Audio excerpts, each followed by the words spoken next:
registered. Oh. Mrs. President, lovely to see you. Who's Hi, how are there? you? And speaker Oh, coordinator. Hey, hello, hello, hello. how are you? But I've got a class. I have to leave, you see, Oh, which is what a at lunch. pity. Oh, Mrs. President, you have a new look. I noticed the other day you had a haircut. a haircut. You look great. Thank you look very great. much. Very Is the kind. background okay? Is the light okay? Well, yeah, it's Oh, more? Ooh, is that better? there we are. Yeah, There Is that we are. better? Yeah. Okay. Yeah. Karen has this amazing light. It's so my it's like we're husband's playing with it. gadget from Oh, Amazon. lovely. I don't know. Who is Who's the Annie person? Altamirano number 2? Who are you? Hello, Yeah, nice to we meet have you. a case of multiple personalities. I Yeah, was her too. Ah. very good. And Esther as well. No, Oh, right, good. the funny thing is that what I did was the first time I sent out the invitation, it took people to a completely different place, not the Zoom. Sylvia Brayward brought it to my notice, so I said, okay, I'm going to send them my invitation so as to make sure that everybody has the correct link. Good. So now I will have multiple people appearing with my name there. Very So I'm asking them to change their names so as not to, I mean, not to have any confusion. Very good. So, Dr. Himdad from Kurdistan, welcome. Lovely to see you. Nada, hello. Hello. Hello, everyone. Can you hear me? Yes, perfectly well. Lovely to see you. Lovely to see you all here. Hello, Annie. How are you? Fine, fine, Dr. Good. Himdad. Very good. I know it is still my time. It's not for the presentation, but I just wanted to join right from the beginning. Thank you. Thank you so much. So we have 4 minutes to start. So is it nice in Seville, Rebecca? It was very cold yesterday. Was it? Luckily, I arrived with my scarf and my anorak from the north, and but then gorgeous. I came back from visiting the university with my scarf and my bag, my coat in my bag, and yeah, perfect. Very nice, very nice. University is super, really good, very exciting there. So when we're not doing online things, our next big event will be face to face here in Seville, and it's very nice. Beautiful blue sky too. Oh, look, people from Serbia, Kuwait, Bolivia, Ukraine. Fantastic. Yes, we have people from all over. In the end, Wonderful. how many people do we have signed up, Annie? 1,138. Whoa, okay. And we might have more because I sent a complimentary link to the boards of all the associations, and I know for sure that some board members will be joining even if they didn't register, so we might have more people than that. Very good. Very good. Normally they don't log in at the same time, but we usually have a large number for every session. Hello, Hala, Ukraine, Cuba, Budapest. Lovely. Hungary, Kurdistan, Myanmar, Croatia, Serbia. I saw Bolivia. Yeah. Portugal, of course. Our neighbors, Bangladesh. Somebody from Asturias. Very good. Moldova, Kuwait. Wonderful. Let's see, more people coming in. Hello, and Gerard on the Ave. Very good. Oh, Very good. oh, Hind, hello. Gerard from the Ave to Seville, our vice president. Okay, so 2 minutes to go. And we officially start the online conference. Azerbaijan, wonderful. Yes, then after after we finish this weekend, I will Armenia. Wow. I will have a look at the registrations and see which countries are represented, besides, of course, the teacher associations that are taking part in our online conference. That's wonderful. The response has been great. Just like the first edition, remember, Rebecca? Mm-hmm.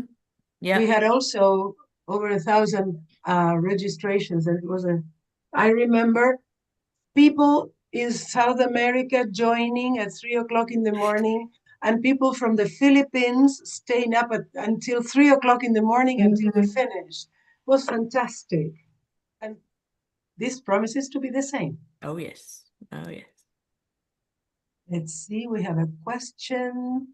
How to turn off my camera?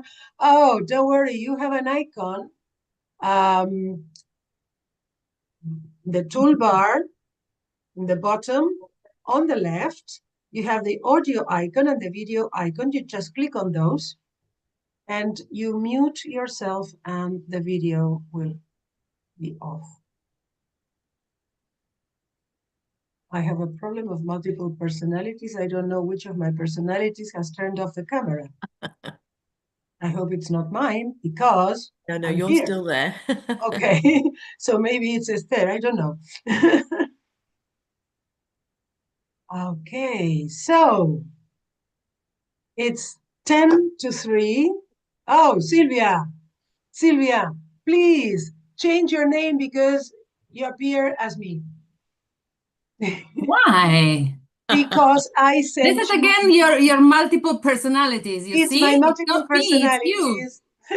Yeah, because I sent you my invitation as a panelist to Now make I sure see you that. had it. So please change the name so that people know who you really Yeah, are. right. Thank you. I'm renaming myself. Okay, wonderful. So, welcome everybody. Good morning, good afternoon, good evening. I know that we are having people from all over the world. So, thank you so much for joining us today in this 5th International TESOL Associations online conference. We have over 20 associations represented today with speakers, and we are really very, very happy to have you all here. Speakers, monitors, participants, thank you very much. And just to kick off the event, we have our president, Mrs. Rebecca Place. Rebecca, the floor is yours. Well, Annie, I just want to say thank you to you, the big thank you, in capital letters, for bringing together so many people from so many different countries, so many different parts of every different country, TESOL of Spain and Europe and the wider, it's amazing. It really is. As you said, this is the 5th year that you have done this, and everybody in your association is very proud of you, what you're doing. And obviously we have a lot of our volunteers in the background. Yep. They're helping the speakers and helping you and helping things to run smoothly. So I'm just saying I will turn my camera off because but I will be listening as much as possible and appearing hopefully every so often just to say thank you very much to the people who are giving their time and their space and their energy and sharing their ideas with us throughout these 2 days of this fantastic online conference. So congratulations to everybody, and I'm really looking forward to seeing what the afternoon holds. And yes, congratulations and welcome to everybody, and thanks again, Annie. Thank you, Rebecca. I would like to thank all the associations, our sister associations, taking part in this event. We have, in order of appearance, Argentina TESOL, TESOL Kurdistan, TEFL Kuwait, ELTA Serbia, ELI Cuba, Panama TESOL, TESOL Morocco, ELT Council from Malta, API Portugal, NELTA from Nepal, BELTA from Bangladesh, CETIA from Cyprus, META Moldova, TESOL Hungary, ELTEM North Macedonia, TESOL Turkey, TESOL Greece, IATEFL Poland, TESOL Ukraine, HUPE Croatia, MEX TESOL, and us, TESOL Spain. Thank you very much to the speakers. Thank you very much to the monitors, to our monitors from TESOL Spain, Esther, Adriana, Paola, Daniel, Jessica, Lauren, I'm trying not to forget anyone, and Carmen. And thank you for the monitors from the associations, Jelena, Eduardo, Zuleika, Sonia, Babita, Christina, Sultan, and Dinas. And if I am forgetting somebody, please forgive me. So just some housekeeping to bear in mind. Please keep your microphones muted. If you want to have your videos on, that's wonderful. We would love to see you. But please keep the mics off because we try to avoid background noise, not to disturb the speakers. If there is time, questions please at the end of each presentation. You can write your questions in the chat or in the question and answer box. There will be a break of a 10-minute break between sessions for us to stretch, have a glass of something, go to the toilet, whatever. Certificates will be available after the event on request.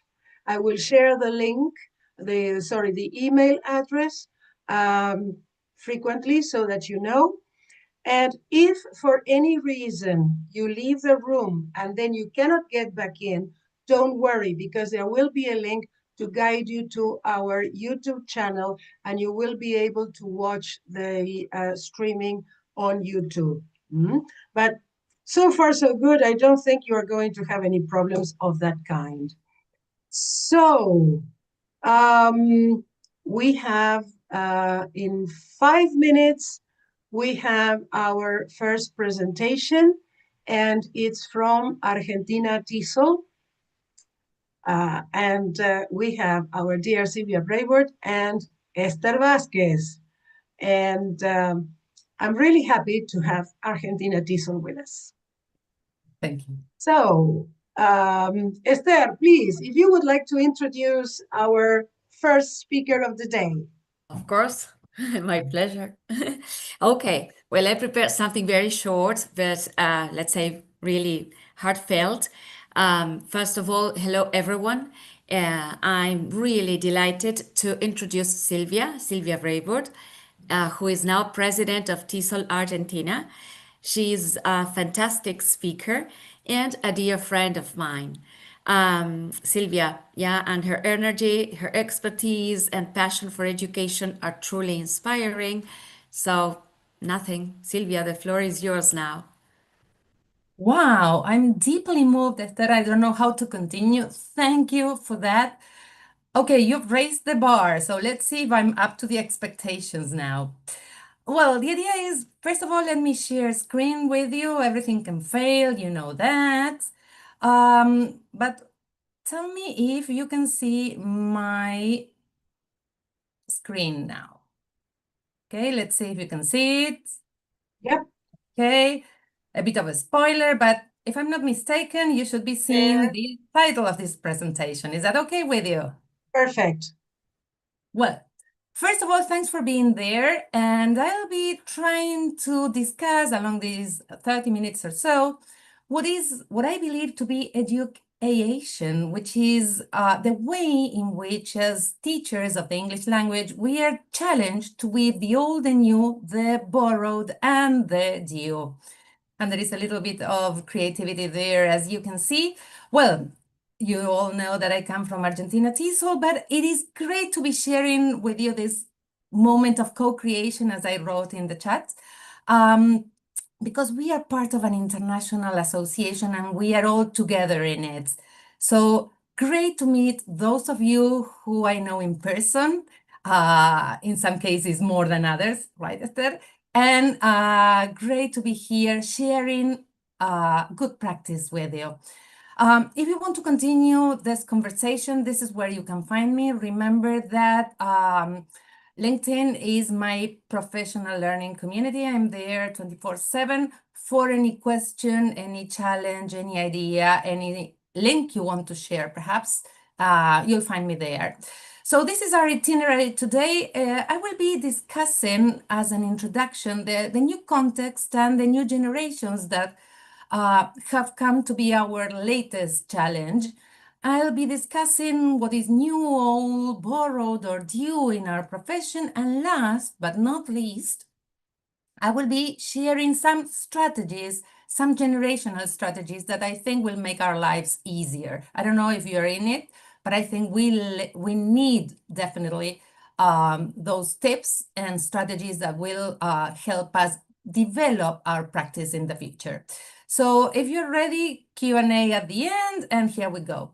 And let me start talking about a place in the world, my place in the world, little San Bernardo City. It's a very small town in the province of Buenos Aires. And it is the place where I've been having my vacations for the past, let's say, well, 5 decades or so. But the idea is that it was the year 2023. I was there with my friend Marcela, another teacher of English and a long-lasting friend as well. And as I was going through my LinkedIn and as I was reading the news there on my front page, I started learning about the trouble that generative artificial intelligence was bringing to the academic world. And of course, I shared that with Marcela, who told me at that very moment what she has been telling me for the past 40 years or so, which is, we are on holiday still. Meaning, okay, let's relax. And well, at first, my idea there at that moment was, okay, this is just one more trend, one more fashion, and this will soon pass. But it was not so. And we know that since then, we have been moving from this side, like, is artificial intelligence, generative artificial intelligence, a friend or a foe of educators? And since then, many more things have happened. Let me go back to my previous summer again. Same place, do you remember it? San Bernardo del Tuxó in the province of Buenos Aires. I'm trying to put San Bernardo del Tuxó in the global map. I don't know if anybody has realized. Okay, but it is there. And I was there with my friend. I'm sure that you remember her name, Marcela.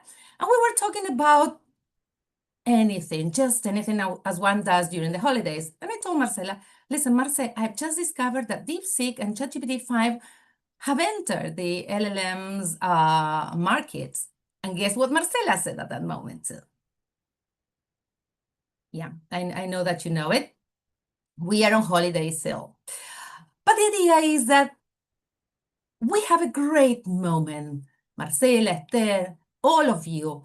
We have a moment that is going to give us a great possibility because most of us have been trained to recreate knowledge of education, while now we have a great opportunity to create knowledge of education, to create that theory of knowledge that will help us and will help other educators in the future. So are you ready to a great generational ride? Okay, here we go. This we all know, the major skills, the skills that we have been trained to teach: listening, speaking, reading, and writing. And any teacher training institution provides educators with those tools that are needed to develop the strategies that will help learners acquire a new language. Now, what happens when it's not only about the language, but the challenge that we have ahead, which is just dealing with the language as a means to getting students to acquire 21st century skills? Now, our task complicates a little bit, in particular because all of those areas, whether 21st century skills or major language skills, have been affected by the appearance of artificial intelligence, with the promises and the threats that it implies. So what can we do now as educators? Now, if we think of it, of the great possibility that we have in hand, I think it is a great moment, and I wish I could be born again to continue recreating the knowledge that will help teachers all over the world deal with their tasks in a better way. Are you there with me? Just show me with your hands. Just show me from 1 to 5. You can flash your 5s if you want so that I can see that at first hand. Okay, great. So we've talked about the what is happening to us, and let's see a little bit of the whys, and above all, a little bit of the hows, how to deal with this era, this challenging era, from the point of view of my passion, which is generational theory. So let's go for the old. Are you ready? Okay, good. Now have a look at that phrase. This phrase is really old. It comes from, it's unknown, it has an unknown author. It is attributed to some African tribes, but I mean, I'm not that sure. But if there is a word that resonates with you there, which one is it? You can write that in the chat box. In this case, what I want to highlight is the word times. Was that the word you chose? Right, talking about the times. And if we think about times, I cannot but connect that with the idea of generations. And let me give you an academic definition of the term generation, which is a definition that is not new. In fact, it was coined like about 100 years ago by Carl Mannheim. And Carl Mannheim, 100 years ago, because it was the year 1928 or so, wrote in his essays of the philosophy of knowledge, he was a sociologist, by the way, he wrote that a generation was a group of individuals of similar ages that were influenced by the major historical events of an era. And at that time, he didn't know anything about COVID and global events that could influence people from all over the world at the same time, getting them to feel and to experience reality in similar ways. Now, that definition was sort of contested at that moment, and not many people wanted to talk about generations because it was like a very determining concept at the time. So it was like left aside. It was by the turn of the century that another group of sociologists started talking about generations because they could like perceive that people couldn't work together peacefully and that they had different perceptions of reality. And they coined this new definition of what a generation is that, as you can see, it brings about like a new third dimension, the dimension of a collective persona, feeling one with others, this collective ethos that a generation implies.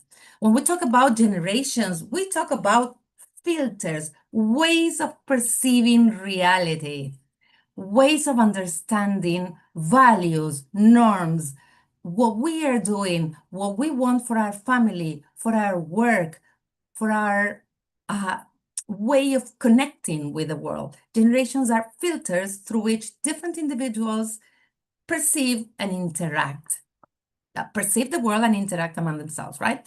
So we are all transitioning a period in education, but at the same time, who are we? We are not generic educators. We don't have generic students. We have educators, families, institutions that are generationally specific. So if you have a look at the generational spectrum, we can see more or less who is today at play. I won't go deeper into generational characteristics because this is something that any LLM, just any search engine can help you, right? What I am going to work on are the implications of this generational spectrum. So just to think about it, baby boomers are those born between 1945, 1964, more or less, who have given us all the ways of testing and assessing in a standardized way because they needed to differentiate themselves. Gen Xers, a generation, a very short generation, my generation, that was blamed to be like too dark at that time, and that was very quickly overtaken by the Generation Yers, or another name, do you know them? Yeah, the millennials. And after the millennials came the Gen Zers. While the millennials joined the workforce by the turn of the century, 2000s, the Generation Zers, or centennials, joined the world, not the world of work, but the world. They were born by the turn of the century.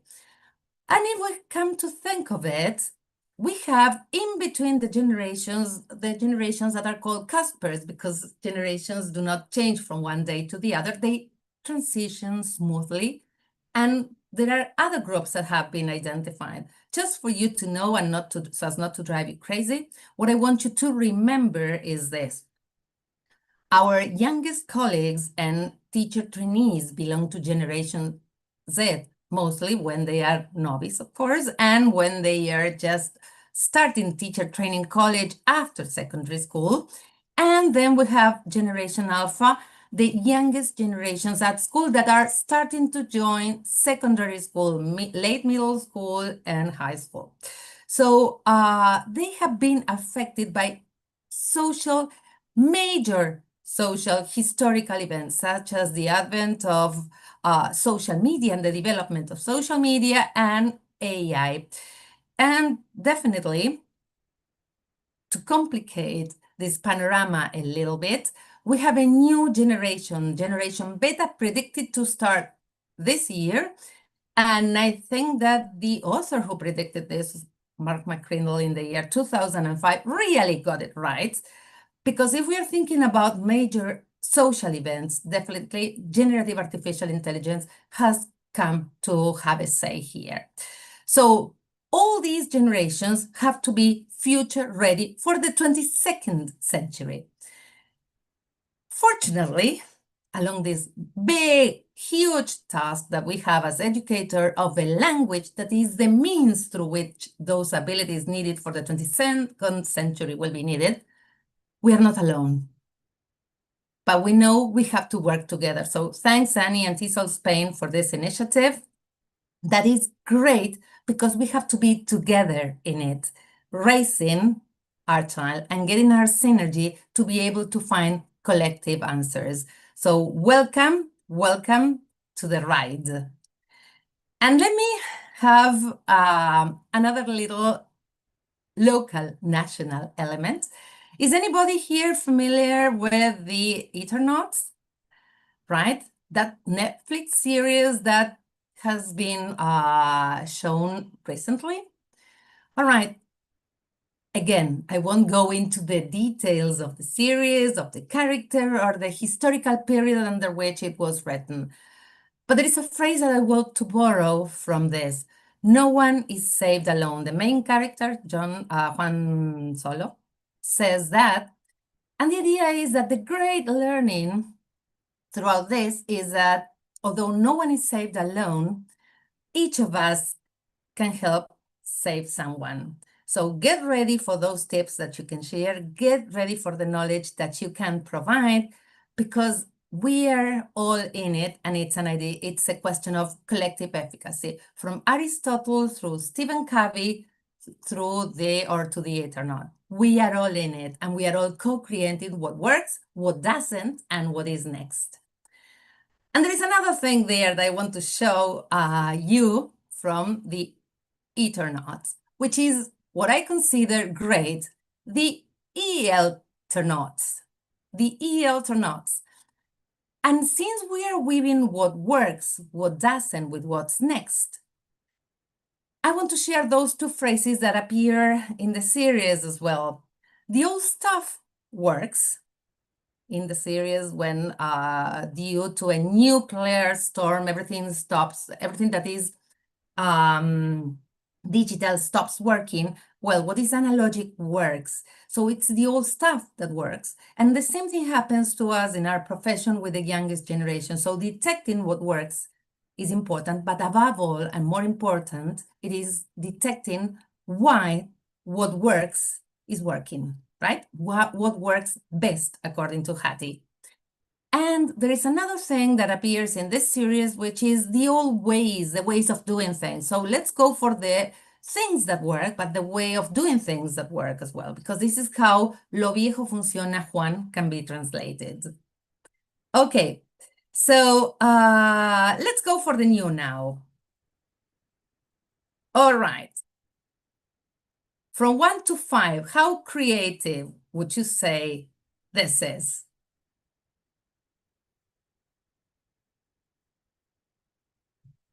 It's not about the product itself or the ambit. It's about what we can do with what happens. So let's talk a little bit about this. Ready to decipher the generations? Okay, you can use the chat box.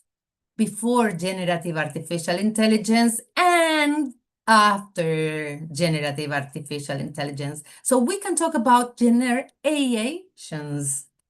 Now, what characteristics do they have? Let's talk a little bit about the emerging gens. Visual, global, and digital. So our activities or whatever ways we choose to deal with our classes have to respond to those needs. Let's go for classes that are more visual, more global, and more digital, which is interacting with the new technology. By the way, look at the way in which so much theory is given to you in a very visual way, right? So I'm trying to demonstrate as I do it. So these generations are part of a real world, a physical world, and another world, which is the digital world. So our challenge here, again, is not to have an either-or, but to have activities that cater for those two worlds. They inhabit both the real or physical world and the virtual world. But they have their own lenses, going back to the idea of lenses. So where are they standing? What does it imply to be a next gender? All right, think about this. And what comes next is one of the most important ideas I'm going to give you today. So make sure that this one is really understood. Think about this. What abilities or life skills were rehearsed when we had to use telephones like this, an analogic telephone, the landline? You can use your chat box. If there are comments and you want to share them, it would be fantastic. If people are like talking about the abilities that were rehearsed as one of these one of these telephones was used. Somebody says that we only talked, then listening skills, says nada. Right. Think about certainty and uncertainty. Remembering numbers also, Sylvie, sorry. Remembering No, numbers. it's okay. Go ahead. Memorize numbers. Right. And what has happened with that capacity to remember numbers? Now, think about this. The life skills rehearsal that the new generations bring and everything in their lives is dealing them towards this. And I'm just using the cell phone as an example, but you can think of any other thing, is showing them that things are done with others. This is what they rehearse. This is what they know. This is what they can do every day. Everything is with others, with delivery when they want things. On demand, you see? With support. Think about all the scaffolding they receive through social media, even in video games, with AI and with generative artificial intelligence.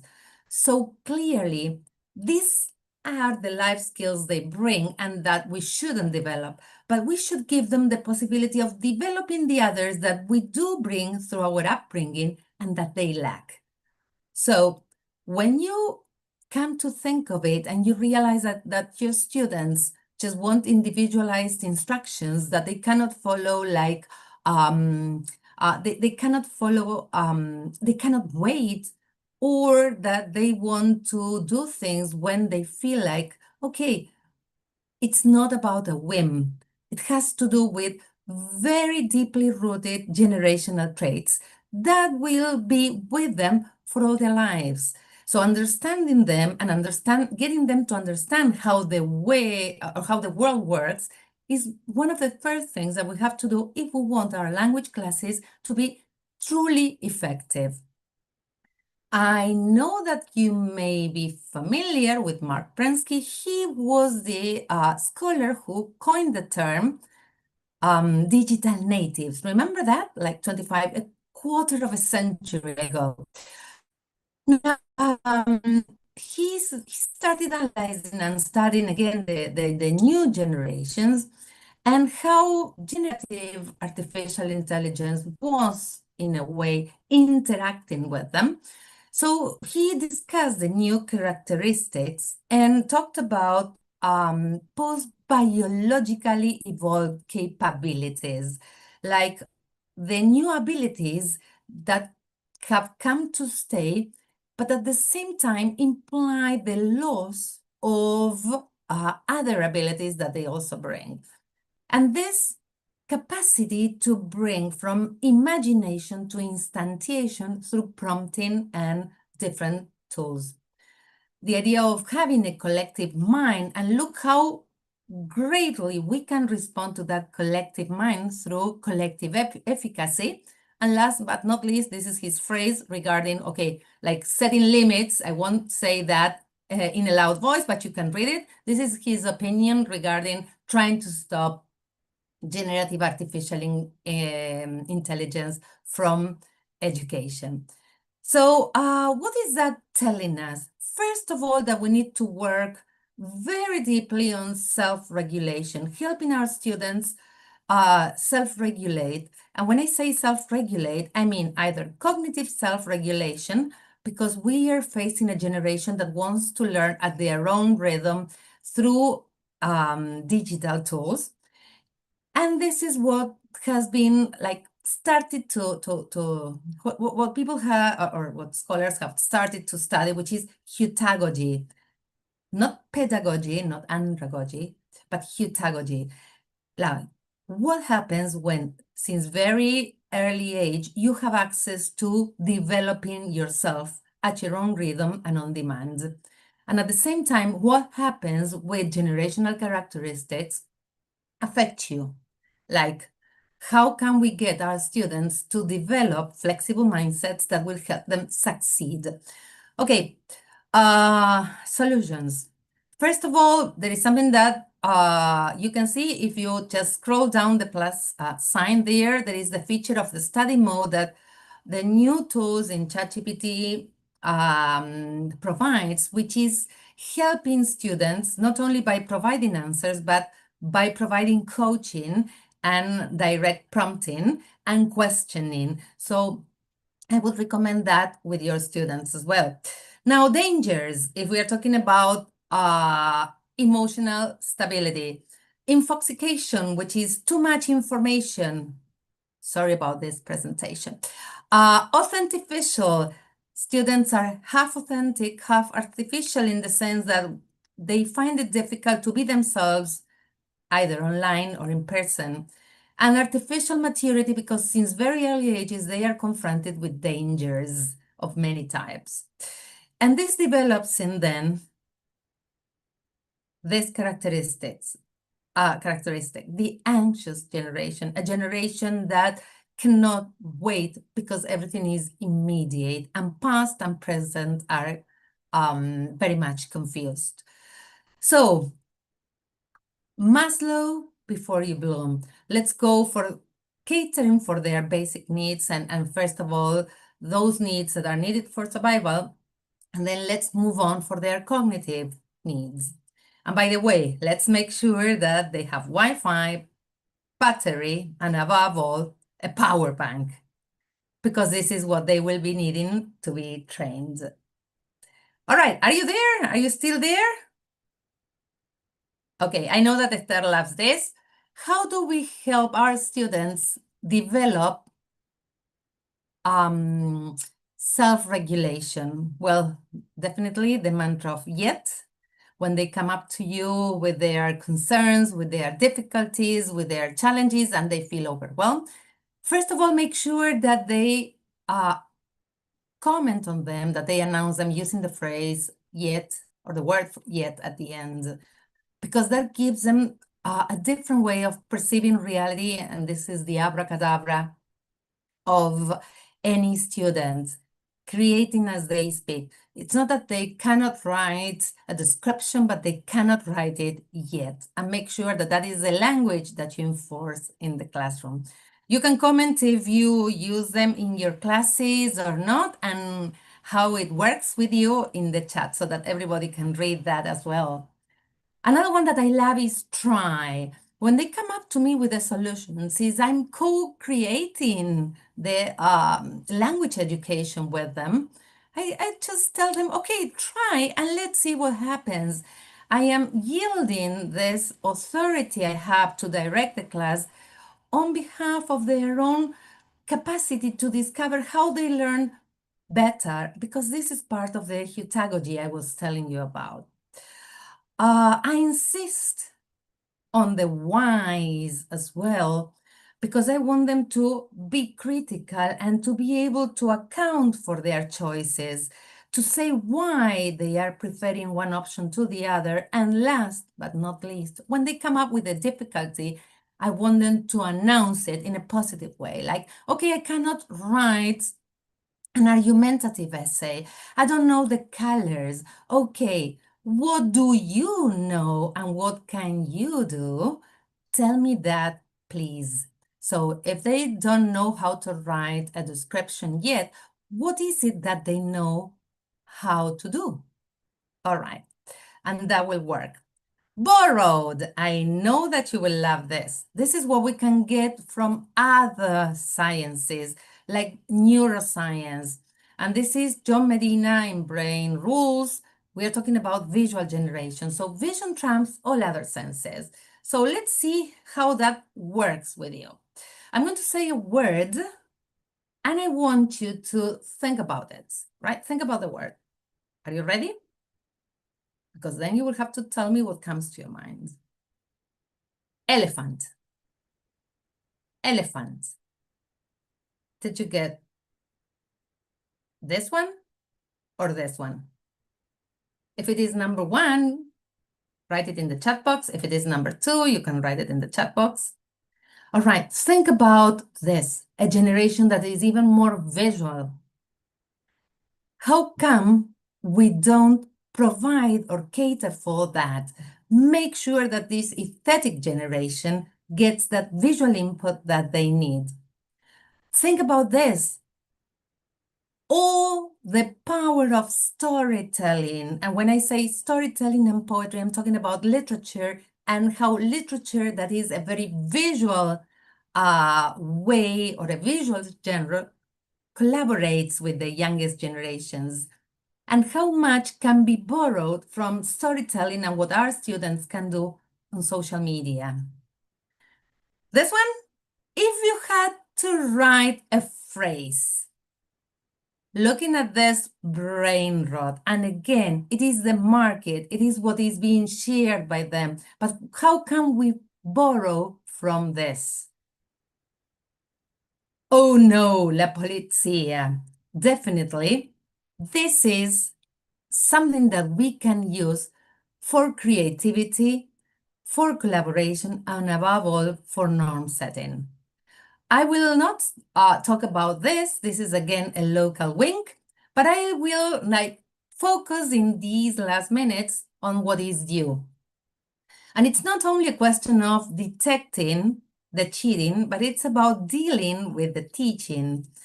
And as a lawyer, I can tell you that we have to avoid the presumption of innocence and really look for evidence of what students are learning. And this is the great task that we have. Just for you to know, there is a new AI competency framework that is guiding us to see our role as teachers and the great challenges we have ahead. But just to show you what is really happening today and how we have to train our students for stereotypes and biases. Yes. Sorry, we just have 2 minutes left. Okay, I will just round off Thank you. and gave you like this great idea so that you can take that home. Think about the power of questions and getting students to change from any questions, and this is us, to make 2 questions. From this or that to tell me why this or that. From it's like this, an academic and very static mindsets to what if. Adding questions to whatever assumption is made. And last but not least, when they make an assumption, what convinces you? Really, statistics are showing that teens need us to do something, and this is just social media and common sense, telling us that 3 out of 4 adolescents surveyed wanted us to do something. And learning another language is precisely that, the way in which we can contribute and respond to their needs. Just to round off, I'd like everyone to see whether you can complete the phrase that really tells us about the huge challenge ahead. We are helping our students to see reality in a different way. So let's weave the old, the new, the borrowed, and the due together for collective efficacy and for helping our students be ready for the next world. All right, Sylvie, thank you so much. Thank you for sharing with us so generously. And well, there were just a few comments, no questions. Somebody wrote about this being, or these last generations being like the patient generations. And then Adri made a very nice comment, but well, I'll just read it, let's say aloud, but we don't have much time now to go on. But she also made a comment about patience and impatience. And she said, in the past, we were patient if people were not available. Now, with mobile phones, we are supposed, it's quoted, to be available at all time, right? Those were comments. There were no questions. So if you want to add Right. something very shortly. Well, thank you so much for your patience. You know, it's a great moment in the history of education, and I'm totally happy to be sharing this with you. I think that there is a huge task for us ahead, but we do have the tools to co-create the new theory of ELT that our students really need. So thanks for being there. Thanks, Annie and TESOL-SPAIN for generating this great initiative. And let's keep working. Together we can do it. Thank you. Thank you, Sylvia. Thank you. Sylvia. Thank you, TESOL When you talk Argentina. about the different generations, sometimes I feel I belong to the generation of the Pleistocene. Yay. Each generation contributes to make the world a better place. So Yeah, let's do it together.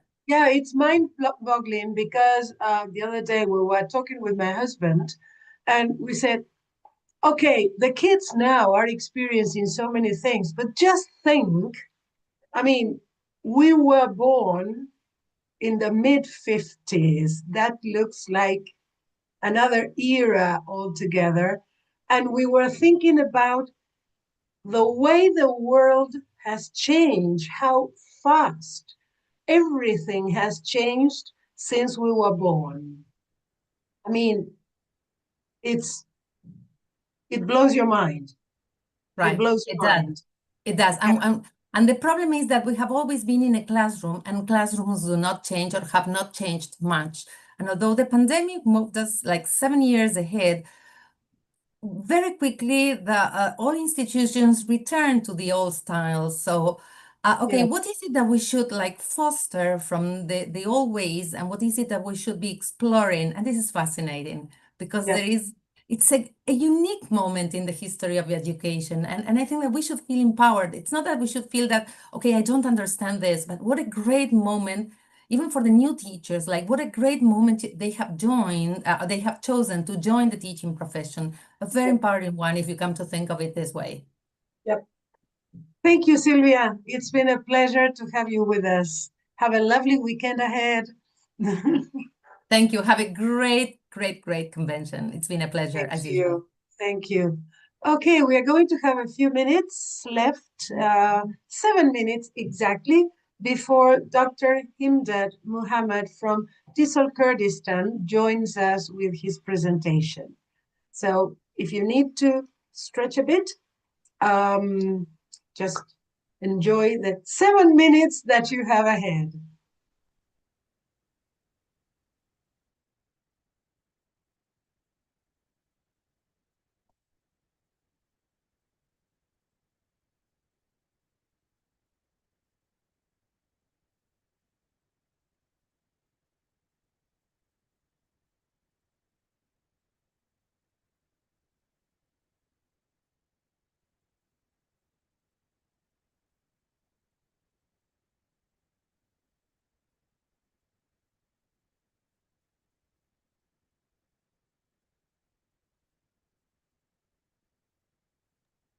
Oh, sorry, I forgot to turn on my mic. Okay. All right. Dr. Himdad, if you would like to try sharing your presentation, just to check everything is working well.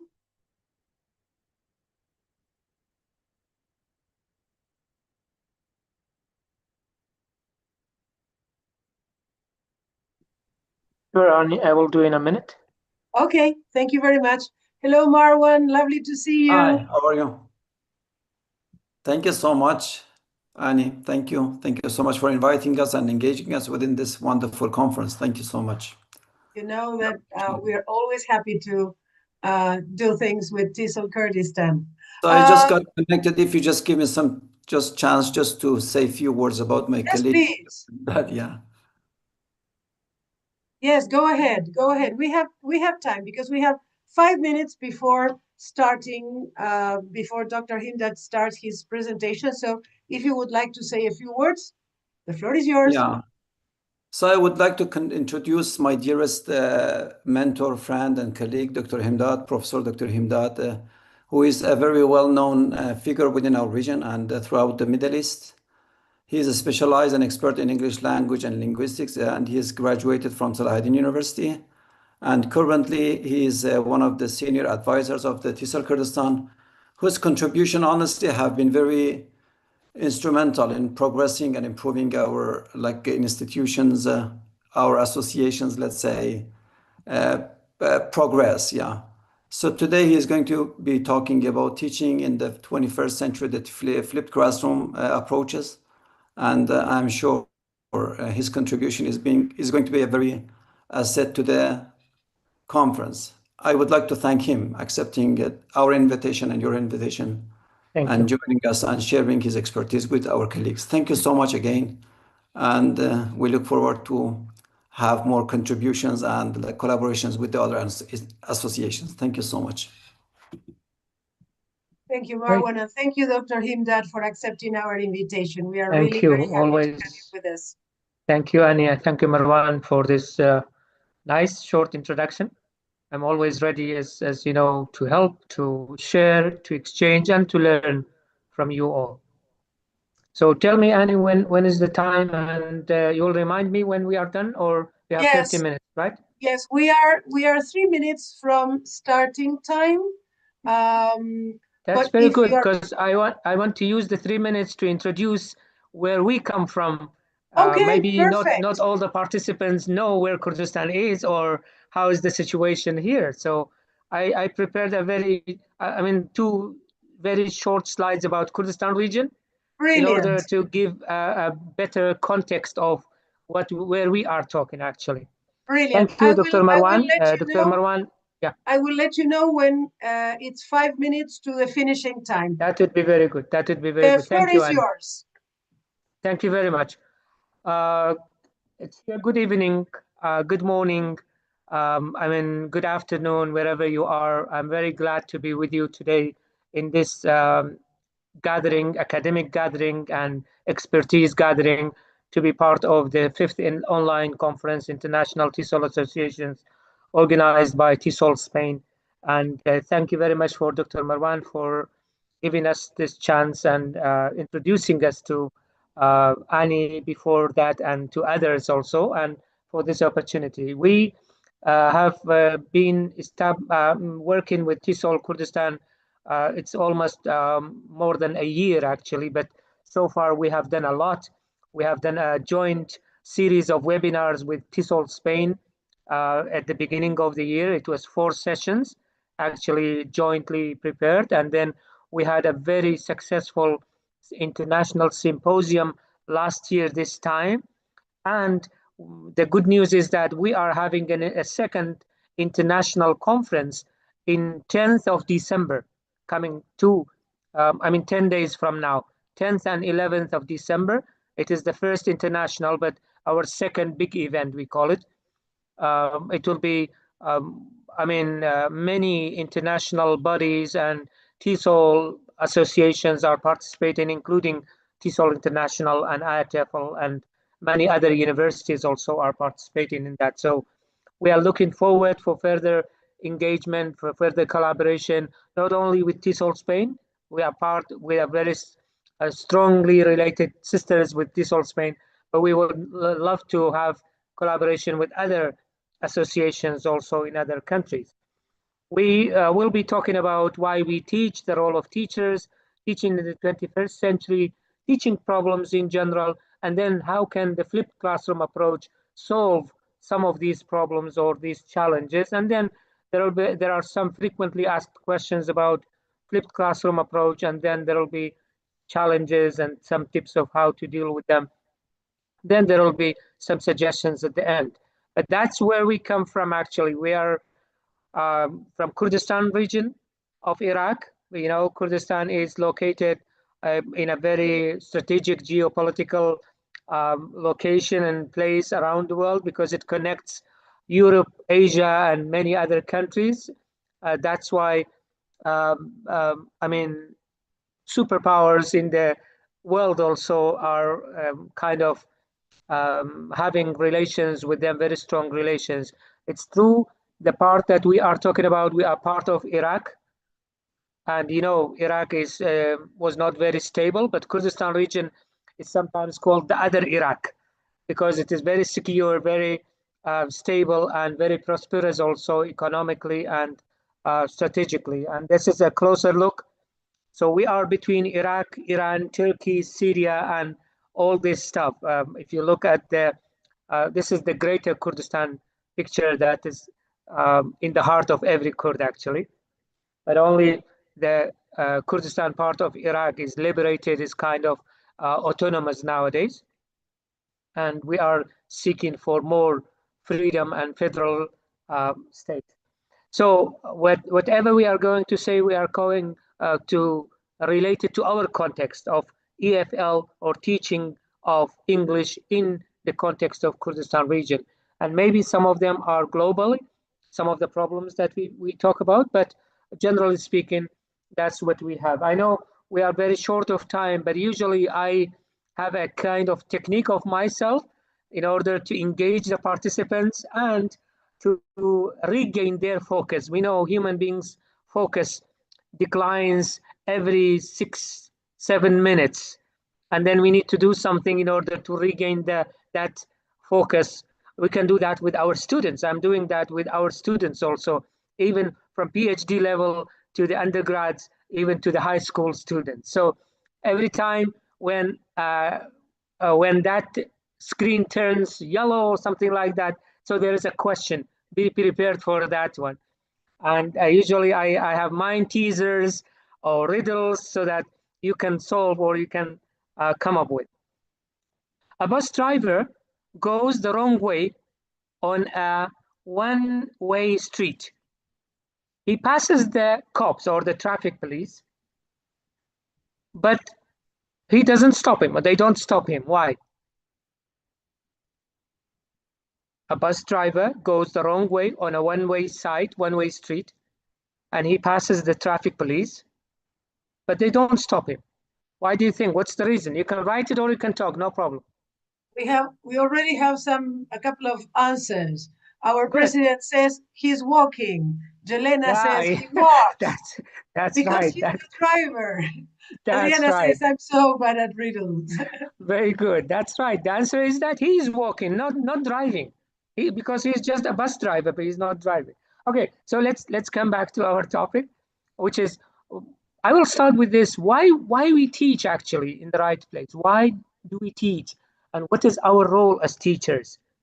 And do the roles of teachers change from time to time, from generation to generation? I will relate to what my previous speaker Sylvia has talked about, the 21st century teachers and generations actually. Are we actually teaching just to provide content? Are we teaching to provide facts? Are we teaching to provide dates in the case of teaching history, for example? Are we teaching to provide formula in mathematics? Is this our role? Is this are we teaching the results of research? Are we teaching theories? Are we teaching stories? Are we just conveying information? We have to ask ourselves, teachers around the world have to ask ourselves, including myself, what is our role? Why we teach?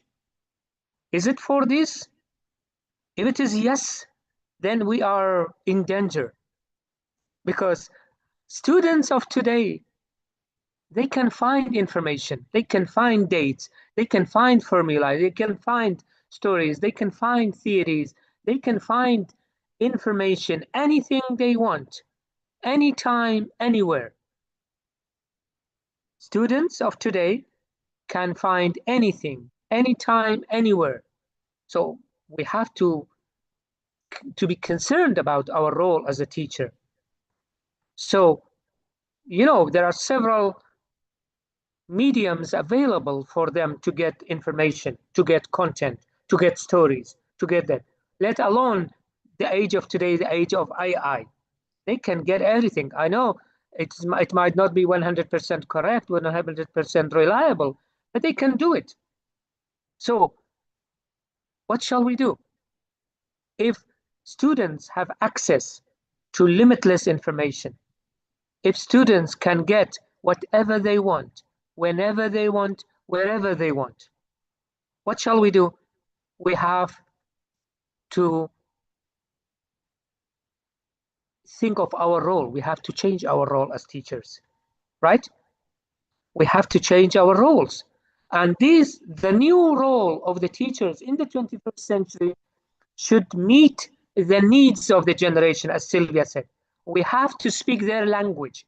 We have to know what are their traits, what are their characteristics, what are their needs in order to fulfill them. So the 21st century educators, they need to be adapters, they need to be communicators, they need to be learners themselves, they need to be visionary, they need to be leaders, they need to be the model, they need to be the risk taker, they need to be the collaborator, and all this. So our role is not only a fountain of knowledge, is not only a source of information. No, we have to be more than that, because the generation that we are dealing with, that Sylvia talked about, Generation Z, Generation Y before that, and the Generation Alpha that we are now, they are in the high schools, and Generation Beta that this year will start. We are preparing teachers for them. We are preparing them for life. So we have to change our role as teachers. So there are several traits that students need actually. Teachers need to be social, but they have to know their limits. They need to be forward thinkers to know what do this generation need in 5 years' time, in 10 years' time. These teachers should be lifelong learners. The teachers should be actively engaged. They should be collaborative, and they should be student-centered. And one more important thing, they have to be able to flip their classrooms, to be able to flip their classrooms. And we will be talking about flipped classroom in more detail. Okay, another yellow screen. Why are numbers afraid of number 7? Why are numbers afraid of number 7, please? Why do you think they are afraid of number 7? Okay. Why do you think numbers are afraid of number 7? Any ideas, any thoughts? This is just So to far, I think regain the this is, concept. Yeah, Annie, thank you. yeah, but it's not me. It's my other personality. Oh, another one joining with your name, with your link. Yes, possibly Marwan. Is it Yeah, you? I know. Adriana. Okay, very good, very good. Lucky number, somebody says. No, Yeah, because because 8, 7, 8, 7, 9. 8, 9. Okay, very good. Let's come back to the teaching problems that we face in our schools, in our colleges, in our universities, in Kurdistan region. If you talk to any teacher and ask them, what are your teaching problems today? They say, students' lack of focus. They say, we don't have sufficient time to teach. They say, there is a mismatch between what students need and the teaching programs that they are studying. They say the teachers are not well trained. There are no enough training courses for their teachers. What about your problems? Are they the same or add more problems, please, if you have in your context? This is true to our context that students lack focus. We get this answer a lot from teachers, that they don't have sufficient time, that there is a mismatch between students' needs and teaching programs, and that teachers are not well trained or sufficiently trained. Any problems that come to your mind that is not there? There is no strong relation between students and teachers. That's right, Marwa. Students are demotivated. Adam, yes. Lack of student engagement, distractions everywhere. Adriana, thank you. Very good, very good. Distracted students. See, lack of focus. Students have a lot of emotions. Okay, very good. So we share some lack of digital literacy skills. Very good, Hamid. Hussein. Short attention span. That's very good, exactly. Lack of knowledge, relevant knowledge to the field. Very good. So what is the solution if we have these problems? Actually, there are several solutions. About time. For example, if we are teaching English, for example, we are talking about EFL context, right? We are teaching English. How many weeks is an academic year? It's 30 weeks with us. 5 days per week. And even if they study 6 hours per day, so 1 hour per lesson or 2 hours per lesson, and leave out the absence, the checking homework and assignments and exams, and review previous lessons, wrapping up and summary at the end. So imagine holidays, exams, students skipping lectures. These are all problems. So we truly suffer from insufficient time in order to cover what we have, especially if you are focusing on the lesson periods that we have for every class. So imagine how many hours we teach each lesson per year. Do you think it is enough? No, not necessary, not enough at all in order to cover that. So solutions for these problems. There are several solutions. Actually, one of them, we have to increase exposure time. The material that we want to teach, we have to increase exposure time with the students. We have to increase student agency. We have to use multiple resources also. So for these solutions, each one, we can do it, in a different way. Exposure can be increased, exposure time. Agency, we give some of the responsibility to the students themselves, and then using multiple resources that are available nowadays due to technology, due to AI, and especially generative AI models. How to do what we need to do? There are several steps. Know your students. We have to know what are their learning styles, their needs, their hobbies, their attention span and what type of learner they are. We have to plan accordingly. And then we have to adopt a very flexible method. And we have to seek help and offer help to others. And this is a very good chance that TESOL Spain has organized this so that we share our experience and we learn from each other. And we follow up students' progress. Now, AI can do it very successfully also, and technology can do it. And we have to assess our performance and then do it. So how can we know who we are dealing with? What are the 21st century learners' skills? We talked about 21st century educators and teachers, right? But now learners, like Sylvia talked about the generation beta that is coming forward, or generation alpha that are now in high schools and they come to universities. What are their characteristics?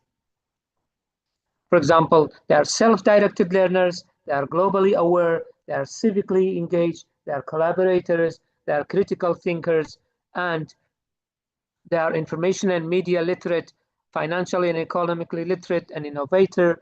And these are all what we need. They are communicators, problem solvers, the 4 C's of the 21st century that also Sylvia touched upon. I will not go into details. So the first thing, we have to know our students' skills, right? Digital literacy, one of the participants has just written in the chat box that digital literacy skill is one of the problems that teachers may have and students too. One of the solutions is to gamify, or gamification, we call it. But I will not be talking about gamification. I will be talking about another thing, which is called flipped classroom, after this riddle. Which one is faster, hot or cold? Which one is faster, hot or cold? I know the question seems tricky. Angelina says none. And cold. Okay. Why cold? No idea. Why cold? It is true, but why hot? Somebody says hot. Hot. Okay, just because of time, I will wait. You can catch a cold soon. That's good, Natasha. Thank you. So yes, hot is right because it is easy to catch cold. Okay, let's come to the solution that I have in mind, which is flipped classroom. Another way to solve the problems that we talked about is called flipped classroom approach. What does flipped classroom mean? The lecture or the direct instruction, the theory, is not the best use of class time. We cannot use it. Instead, students can encounter information before class. In this way, you free the class time for activities that involve higher order skills. So this is called flipping. In traditional classes, there were lectures in the class and homework activities were sent home, right? Lectures in the class and homework was sent home, assignments and activities. In flipped classroom, the opposite is true. In class, it's all practical activities, but at home, you do the reading yourself. So you expose your students to the material before they come to class. They can depend on themselves, the exposure time is increased, and then there will be more engagement in class. Because at that time, most of the class time would be devoted to activities, to engagement actually. Look at this diagram also. In flipped classroom, the role of the teacher also changes.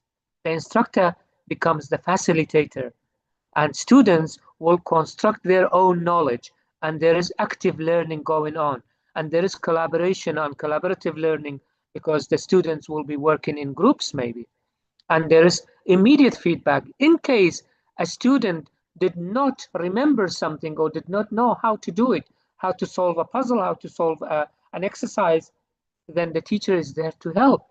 But if he's doing that at home, there is nobody to help. So this is the flipped classroom approach. You do whatever previously was done in class at home, and the class period is devoted to the activities and the learning.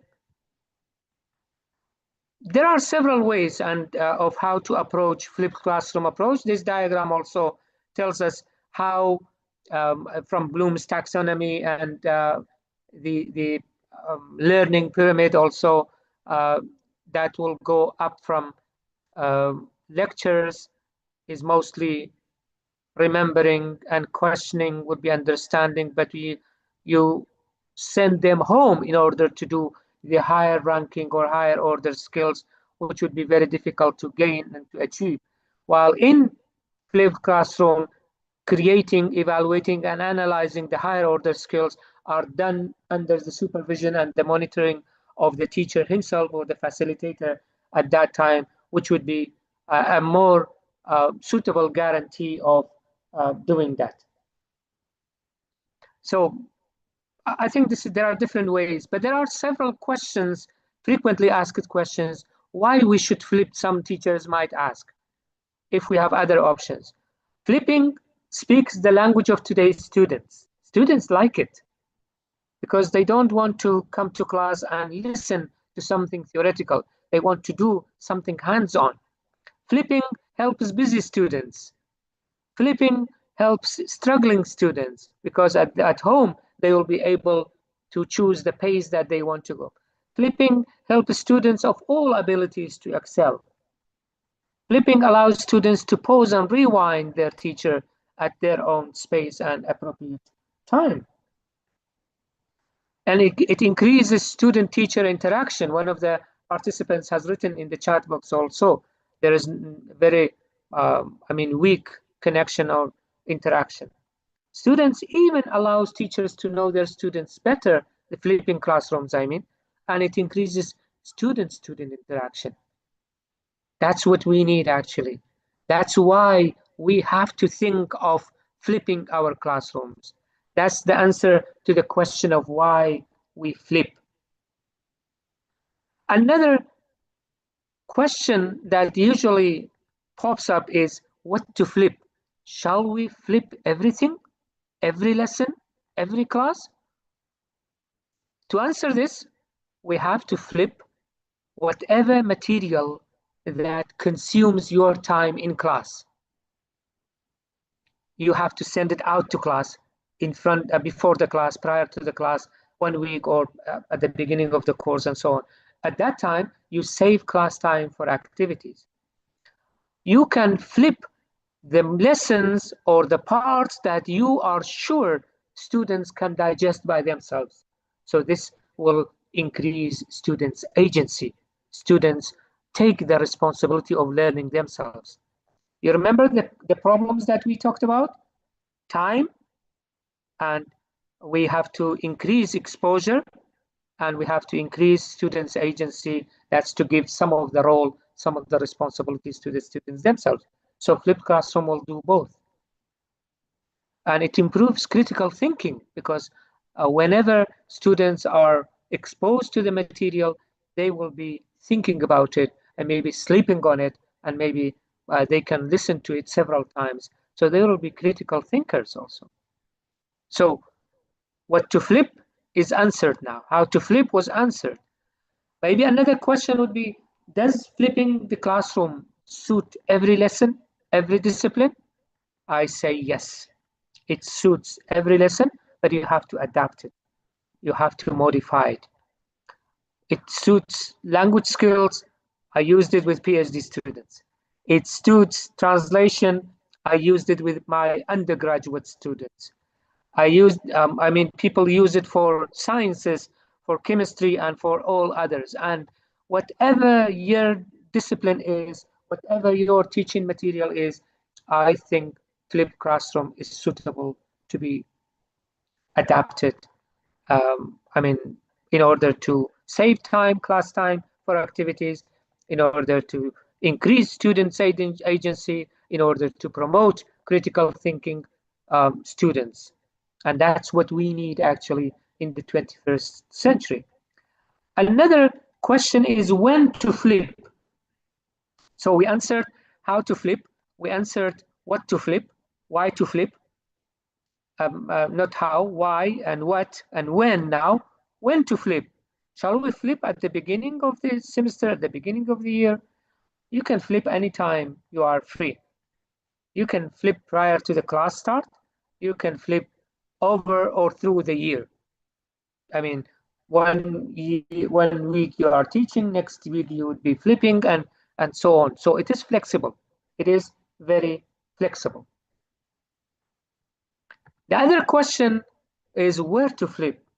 Maybe teachers will have problem of having equipment, suitable place, or they think that everything might be professional. No, you can flip at school lab, at college, you can flip in your office if you have an office, in the library, in the garden, at home, wherever is possible to get to.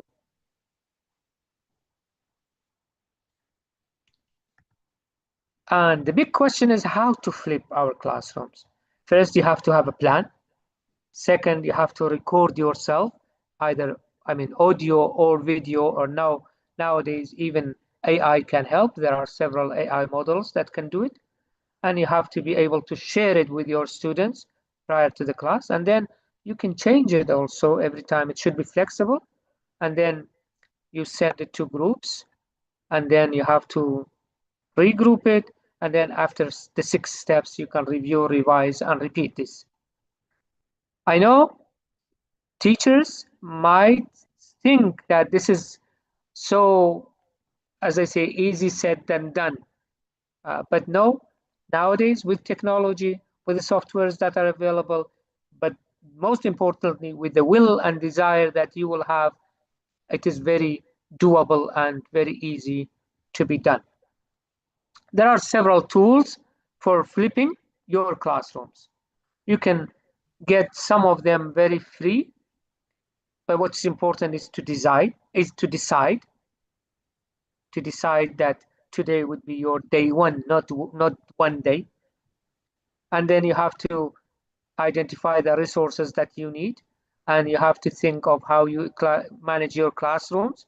And then if you need a kind of a simple training course for yourself, you can do it, and you can start. Very easily do it.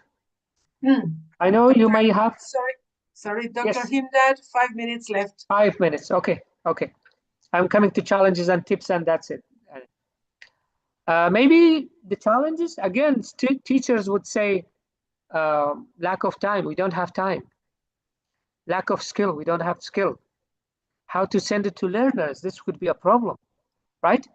Level and age of learners differs. That's right. Administrative barriers. Sometimes school principals don't like it. Sometimes ministries or bodies or offices, institutions will not allow it, actually. Legal restrictions might be also some of the challenges. But there are ways out of these problems also. For time, you can collaborate. Start with small steps. Nobody is asking for a very professional flipped classroom or audio file or video file, you explaining the lesson in advance. So you can collaborate. You can use others, not yours. Skill, self-teaching is the best way, but technology literacy is also a must. And there are thousands of training courses that you can do, and you can make YouTube a very close friend of yourself for learning.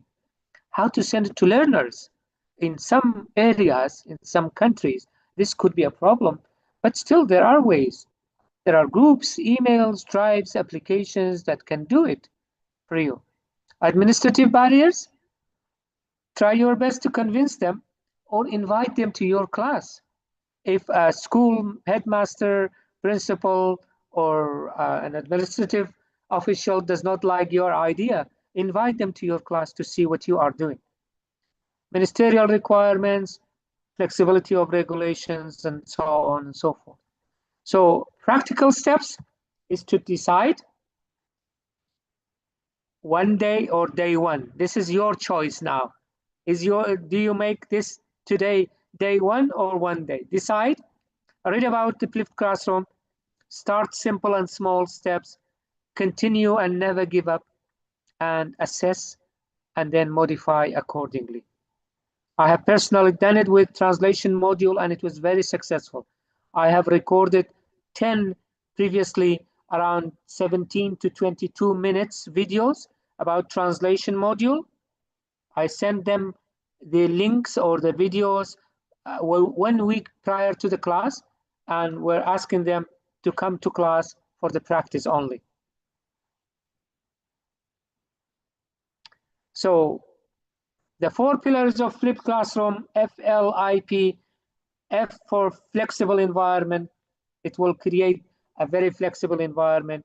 It will nurture a learning culture, and it will guarantee an international content and a profession. It will make you a very professional educator. As Sylvia also said, our generations are becoming more global. They are interested in global content, critical thinkers, and collaborators also. So flipped classroom can do all this together. Do you think it is possible to do it? I think, look at this picture. Respect for her dedication. If she can do it, I'm sure we all can do it. Look what she's using, her mobile with a very self-made, innovative stand and a green board and a piece of chalk. And that's what is she doing actually with her students. So yes, I think we are doing. We teach skills more than content, and professional development courses are necessary, and flipped classroom and AI integration is coming to be the next step. There are very good steps, very good resources. The last thing, Anna, is what kind of table does not have legs? What kind of table does not have legs?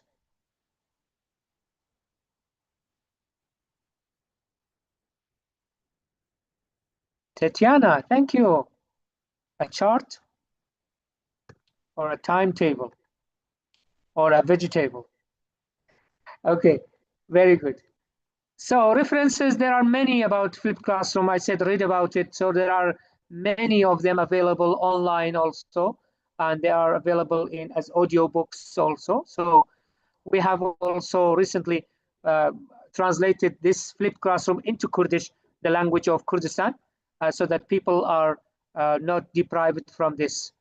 Thank you very much for your time, and I'm done. If there are any questions, I'm ready to take. Thank you very much, Annie, for TESOL Spain, for this opportunity. Thank you, Dr. Himdad. Lovely, lovely presentation, very informative. There was a question. We could have 1-2 minutes for this. Okay. Adam asked, does it suit grades that are expected to have national exams at the end of the year? I think I said it suits every lesson, but you have to know your students. You have to know the time that you have. And I think it suits everyone. I know they are under the strict regulations of finishing the curriculum that is assigned to them, but you can teach them as a reinforcement for learning. Yes, I assure you they can be used. Yes. And Afra asks, does it suit early childhood levels? I think it fits all the levels and all the ages, but you need to be very flexible to adapt it to their age, to their ability, to their skill. So thank you very, very much, Dr. Himdad. Thank you, Marwan, for coming too.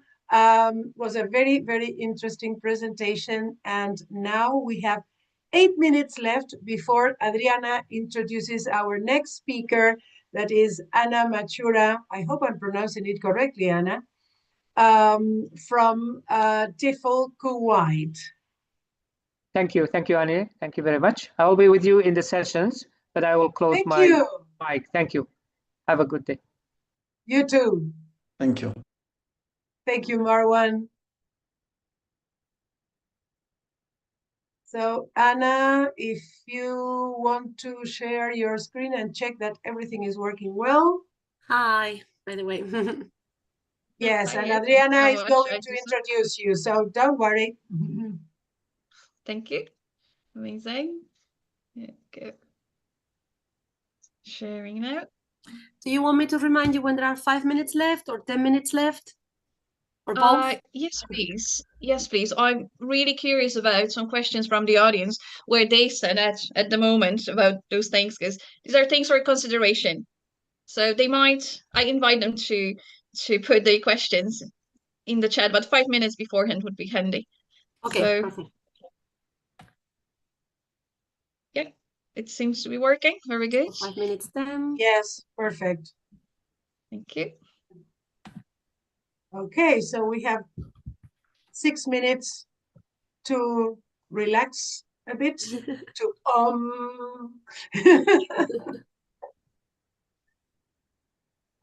keep an eye on the People chat usually say I box. cannot relax, so Okay, lots of thank yous for Dr. Himdad. Interesting presentation. Thank you so much.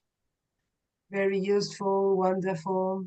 Yeah, lovely, lovely session so far. And I'm sure Anna's session is going to be very, very interesting too. Thank Just you. having a quick look at the slides. I'm really curious. yeah, I love the title of your presentation, by the way. I was like, it was chance that I got to introduce you, but I was like, oh, I really love this. Thank you.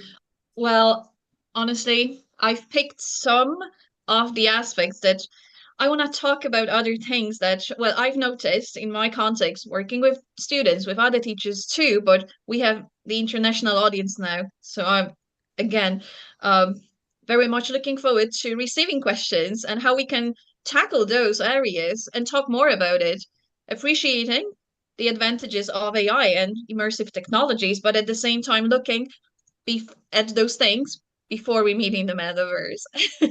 Yes. Okay. Cool. I love it that we are in good time. Thank you Yeah, to no, with so many previous people, so many speakers. countries, so many, yeah. Yeah, Oh, yeah. very good, very good.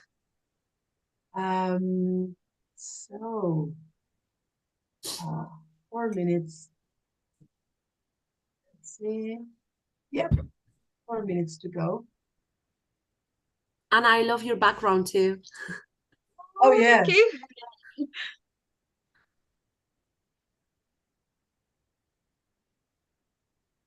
I wonder how you manage, because it's a virtual background, or is that your living room?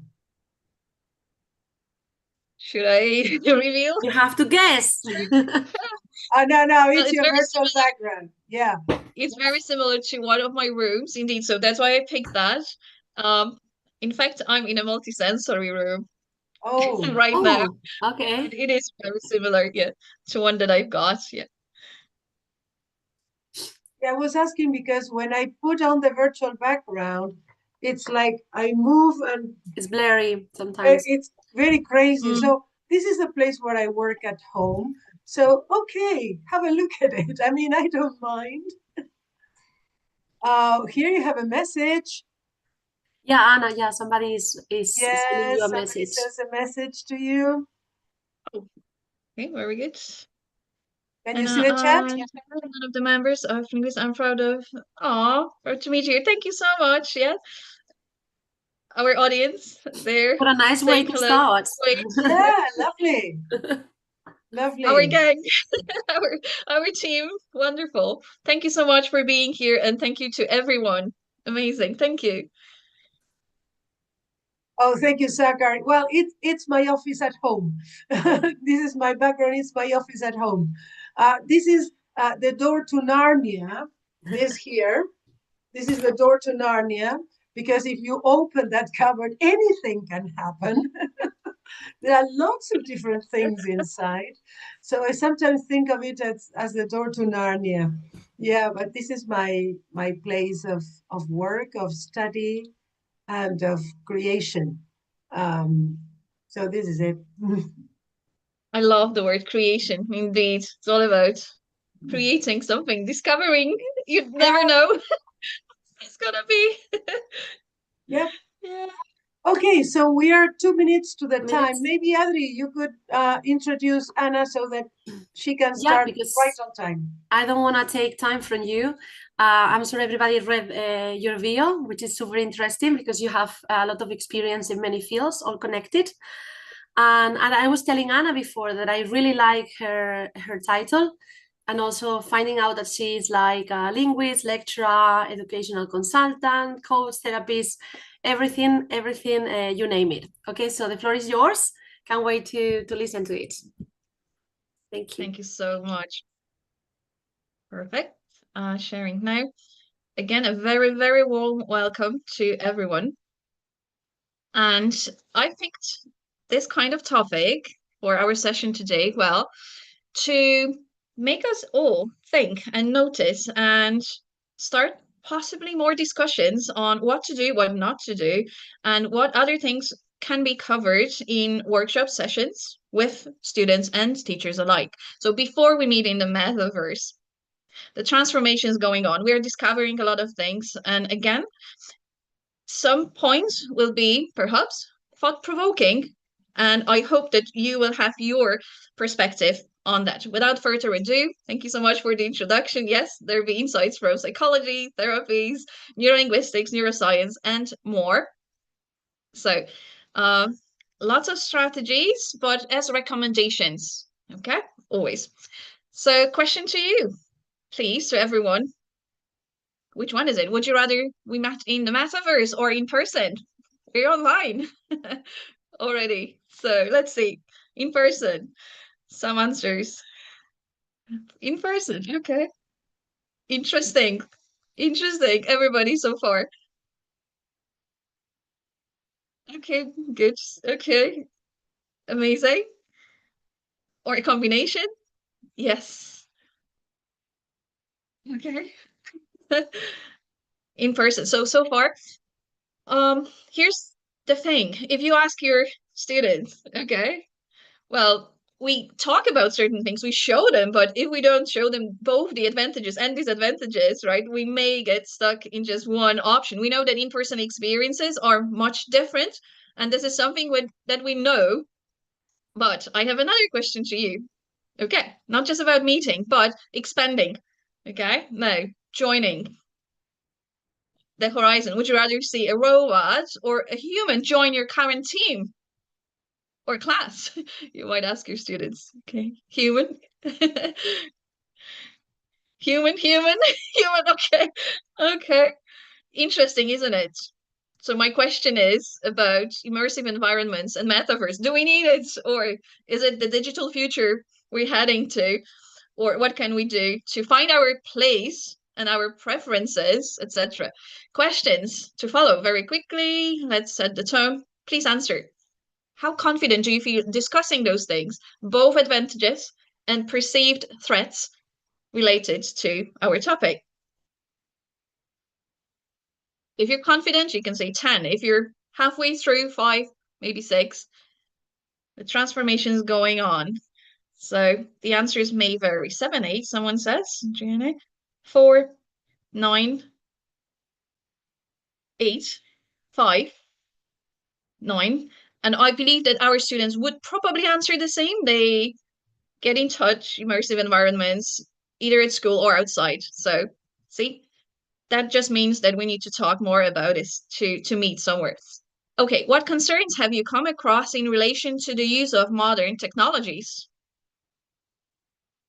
Well, if your answer is I have not come across any yet, that means we need to talk to your students or other peers or colleagues, etc. Anybody, because they're awesome. We need to tackle them, address them. Sometimes hidden, not expressed, but when you start a conversation, could be in class or outside, yeah, even the staff room. Yes. It's all about starting the topic, sparking a discussion. Okay. Thank you so much for your answers there. Many, some say oversharing, ChatGPT doing their homework, wasting time. Uh-huh. So that means if there is a problem, we need to find solutions or recommendations. Distractors, okay. Getting to learn, source of distraction. Good, good, good. Right. The third question, very quickly. Do you know right now how AI, the metaverse, and immersive technologies might affect mental health and social interactions? And I'm very mindful using that kind of language because I'm not saying it's going to happen, but that all might, and the threats are perceived. It depends on the context, the environment, and how we do it. So too fast to know, in a negative, yeah, possibly too early, too soon, we might say. In a negative way, I believe someone says, yeah. It's all too fast. Increases anxiety. Yes, I really want to know your thoughts. Some may have problems interacting face to face. FOMO, yes. Easy to forget. Concentration between, yes, loss of concentration. Great. Thank you. Thank you. Thank you. Well, that's my take now to help us in this discussion. On that quest, digital transformation, some of the advantages, let's start like the sandwich, always, right? Approach. Personalized learning, independent learning, real-time collaboration, faster access to info, cost efficiency, enhanced experience, increased engagement, and inclusive learning environments, to name a few. If we look at that way, however, there's always more considerations for the brain now. This is all happening. Let's look at the science. 3 areas, that is the prefrontal cortex, cerebellum, and parietal lobe, can be affected. How?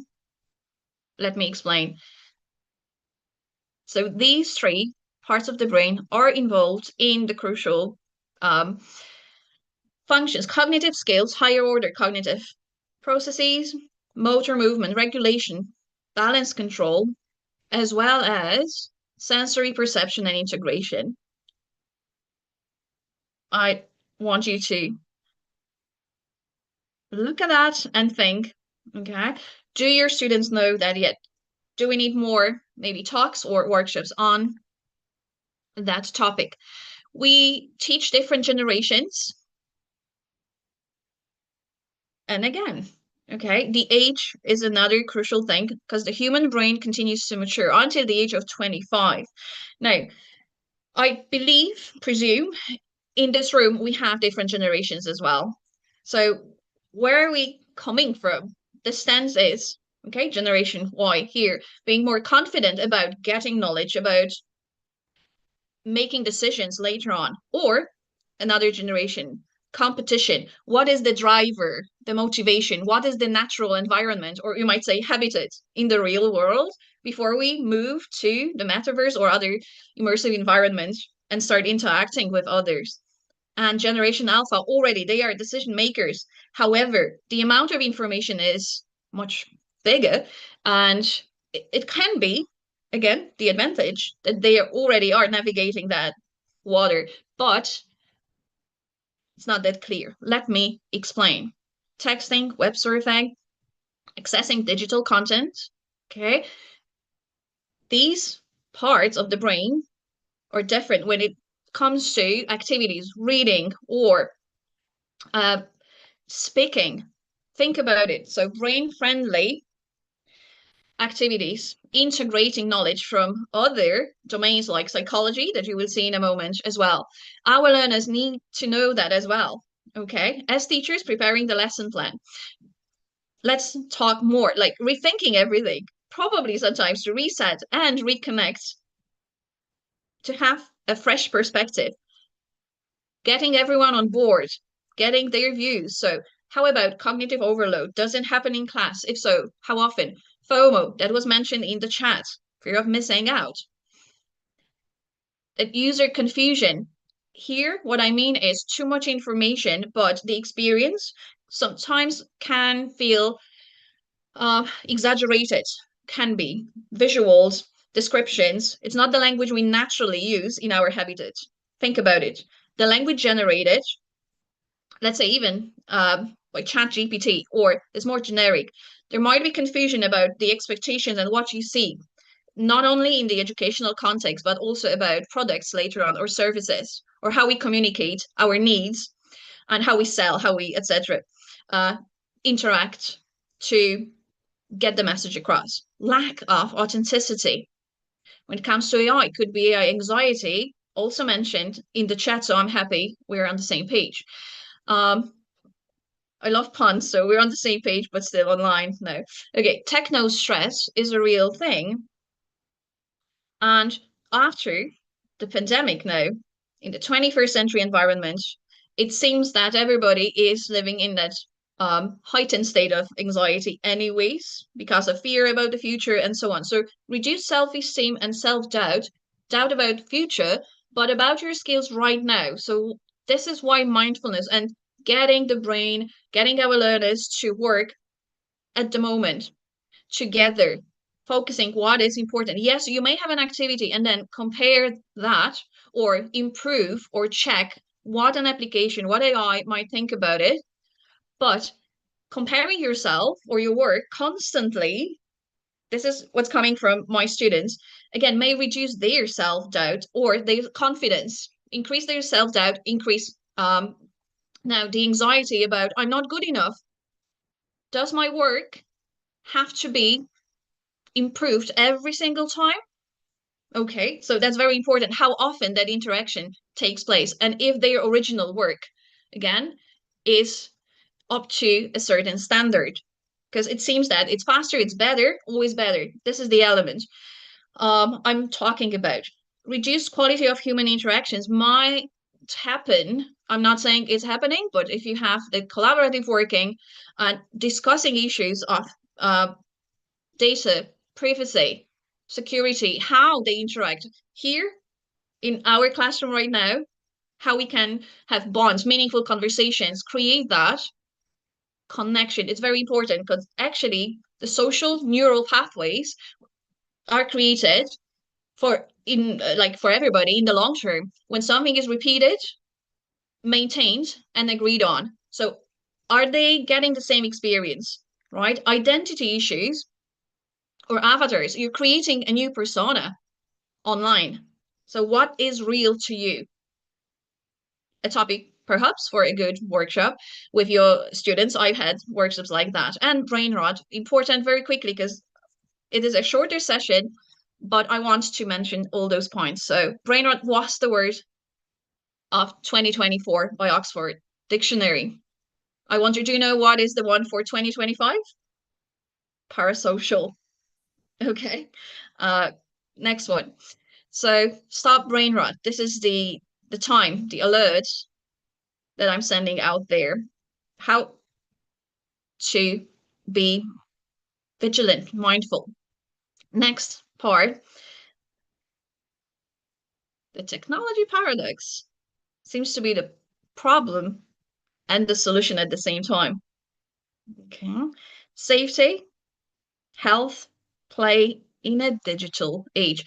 I've done an overview of some articles or snippets from all over the world in a flash, and consciously I use like the handwriting just to filter out the information we need to focus on. I don't want you to read the whole thing. I encourage you to do that after the session perhaps, but right now this is what learners normally do. Students want quick bites and bits of information. So keywords, what can you get? Can you get additional stress sometimes from the headlines? What is the information? What sources of information do you use? In my workshops, I encourage learners like using authentic materials to learn. So articles, journals are quite often analyzed and discussed together. Okay, next one. That was 2017.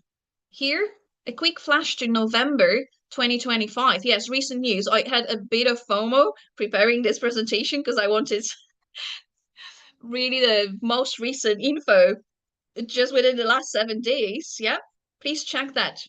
About social interactions, so social media in December 2025, big changes in Australia.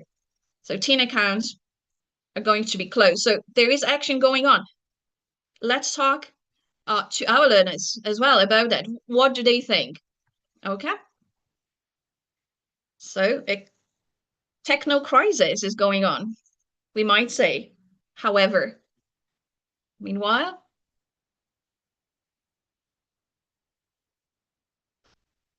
I want to know your first impression and your feeling right now. What do you think? The robot teacher redefining and challenging education. Advantages and perceived threats. Okay. I always like to say turning challenges into opportunities. Let's see what's coming out of that. And again, I just marked consciously, like as if taking out just a bit. What are the threats? Weakening authentic classroom experience, perhaps. Cognitive skills mentioned again, or inequality. I'm not saying it's happening. It might happen if not tackled the right way. I want to know your feelings. Okay, this is China. We have an international audience here as well. So your thoughts, is that going to happen? Are you comfortable with this picture right now? Do you want to see it? In the chat, consciously I asked you, the first question was, would you like to meet in person? Would you like to have a robot on your team? Okay, that might happen very, very soon. Well, let us not panic or get scared. Education, in fact, has always been about asking better questions. So what are the questions we should answer, okay? Nurturing empathy, creativity, and critical thinking. Critical does not mean criticizing for the sake of being negative, just asking the right questions, okay? Some are saying in the chat it may not happen. Exactly, it may not. The direction is being shaped right now. So it's bridging the gap now about how we interpret even this piece of information. Okay, future is being shaped right now. The recommendations. Just a few coming from me, but I want to know from you guys at the moment about digital transformation. How can you strengthen human connections in your class or with other teachers? What sources do you have access to? How do you filter out unimportant details like I tried to do just in this mini session, because that's a shorter one today? More talks, quality over quantity, pick certain areas, discuss this in class, support self-expression at school, teaching logic, ethics, and aesthetics to be more responsive, sensitive to the natural beauty as well, right? But what is really happening in our real world before we meet there in the virtual environment that might feel a bit artificial. Reduce stress, anxiety at any stage. Now, here's an important concept that I want to mention. And if someone is already using maybe psychology bits or science, neuroscience, cognitive science, we are moving slowly from sociology to neurosociology, okay? New paradigm 2025 with hyperscanning or interbrain synchrony. When we interact with our learners or with other people outside there are some traditional embedded norms and responses that are expected. Would you agree? Certain norms, behaviors based on values, norms, beliefs, of course, culture as well. What happens right now, if we're moving into the immersive environment, what is the standard? Or is there any? Okay, that's a very interesting aspect. If you are teaching or you've heard of neurodivergent learners, apparently 20% of the population now might be neurodivergent, be it with formal diagnosis or not, then we might expect that there is a variety of minds in each classroom and in our environment. Moving that now to a virtual one, I want to just say that the double empathy problem that maybe those on the autism spectrum or with ADHD may react differently in the real world, okay? When it comes to social cues or responses, and we are learning both neurotypicals and neurodivergent learners should merge together. There is no better, worse, there should be no standard as such. If you know what I'm trying to express right now, jumping too fast, someone said that in the chat, into a new environment without those set rules may bring a lot of confusion, or at the same time may bring new opportunities. Please think about it. So I can see a great area here to consider later on about neurosociology and neurodivergence. Okay, and another thing is still how we can interpret and how we can perceive what is going around us. There is a gap. We are in different countries. We work with different students, different minds, different stage, different generations, trying to find a good way forward. Okay, very quickly. When it comes to accessing information, and this is exactly what I did in my class, okay, 2017, because before the pandemic, it was so interesting to talk being relaxed, perhaps, okay, more relaxed about the future and optimistic. 2017, okay, a robot, okay, Sophia, is already a citizen of Saudi Arabia. So my question to you at the very beginning of the session, would you like to see a robot? Well, we may not, or some already are saying them, like China, okay, or Saudi Arabia as a citizen. That opens another way when it comes to education and social relationships in and outside of the class. Now, jumping on 2020.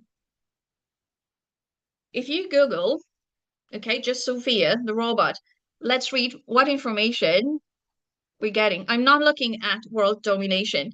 I had a great conversation with my students there, okay, about the perception that they get, and then we started checking other sources. I'm just trying to get that message across, use different sources, verify talk, what is the impression, what may not happen.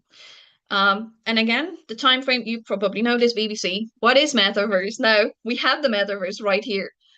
And then chatbots with personality. I was trying to put also the time frame, so 2022. So before the pandemic, what is it?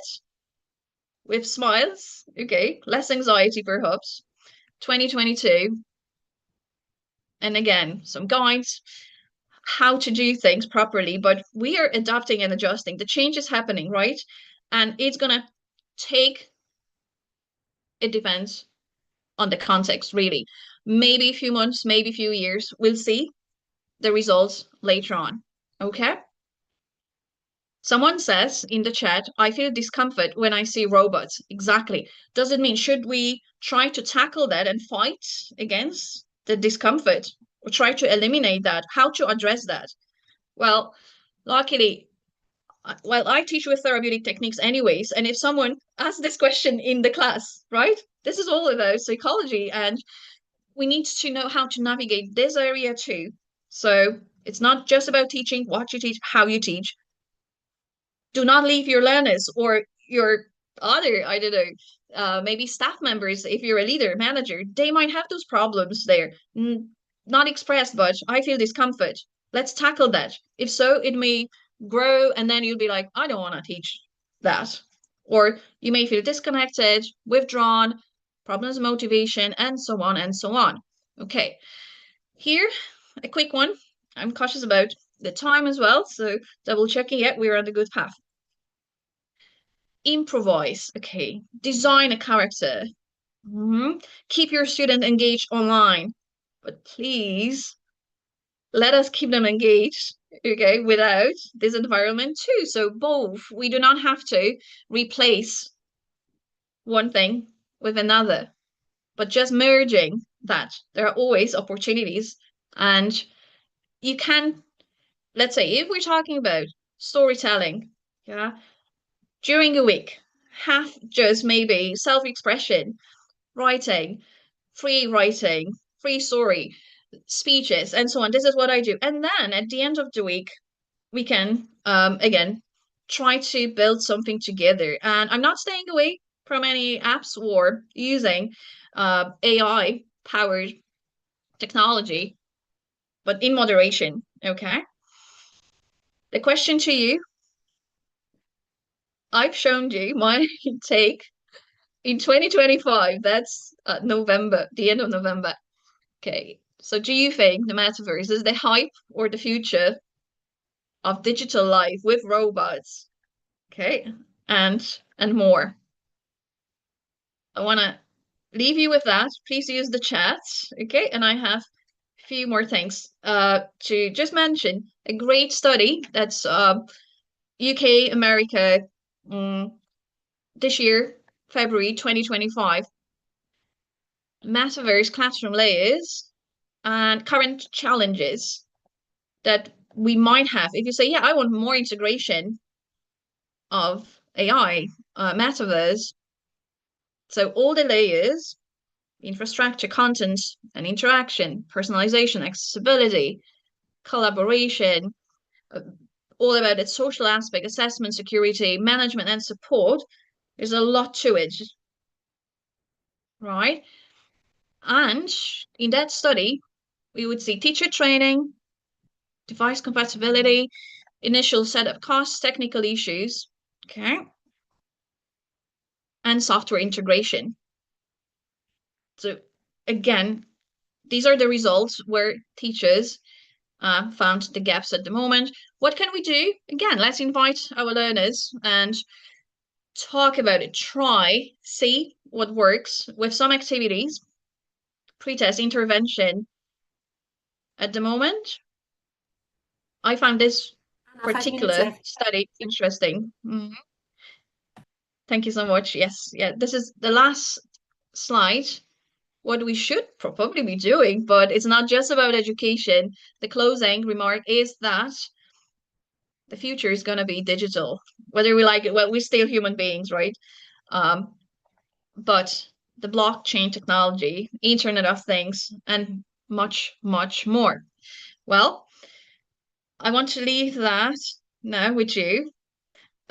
Your thoughts and some ideas what we can do as teachers.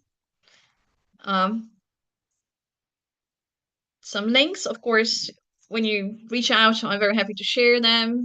Read, educate yourselves, and your learners. Give them the right sources. Compare together. Do not be afraid to tackle any issue of that kind. And this is where you can find me, or I'm representing TEFL Kuwait, the Neurolinguistics Special Interest Group. You're very welcome to join us at any time. Perfect. So the questions, again, what are your thoughts? We already have seen someone said, I feel discomfort thinking about robots interacting with me. Okay. What points presented by me today have caught your attention? I'd love to know more, please.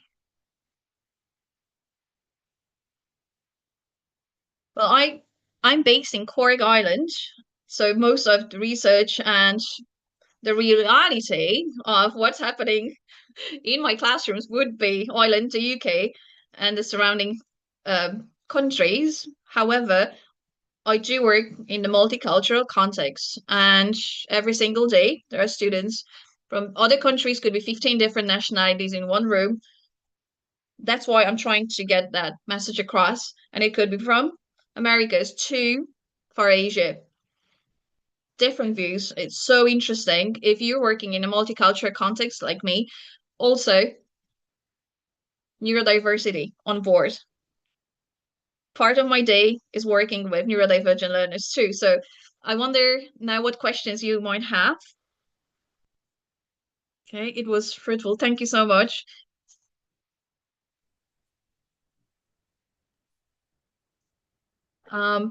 I might go perfect present. Thank you so much. Yeah, there are like very nice comments. There seems to be no question. No Mhm. questions. Yeah, thank you. Personally, I really liked it.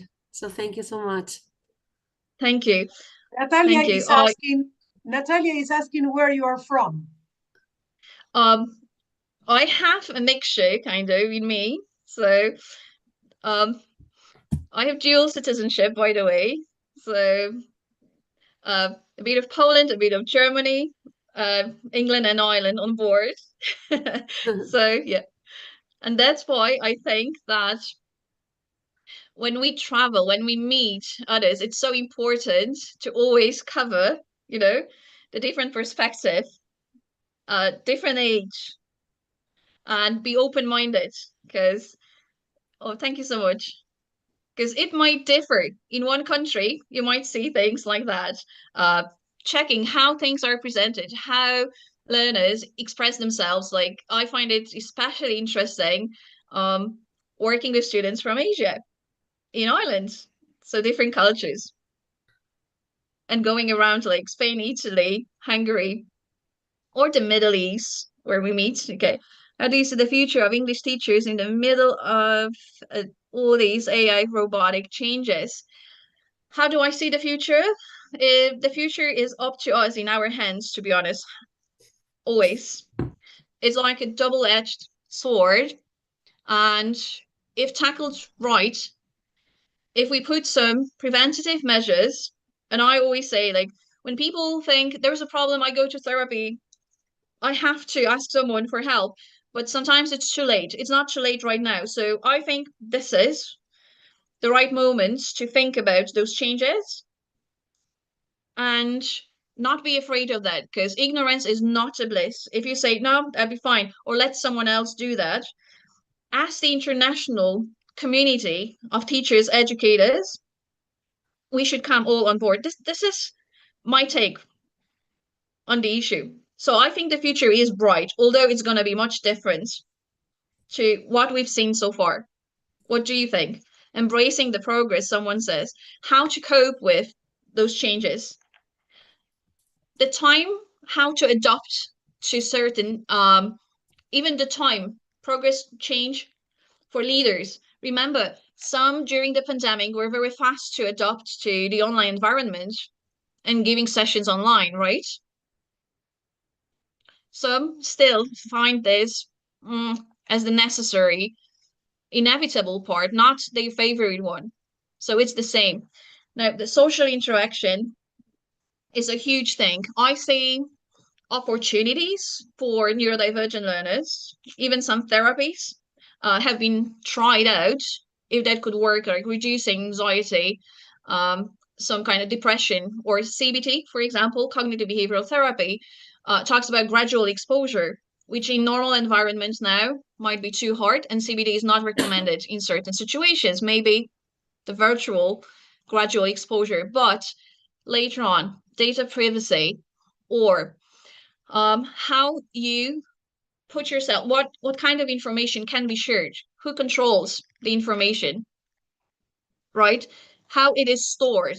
Is there a lot of anxiety, and especially expressed by parents too, because different generation, again, finding the common ground with younger learners. So I work primary, secondary school as well, and there's a lot, honestly. That's why I share those insights with recommendations in articles and organize lots of webinars and conferences like that are just, I think, a great platform to actually exchange our own views as well. Talk to parents, get to know your learners more and more on any occasion. And I'm going to look at another question. How can we ensure an empathetic, emotional intelligence generation with the absence of human educators in the education process? Absence of human educators in the education process. Well, we shape that, isn't it? Intelligence, emotional intelligence generation. I would break it down into some separate elements, ensuring where we want to be. What is the vision first? And emotional intelligence, in which context exactly? I cannot imagine like no absence at all of human educators. There won't be absence of human educators. Somebody has to check all those things and navigate that thing. Now, how about if you want to read up more on those issues, I can share those articles, and then you will see that it's not possible not to have a human being in between the interaction, because students are human beings. So again, they will need some kind of support, even if they feel it's so natural for them to interact, like in China, having a robot, a humanoid teacher in the classroom right away. But they are human beings. So we're talking about they will grow very quickly. They'll become individuals, possibly in education as well, right?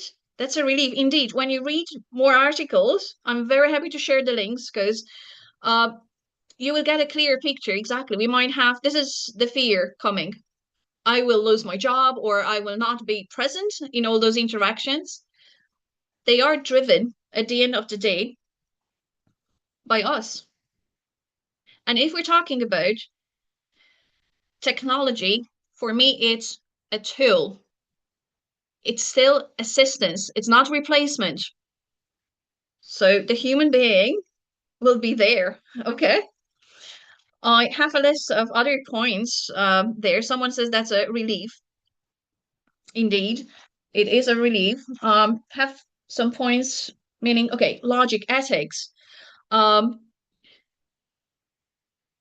Anything generated by AI, please think about it, and the cultural context. Again, anything generated, it's general, okay? What kind of culture does AI represent?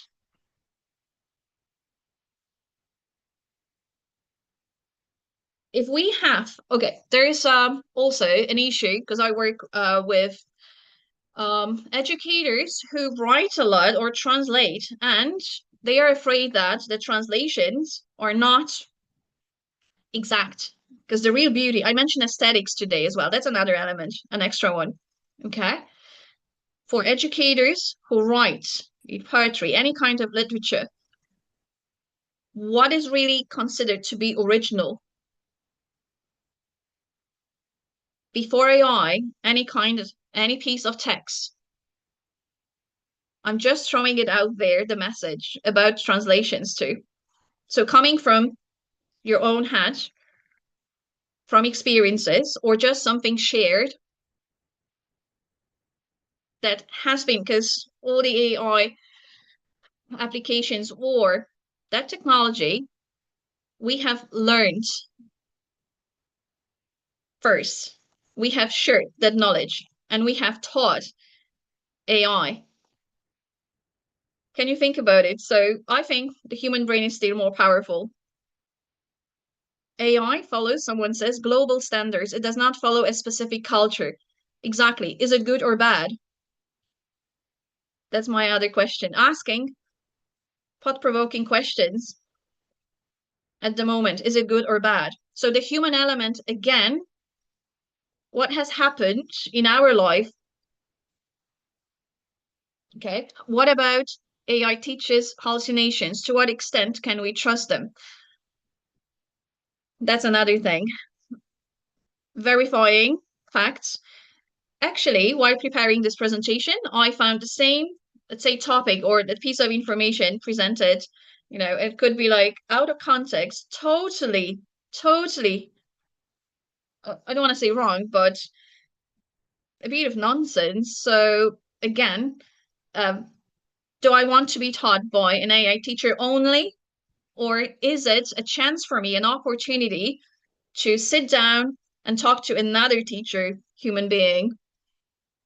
Okay, who's gonna assure the privacy of my data that I'm sharing, or the information shared in the classroom, the virtual classroom?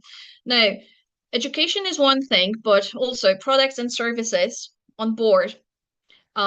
your digital persona. It's very hard to verify later on. It's blockchain technology I'm talking about. Who's gonna, like, let's say, pay for this? So finance and verification of the data, and even more. Based on the policy of the society, we can mention it is good or bad. Exactly. So it's not about being very definite. I do appreciate all the advantages when it comes to AI. It can be faster. If it helps, why not? But the same with fire, with water. Okay.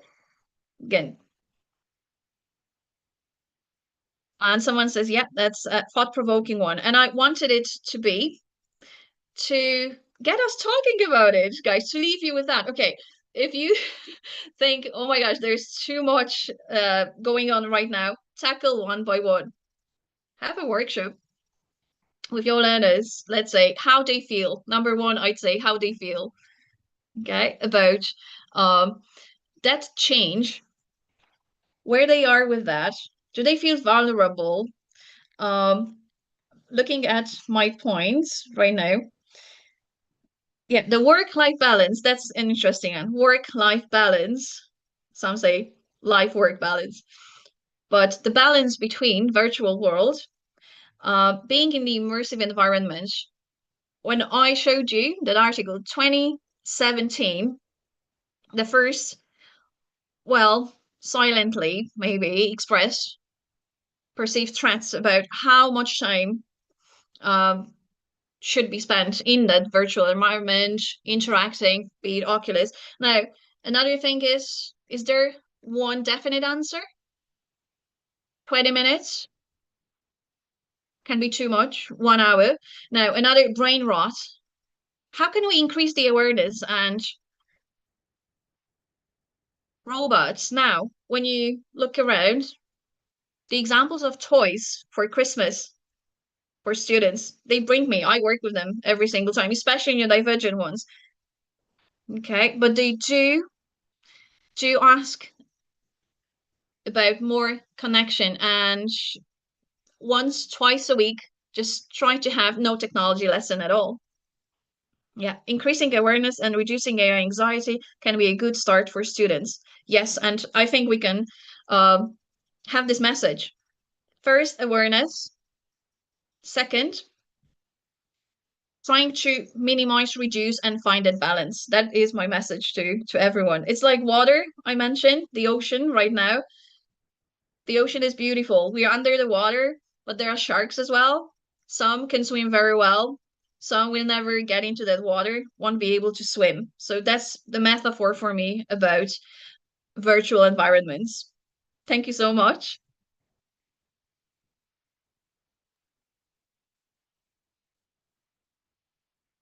Thank you very much, Anna. It's been for me, it's been a fascinating session. It's fascinating. I'm sorry that we don't have time for more questions. But as I say, it's been a wonderful session, and I'm sure that is reading the chat that everybody feels the same. Jelena says, I was just about to write time, please, influence of mentoring program. Yes. Yeah, right. So thank you so much, Anna. Please send my regards to everyone at TEFL Kuwait, very good friends of TESOL-SPAIN. Only last week we had the online event where our dear Teresa Bestwick was one of the speakers. And so, thanks a lot. And thank you to everyone. And yes, I will send my regards, sending the love, and we have a great cooperation, collaboration anytime, every occasion. Yes. Wonderful. Fantastic. And thank you, Adriana, for monitoring the session. Yeah, thank you for letting me be here. Okay, so up next, we have dear Nadia Filipovic. It's Filipovic? the correct Yes, it is, and pronunciation? it's simpler than that. Actually, my name is Nada, but it doesn't mean nothing in my language, so Oh. it means hope. Oh, that's lovely. I bet you can pronounce it well. So Nada actually in Spanish is nothing, but in my language it's hope. So the It's a meaning is lovely better. name. Thank It's you. a lovely name. Yeah, it's a little bit old-fashioned. Well, yeah, but it's lovely. And your monitor is going to be my dear Jelena Spasic. I think we have seen each other not long ago. No, not long ago, I would say yes. Thank you, Annie, for the lovely introduction. Good afternoon, good evening, everyone. I don't know, good morning, good coming from different parts of the time zones. So my name is Jelena. I come from ELTA, Serbia, English Language Teachers Association from Serbia. We are happy to be here and to have this fruitful cooperation with TESOL-SPAIN. Thank you for organizing all of this and cooperation with all the other associations. My colleague today who will be presenting is Nada Filipovic. I'm just going to say that Nada has been a teacher with more than 20 years of experience. She is a co-author of several course books. She is a Fulbright scholar and she is a wonderful friend. I can say that her expertise includes different things.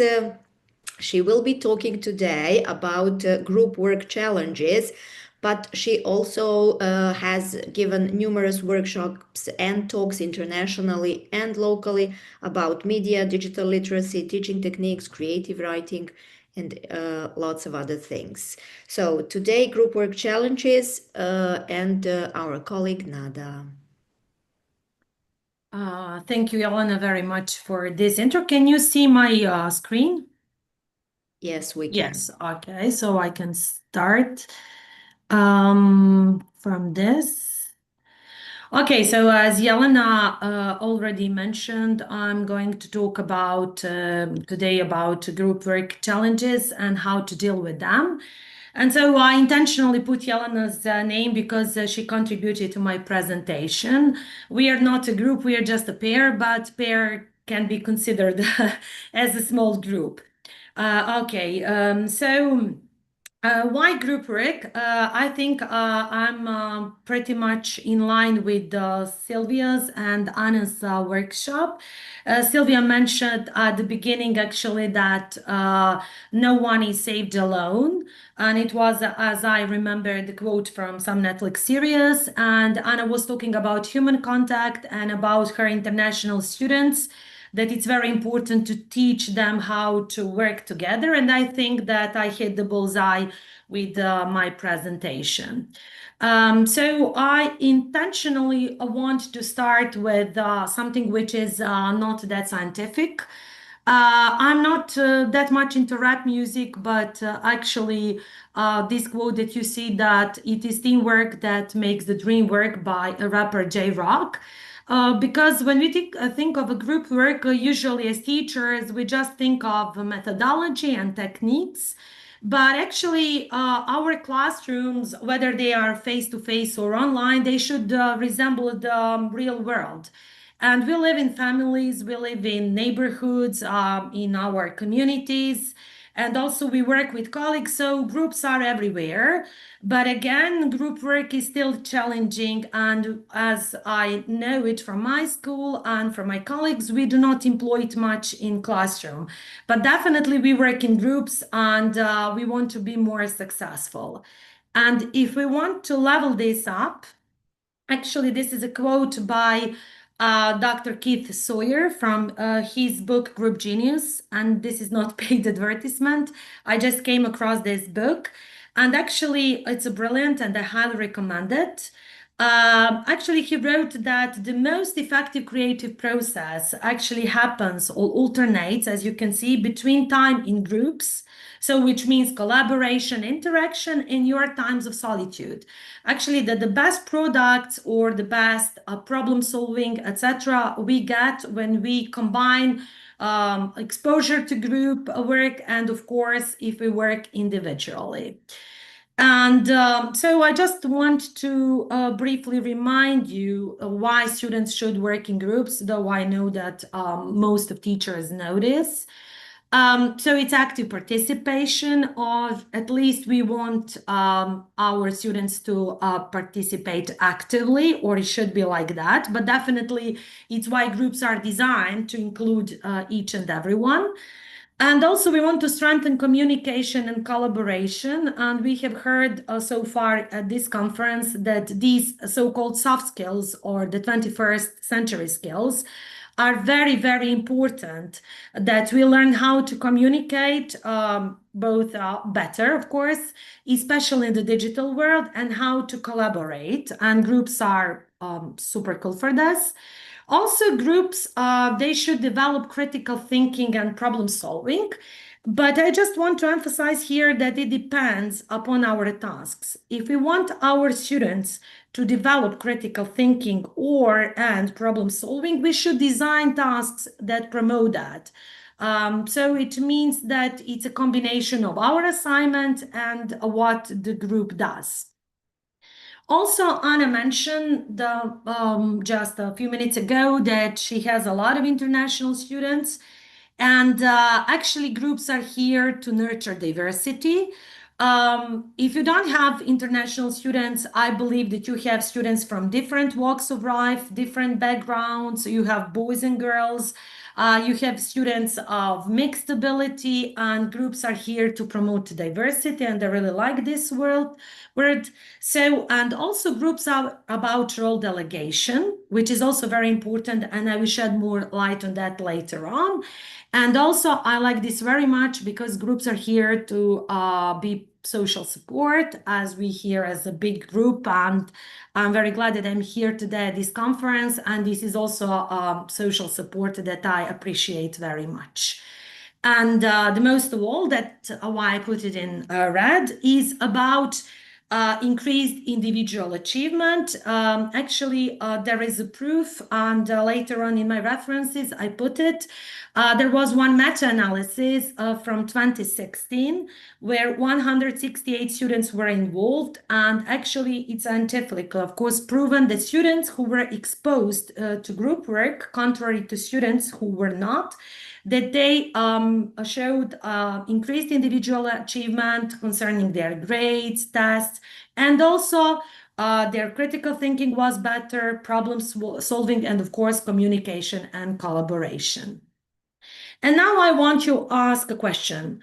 Why then, if we know all of these things, why teachers still shy away from group work? And believe it or not, I like group work, but I still sometimes shy away. So can you just put it in the chat box why you, as a teacher, or why do you think teachers shy away? And Yelena will just read your comments.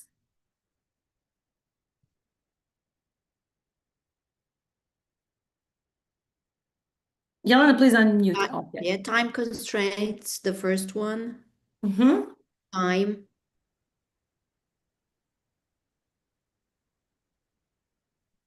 Anything else that come up? Yeah, Just so time. far, yeah. We're afraid of losing control over the students, large classes, not being able to manage the groups well. Students won't put much effort, but wait for the others to do the work. It could be too noisy as well. Mm-hmm. Yes. Yes, mostly I agree with you. Yes. The first thing. Afraid of not knowing something concerning the discussion topic as well. Mm-hmm. Okay, I don't know those why. are the comments. I know my presentation just stopped. I don't know why. Maybe because of the internet. Just maybe you should start all over. Okay, there are some other comments that I can read. okay, So I can start. unequal contribution, being afraid of what other teachers think of our lesson, fear of judgment or social anxiety. I just share. I'll just share my PDF as a backup because I think it would be better. I don't know why it stopped. Maybe the internet in Serbia is not that Okay. It's raining, snowing. Yeah, but yes, it's raining a lot, so Yeah. but you will see. Okay. So can you see now my screen? Yes. Yes. Okay. So yes. So lack of confidence. Sometimes we are not confident enough. And as everything you mentioned, like a classroom management, so it means like it's time consuming, you will lose control, it's going to be noisy. Yes, it's going to be noisy, but sometimes it can be also pleasant. Some teachers, they don't know how to divide students into groups, so that can be a problem. So should groups be small or big? Then something about meaningful roles, and that's why I'm going to talk more about this, how to delegate meaningful roles. And of course, if you work in public school, as I work, how to assess group work. And I think that it's a splitting headache for teachers. Okay. And so these are challenges that arise from a group work as well, apart from us shying away. So it's unequal contribution. Of course, you divide your students into groups, and then you see that some students do something and some they just do not do anything. Then the communication can be poor due to various reasons. One of the reason can be that, for example, if you're a language teacher, that their knowledge is not up to the standard that you expect. Sometimes students are introverted and they are shy and they don't want to speak to other students. I work with teenagers, so and their personalities clash. You know how teenagers can be very moody and they don't want to cooperate with each other.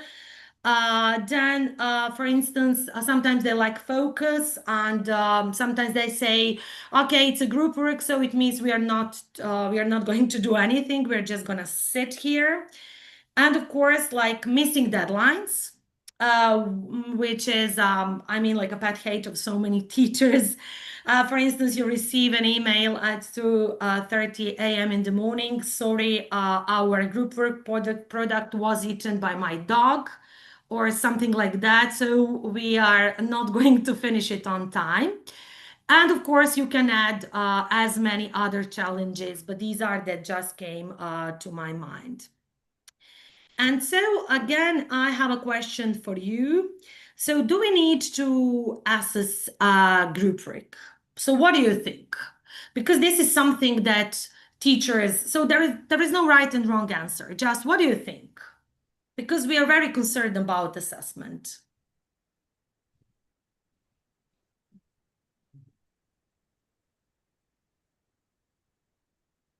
So what do you think? Can you put it just in the chat box?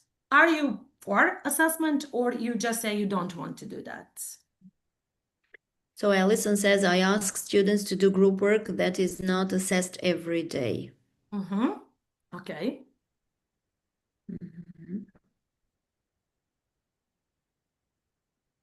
It depends on the desired output of the task. However, we are required to assess students' group work skills by our local curriculum. That's what Alison added. Another form could be work assessment if the labor has been divided. Formative assessment is fine, but I wouldn't use summative assessment. Okay. So it means that sometimes you think it's okay to assess, sometimes you think it's not okay to assess or to apply various types of assessment. So this is when I came across in one article that is in my references. Actually, do we need to assess group work? And first answer was like, not all classwork needs to be graded.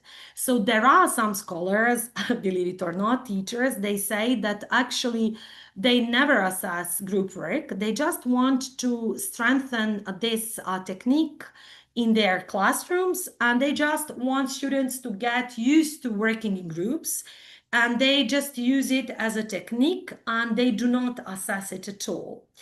So some scholars as well, they say they use group products as a non-graded review for tests.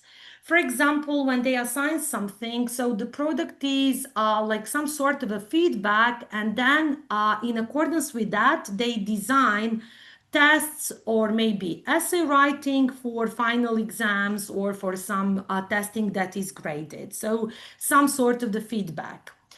I came across one also very nice idea, especially if you are just about to start employing more group work, that they just actually want to focus more on soft skills, especially contribution. And those teachers, they just assess contribution. What I read, for instance, in this article is that they just like tell students to put emojis how other members of the group contributed and to do it anonymously. And then they exchange it. And then you see actually some sort of a peer assessment. It's you see how your classmates or your group members reacted to your contribution. Or for instance, she does it. It's she, I forgot her name. She just has a worksheet and she checks how much they contribute. And also somebody mentioned in the chat box, and thank you for that, about formative assessment. Yes, so some just, it's like the way just to connect this group work to assessment. So giving some sort of feedback as like, I don't know, like a quizzes, or maybe just your conclusions, how a group did their work. And another for example, group of teachers, especially if you work in public school and you are obliged by regulations and the curriculum, that you have to grade group work, that you have to grade everything which is in your class. And first of all, yes, it's challenging and demanding. And maybe that's one of the reasons why so many teachers say, I'll lose my time.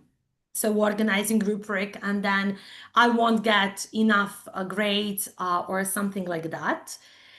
But first of all, there is a question whether to assess process. For instance, how the group, for example, how they cooperated, what about their communication and the process of getting a group work product.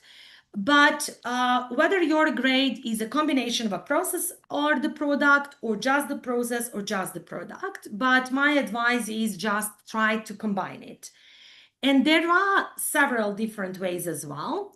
I think, and some scholars as well think, that, for example, self-evaluation is very good for group work, that students, especially if you work with teenagers, that they can just evaluate themselves, how much they contributed, what kind of communication was there, were they successful in learning new things. Also peer assessment, when the groups among each other assess themselves. And teachers' evaluation, of course, it can be like in different ways. You can assess groups as a whole, or you can assess individuals. And for those teachers that are very careful and in schools with the very, very strict regulations, I think that the last bullet is the best, that you can make group work assessment individual assessments. For instance, you can do it in this way, that after you have assigned a task, and after that you should, for example, give them a piece of homework to write an essay on that topic, or individually, of course, or you can give them some handouts for their homework that they will do individually. So you can make this, what they have learned in their group, like some sort of individual assessment. But whatever you do, I think it's okay. So the point is just to expose your student to group work. And I just picked random on the internet some evaluation forms, but you can find, so there are a lot of like peer evaluation. This is about those C's in soft skills, like this is peer evaluation form. Then again, we have this formative, very nice KWL chart, what I know, what I want to know, what I have learned, but whatever suits you, you can really find a lot of things. And another topic that I would love to talk about today and shed more light is roles. I'm talking from my personal experience. I told you I teach students aged 15 to 19 in secondary school in one grammar school in Serbia. And when I started employing more group work, there was a time gap when I assign a task that actually they didn't know what to do, actually, who will do what. And so I opted for role delegation. I usually divide or unite my students within groups or 4, maximum 5. And so these are also you can design your own roles. I picked up for one article that I'm going to share in the references. And so actually this was for the project which was called Cleaning Up the Town's Beach. Unfortunately, Serbia is a very polluted country. And so these were the roles. One was a questioner. So the person who's gonna pose or ask questions. Why cleaning up the beach? What are the major problems? What about endangered species by the river, etc. The other person was a designer, the person who will actually there should be like a poster on cleaning up the beach. Designing like some sort of calculations, the outline of the poster, and so on and so forth. And also I had 2 more roles. One was like a clarifier and the reader or the checker. So clarifier was the person who worked with a questionnaire, so digging deeper into the topic, because we also have one endangered species actually nestling on one type of the bird by the Sava River. And reader and the checker was like some like someone who was just trying to summarize the things and just see the poster and give actually he gave her the comments on this. And it's good to print out so what roles are about, as I put it here. But of course, it depends upon the age of your students, upon the task you give. And it's good to apply roles per semester or per year. And of course, you can swap roles, but do not, like employ so many roles, because it's going to be very noisy and messy. But I think that roles, when you know your role, it's very, very important for the students. And strategies and solutions for this, just to wrap up this group work that I want you to employ after my presentation, or actually my PDF, and sorry for my bad internet. So like, what are the strategies and solutions? How to become an expert in group work in your classroom? So group size, if you can, but I don't know whether you teach very large classes, so it's better to have smaller groups. Speaking of that, you will have more students participating. So if you have groups 3 to 5, it means that everyone is involved. So, but if you have like large groups, like 7, 8, again, it's a lot of people there, and probably some, especially introverted students, they will shy away. Then meaningful roles that I have just been talking about, especially for mini projects. So when you have meaningful roles, and it's also a lifelike situation, because we all know our roles, for example, in our communities or at work. So then students will be familiar with the tasks. So it will be clearer to them what is expected from them, and then they will do their part. Then, of course, you should establish group norms. And that's the highlight of my presentation. Actually, it's something which is called group work contract, though the name is a little bit scary. It's not that scary. Anna mentioned about international students and about people also from, I mentioned different walks of life and about diversity. And I think actually that apart from everything that I have just presented to you, so I think the most important thing is that when we want our students to work in groups, is to teach them to respect each other, to respect each other's opinions, to learn how to cope with different types of personalities, to learn how to work with people from different walks of life, to work with people that actually are from the different cultural background and so on and so forth. Because we all have noticed, unfortunately, that in this brave new world, there is a lot of I don't know, especially in the digital world, you know, that a lot of hatred, a lot of negative comments, a lot of clashes, a lot of fights, and unfortunately we have like several ongoing wars nowadays. So actually we want to teach our students how to deal with different opinions, how to resolve problems, how to work out things, how to respect each other's. And this is my group work contract template. So this is my favorite bird, and that's why I put it, so that we promise to listen to each other, we promise to respect each other's opinions and ideas, we promise to do work on time and best we can, and we promise to ask for help if needed. And also you will teach them that signing a contract is a dangerous thing. Of course, I'm kidding.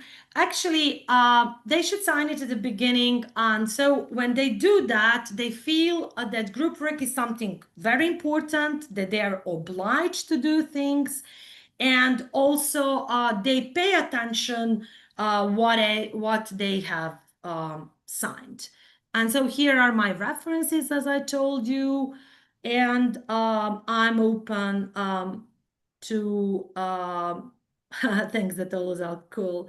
And I'm open to questions if you have any questions. And I think that I'm on time because we didn't have a little break between things. So if you have any questions, so you can ask. And sorry again for missing my presentation, but you saw everything. Thank you for nice comments.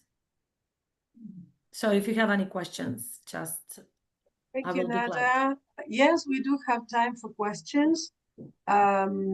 So please go ahead if there are questions. But you know what, Nada? Somebody posted that in Arabic, your name means dew. Yes, which is actually, yeah, I beautiful. spotted that, but didn't have time to answer. I know that because about 15 years ago, I collaborated with a colleague that actually is an Arab, and she told me that, and she thought I was an Arab too. Oh. So because of the name, and I think that they have the name, the same name. So I'm global. Yes, yes.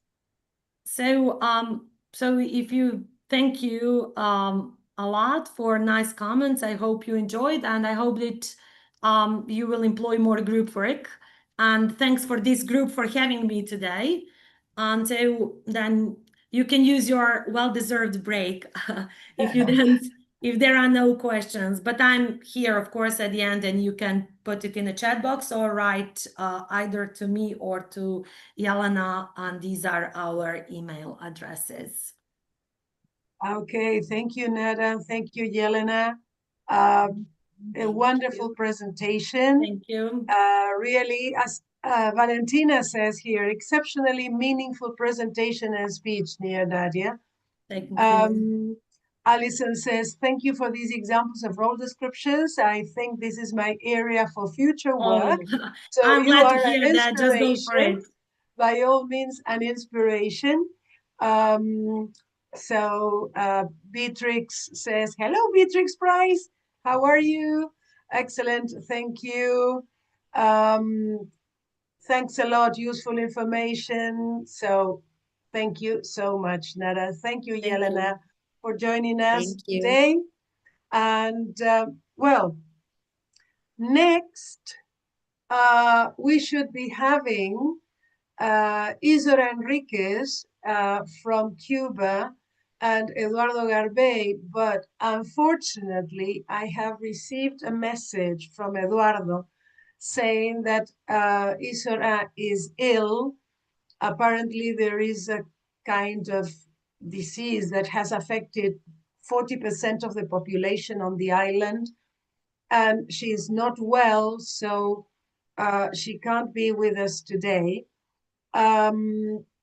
So what I was thinking is, that is, this is so unexpected that I thought, okay, what are we going to do? So I thought that maybe I could share some information with you and then give you a little break.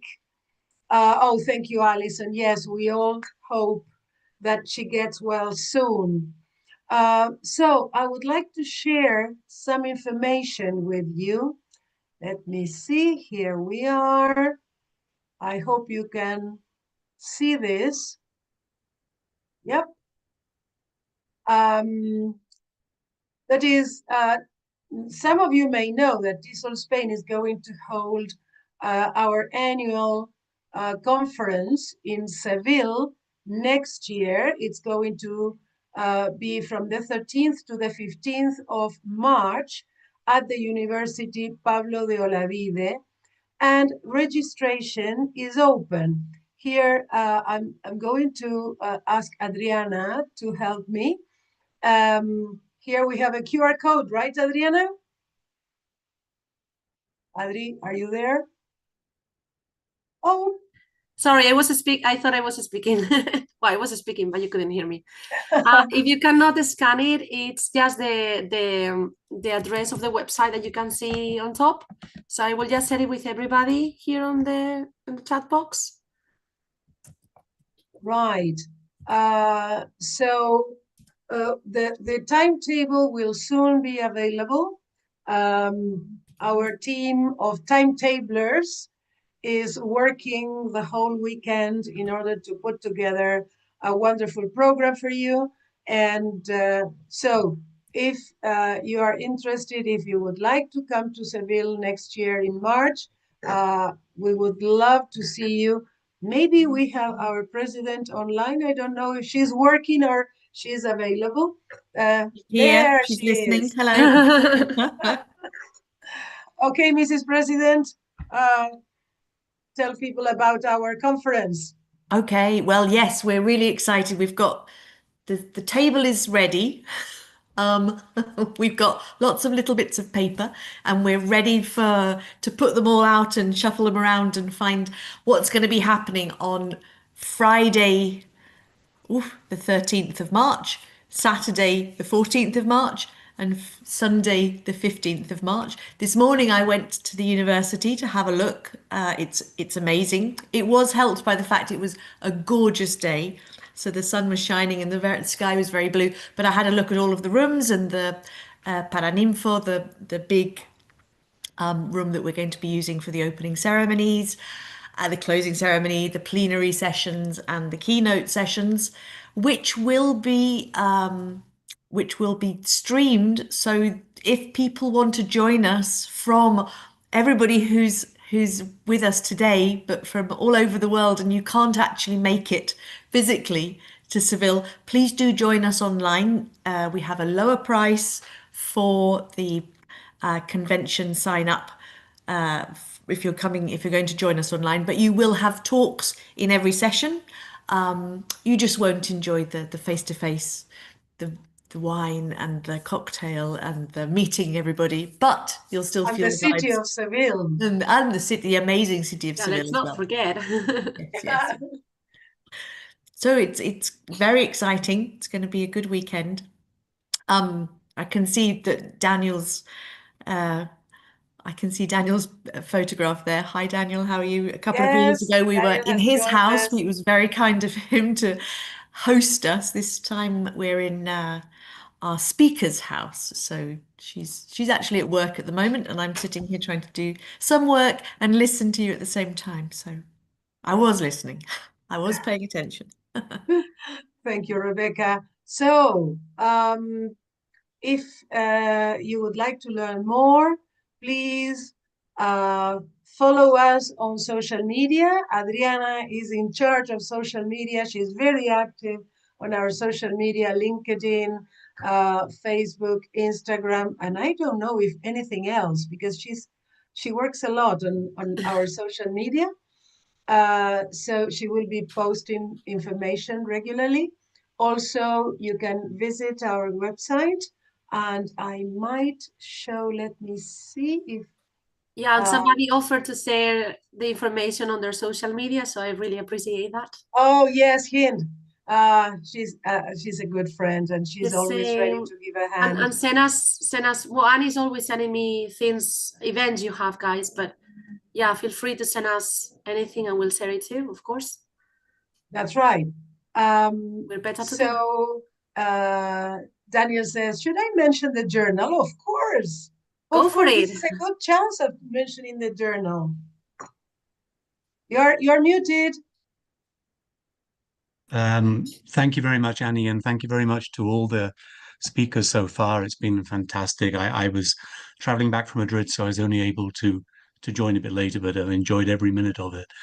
And it just struck me that many of the people who've been talking to us today have done really extensive studies and research into their areas and produced fascinating results. And we do have a TESOL-SPAIN journal. It's biannual, and I would be delighted to receive any articles that people would like to share with us. So it's another way of sharing our experiences and our areas of knowledge with our wonderful community, our extensive international community.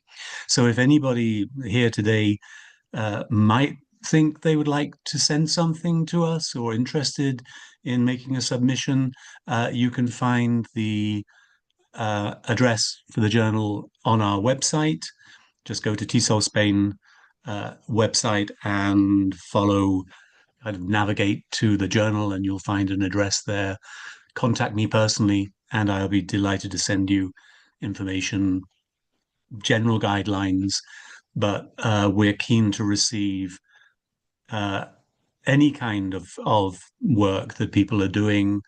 I think it's a great way of being able to share ideas in maybe a slightly more academic way. But I have to say that submissions we've had are so practical and in informational for teachers that I feel that it's certainly not a dry read, and I'd be delighted if anyone listening would like to contribute.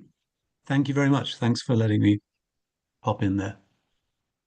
Thank you, Daniel. Thank you. I'm sure that many people here will be very interested in submitting an article for the journal. Somebody, Nazir, is asking, is it for free? What do you mean? The certificate? Of course, you don't have to pay for the certificate. And the submission for the journal, if it is for free, of course it is for free. So you don't have to pay, that is, either for the certificate or for contributing to the journal. This is all for free. So, do we have any other announcement to make? Rebecca, Adriana, am I missing anything? I don't think so, right? I don't think so, no. Okay, so what unfortunately, Isora cannot join us today. What I would suggest is maybe we can take, after all this time, a 30-minute break before Panama TESOL and Dr. Juan Rios Vega and Zuleika Zapatero join us from Panama, my dear Panama. I say my dear Panama because my grandson is Panameño. So Panama is very close to my heart. Yes, Zuleika, you put up your hand. Yes, come on. Yeah. Good morning. Hi, good morning. Hello. Yes, hello. At 12:20, then we will be there with Dr. Juan Rios. Yeah, that's right. So let's see. It's in Spain. It is 5:42. So 20 to 6. We'll be back at, let's say, I will be back at 10 past 6 Spanish time, so as to give time to Dr. Juan Rios Vega and to Zuleika to set up shop. So looking forward to seeing you in a few minutes. Take some rest, stretch, have a glass of whatever. I will have a glass of a cup of tea, not a glass of anything, not yet. And see you, a glass of water. Yes, Dr. Reem. So see you in about 20 minutes time. Yep. Bye. See you later. Bye-bye.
Hello, Zuleika.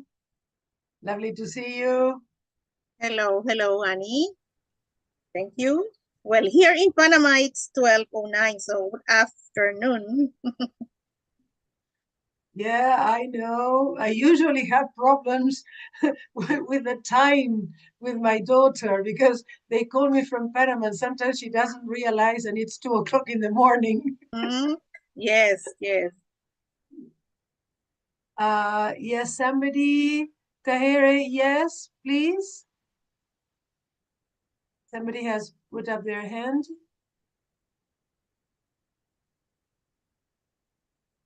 Let's see.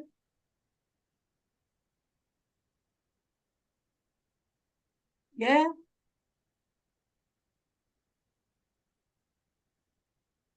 Yes. How can I help?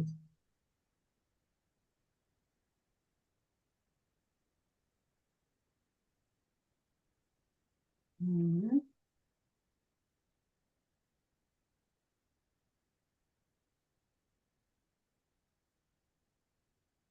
Well, okay. Dr. Rios Vega, if you would like to try your slides, see if everything is working well. We still have 10 minutes to go, but it's better if we start checking the technology. Yes. Hello, this is me, Dr. Rios. How are you? Hello, Dr. Rios. The meeting started. Here we go. Lovely to see you. Nice to meet you online. So it's good. Can you try your presentation one? Yeah, let me just share.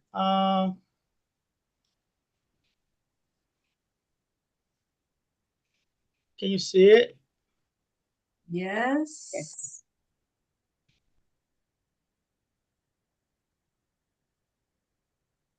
There we are.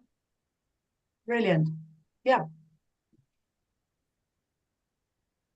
So we still have 9 minutes to start. So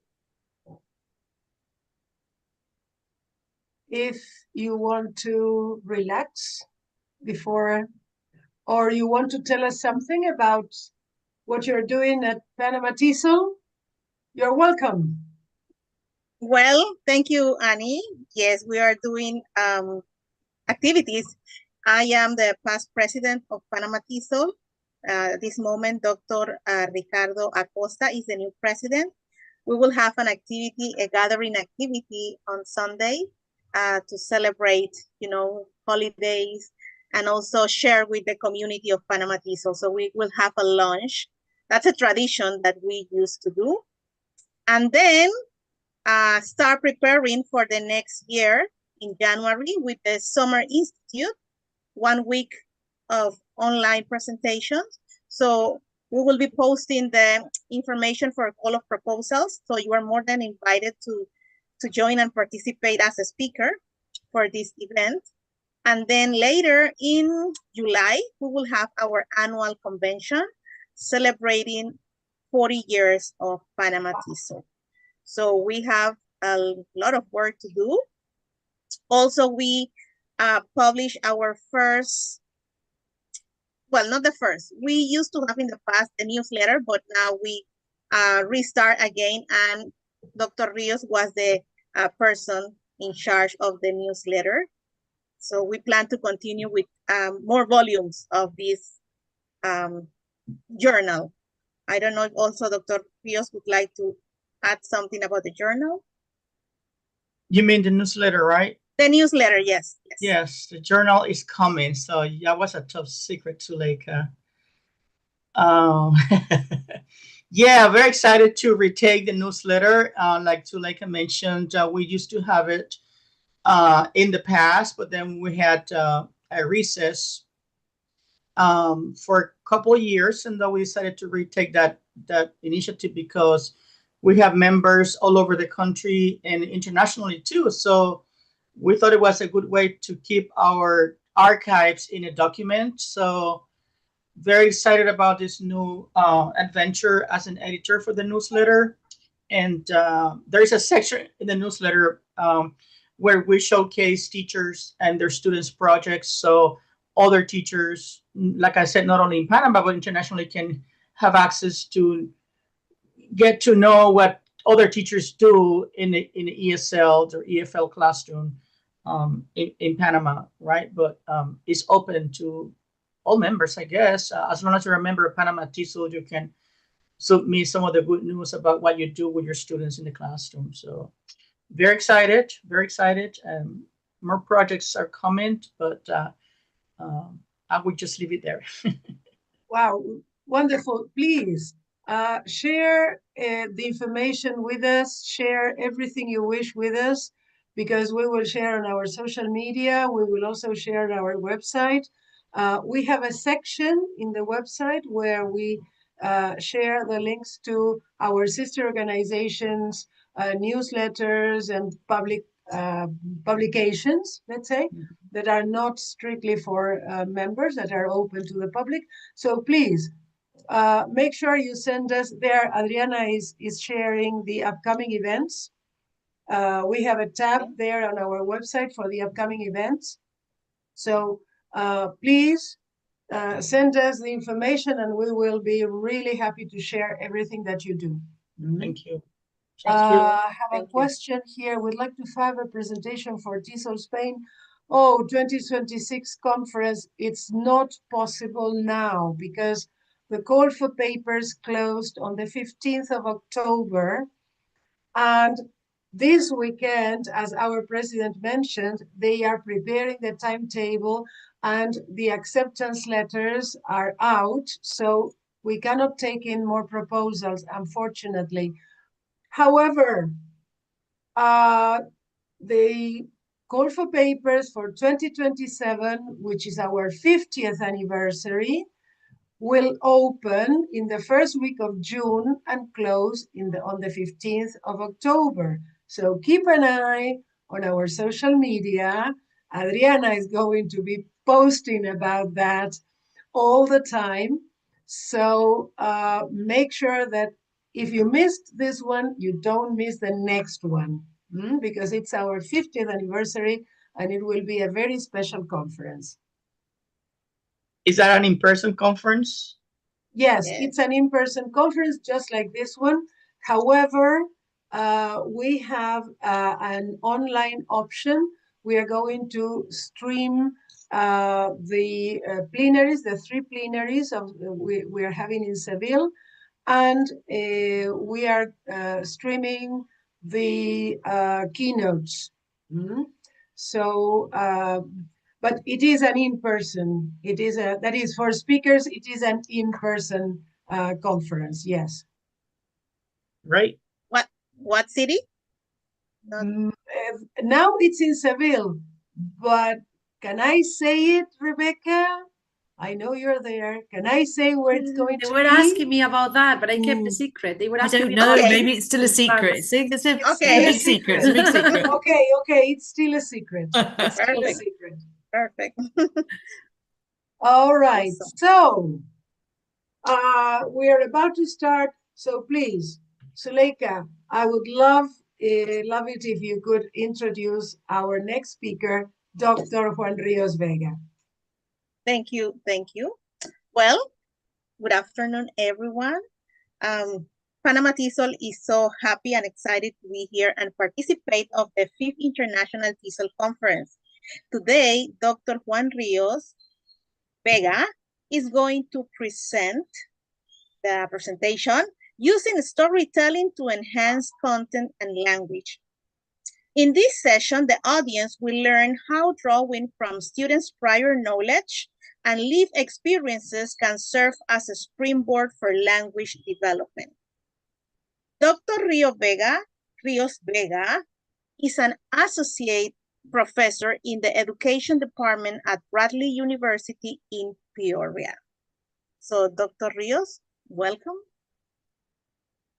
Good morning, good afternoon, good night. I don't know where everybody is right now, but here where I live is 11:20 right now. So I'm so happy to be one of the speakers in this amazing online session. So hopefully you will take something out of this conversation this morning. So let me go ahead and share my PowerPoint very quickly. Let me slideshow. Okay, can you see the big screen now? Excellent.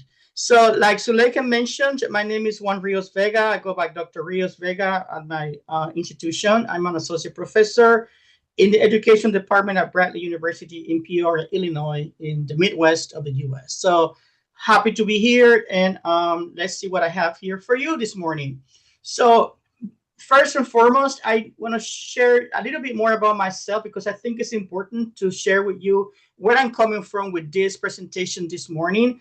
I'm a former ESL, EFL teacher for over 25 years, Panama, North Carolina, and now in Illinois, where I prepare future teachers, pre-K all the way through high school.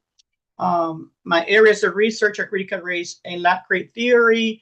I also do a lot of research on pre-K to 16 Latinx students in the US. I do a lot of studies on women's and gender studies in the US and also in Panama. But almost everything that I research about is related to such issues of social justice in education. So I firmly believe that if you don't connect social justice with education, then there is no education. It's just schooling.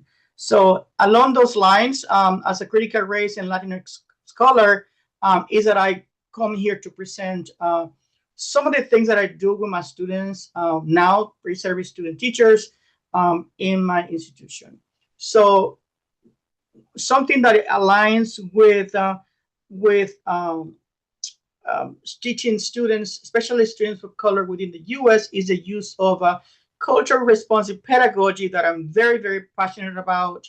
So if you're new to this topic, so I will highly recommend you to read some information about this because it is how we include students' cultural backgrounds and live experiences as assets in the classroom to make their learning experiences more engaging, more active and more collaborative. So I would just read a couple of these bullet points. Culturally responsive teaching can be defined as using the cultural knowledge, prior experiences, frames of reference, and performance styles of ethnically diverse students to make learning encounters more relevant to and effective for them. Now, something else I forgot to mention is that most of the theories and lit review that I will share with you this time comes from the US. I think geography, space is extremely important, but it doesn't mean that we cannot adapt these theories and strategies in our own countries as well. So just to keep that in mind. So in case you were wondering, like, but this is the US, this is not Panama or Spain or any other country around the world, we can tweak it and make it work based on our students' academic and also personal needs. So cultural responsive teaching affirms students' identities. And when I say identities, I'm talking about all kinds of identities, right? And also remember that identities are not static. They keep moving, they keep changing. And at the same time expands their world. It respects and admires students and their communities and also holds high expectation for them. This is extremely important for us. And I will talk about the context of Panama and also the US, especially when students do not see that they are represented, especially in the textbooks or the stories that they are exposed to in the English learning setting. It means learning about students' cultural and family practices and values and infusing important as everybody else's.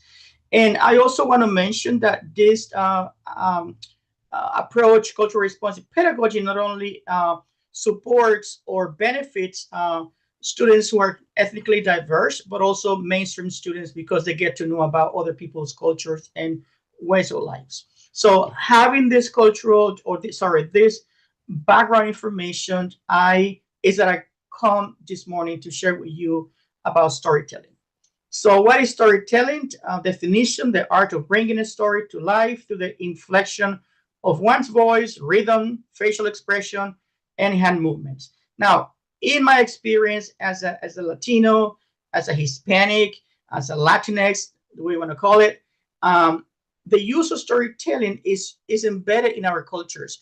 We were raised by our grandparents and parents, and most of the time they told us stories, especially stories that could teach us how to behave, for example, or stories that I can still share with some of my students and friends that I learned from my grandma, for example, or my mother. So again, storytelling applies to some other cultures very easily than in some others. So storytelling and language development. Now, something else I want to mention this morning is that I will be talking to you about using storytelling from a teacher standpoint, and then how we can teach students pre-K all the way through 16 to use storytelling in the classroom. And also, if time allows me, I will share a little bit of how I took storytelling to digital storytelling, right?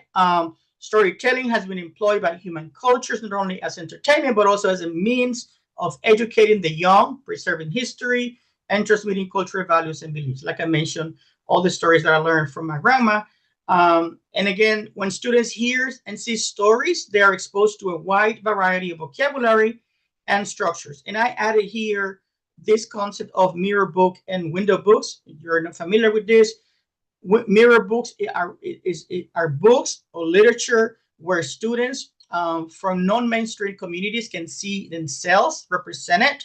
We call them mirror books. And then the window books are the books where students from the majority group get to learn from other students or other communities that they are not familiar with.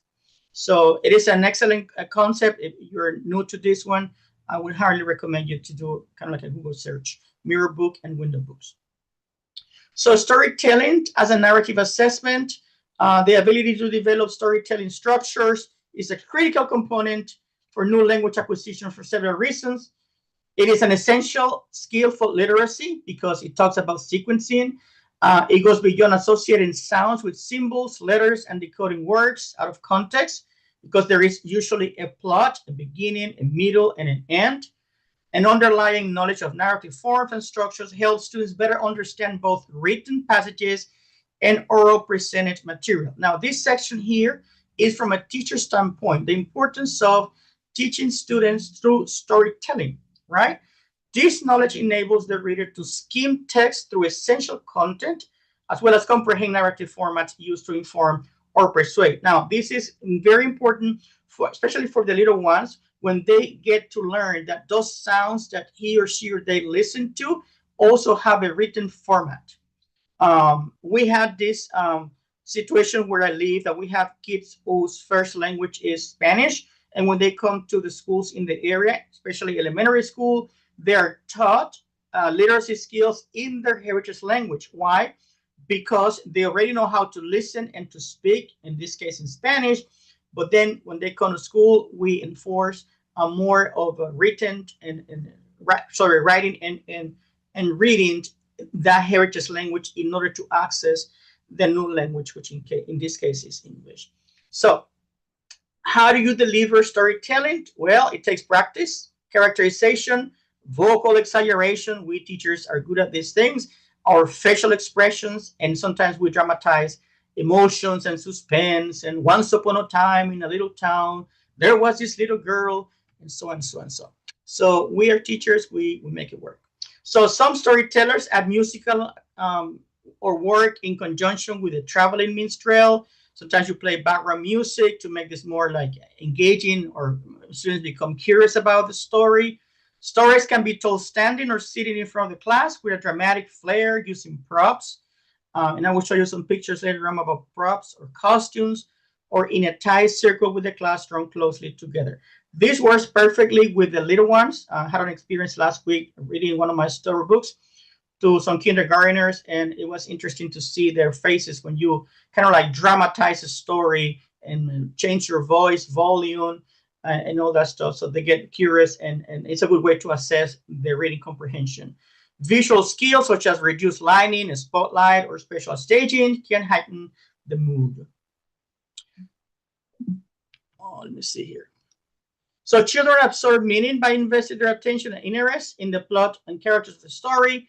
As a storyteller makes use of inflection, intonation, emphasis, and change of pitch, and use of facial expressions, eye contact, gestures, and body language. Exactly what I just told you that I experienced last week. I think that it's also a good way for us as teachers to model the language to students, because eventually we want the students just to be in charge of their own learning. But through modeling, I think they can get a better picture of what is it that we want them to do. And then we switch the roles and we just see them performing, doing the job, and then we assess their learning. Acting out stories. Oral language development is important for helping students learn to read.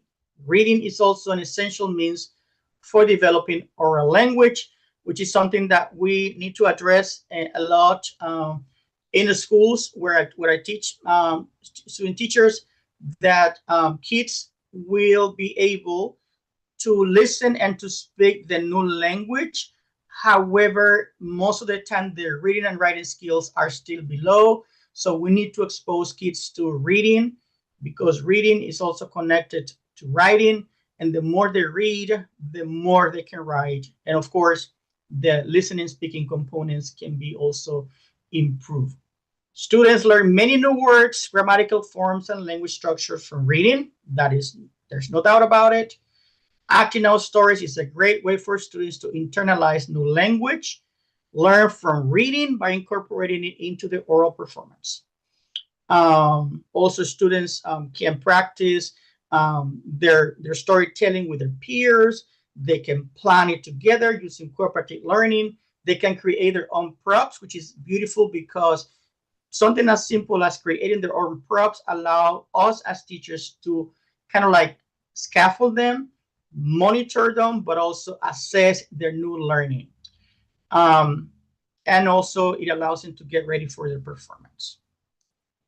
So how do we create the stories? Students can create stories using a flannel board, like in the picture here, where they are able to move the characters as they are telling us the story.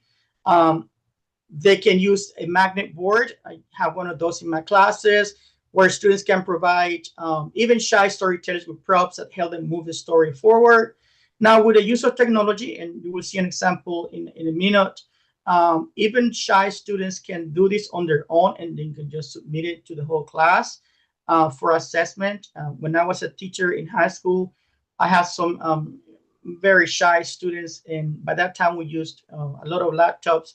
So I let them step out of the room and work on their videos individually or in private, because they didn't want their peers to look at them. You know, I was dealing with teenagers, so there were some other challenges besides learning a new language that shape their sense of confidence while developing oral language.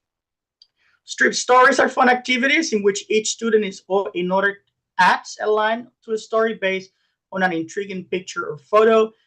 It was interesting too, because students can change the plot of a story, especially if it is a common story that almost everybody knows about. And it was interesting how students also use their creativity and imagination to kind of like turn the end of the story around.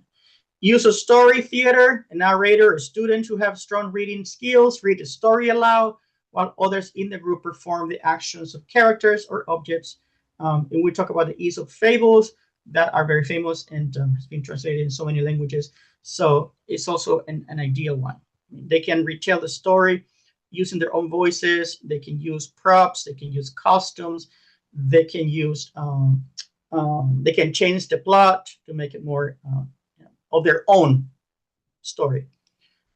This is an example of the cartoon strip that I used in the past. I used this with students in college. They were, most of them were immigrants from all parts of the world, especially African countries, where they had to retell me exactly what was going on, and then they had to tell us a story orally to the whole class. Students may also work cooperatively to find an alternative ending. I just mentioned that to a story, giving it a creative twist as it is retold. I can tell you anecdotes about this experience when students change the stories and made it much more better than what happened in the real story. So also, I'm also a puppeteer, FYI. So I enjoy using puppets to teach students. Students enjoy retelling stories they have heard using props such as stuffed animals or telling the story to a favorite stuffed animal. Puppets in a classroom storytelling center. Here where I work, when I visit the schools, I notice that some teachers use puppets in the classroom. I visit some schools in the area and I bring my puppets to retell stories to the students, or I create some stories. So because like I said, storytelling is something that is ingrained in our culture. So and most of the schools that I visit in the area are dual language schools, English and Spanish. So I can use both languages to teach literacy. Literacy skills in both languages are extremely important. And then the picture here on the right was taken in 2023 in my homeland, where I taught my student teachers over there. I was a Fulbrighter, and I taught student teachers there how to use puppets in the classroom to teach storytelling.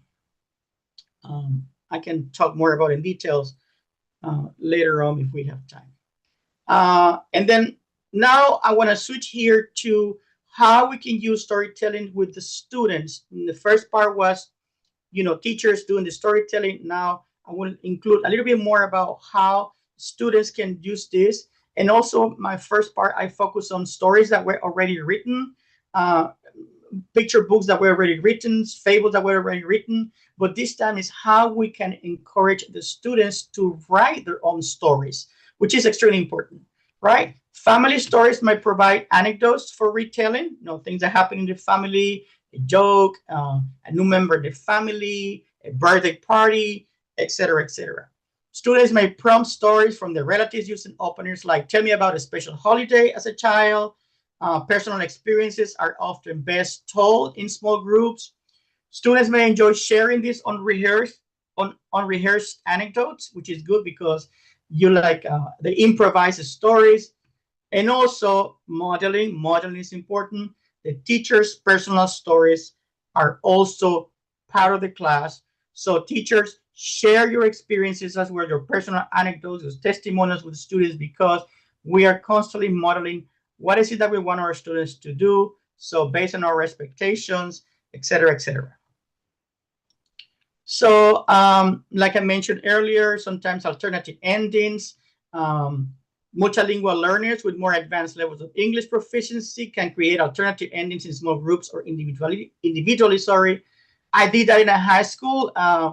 Students changed the ending of, let's say, The Beauty and the Beast. They changed the ending of, what was it? Cinderella, Romeo and Juliet, the Titanic, the movie. To write an alternative ending, students must understand the story well. So high schoolers, they have a lot of prior knowledge, so it was kind of easy for them to twist the end of a famous or well-known story. Move on here. So, and then this, I shared this with my students as well, because students need to know how to structure the stories. So using a story mapping, and it also helps me to teach them how to develop their writing skills, but it also teaches me how to teach them about plot, right? All the elements in a story. So we spent some time talking about story mapping here, characters, settings, characters, problem, solution, and then the theme in the middle. There is another one here. This one specifically talks about the plot in the story, the beginning, the middle, and then the end or the closure, right? Again, for a lot of students, this might be a challenge to structure the story like this, but it is also, like I said, a good way for me to help them enhance their new language. I forgot to mention, I sometimes allow them to use their heritage language while they're working on their stories. Talking about translanguage in here a little bit. So because their heritage language can also be used as an asset in the classroom for them to access the new language, in this case, English. So, and then let's see the next one, how to promote storytelling in the classroom. Students should be coached practicing storytelling as a strategy. Remember that asking students to tell me a story is often too vague. So you need to be more specific about what is it that you want the students to do. and also how you're going to assess them. Now, one more time, modeling is extremely important. Select stories with vivid emotional appeal, engaging characters, and a clearly defined theme. So and sometimes students also, once they know about storytelling, they can even they can even give you suggestions about what to include as part of the lesson, which I think is important too, because then the class becomes more student-centered versus teaching-centered. Encourage vivid and vital use of voice, face, hands, body, and props to make storytelling come alive. Like I mentioned, when you allow the students to create their own props, is beautiful, is engaging, is rewarding from a teacher standpoint. Give students training, again, practice is important. Sources of inspiration for narratives can include wordless picture books, music videos or computer stories, photos of class activities, and family photos. So what I'm going to do now is I want to share one of the videos that my students in Panama turned in. Like I said, in 2023, I was a Fulbrighter and I did one semester at a public university in Panama's countryside. And one of the assignments was digital storytelling. I gave them I gave a lesson about storytelling and also the importance of digital storytelling, which is using technology. I gave them the tools, the theories behind digital storytelling, how students could enhance the 4 language domains and also vocabulary, but also the importance of using technology, especially in 21st century. Of course, here, I let the students use their own platforms. So in this particular example that you are about to watch, I asked the students to tell me a story about their educational experiences before they came to the university. Now, but I also pushed them a little bit here because they're, undergrad students. I asked them to come up with a prompt or a famous saying or words of wisdom that related to their own experiences, but that quote, that anecdote has to relate to education. So they used the prompt, the anecdote, the famous phrase, and they develop their storytelling from their personal experience. So let me see. Hopefully you will be able to listen to it. Fingers crossed. Tell me, and I forget. Teach me, and I may remember. Involve me, and I learn. Benjamin Franklin. When I was in 7th grade, I wasn't very confident about myself, neither in my appearance nor in my academic skills. I didn't feel like the smartest cookie in the jar, and those were feelings I carried from previous years. This time, I had a new Spanish teacher. Her name was Salida Cubilla. Miss Cubilla is a bright and brilliant woman. She left a mark on me, and I believe that she did so with my classmates at the time. Her classes were challenging. She was a demanding teacher. She disliked mediocrity because she believed that we are all capable of doing a good job. I remember being in her class, and she said something that stuck with me. It is a little bit personal to talk about, but the gist is that I felt seen. I felt like I finally had a place to belong. At that point in my life, I felt that all adults have failed me at some point, so I didn't have high expectations for most of my teachers. But she really made a difference in my school life.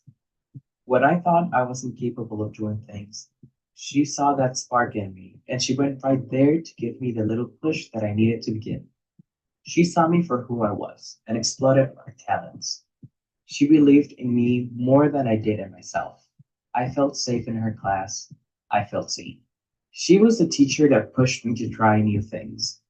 The first time I ever did was when I joined the book club. I wasn't much of a reader, but I loved reading in her class. I eagerly waited for the discussions about the various chapters that we were assigned for us to read. That's also the class in which I read my favorite book, 100 Years of Solitude.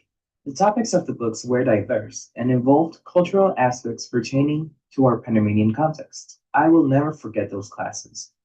She saw that I became passionate about the readings during class, so she asked me, well, practically added me to her after-school book club.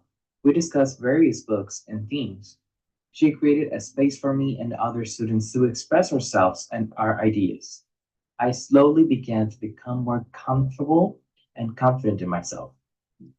I will stop it here, but I wanted you to have a taste of what.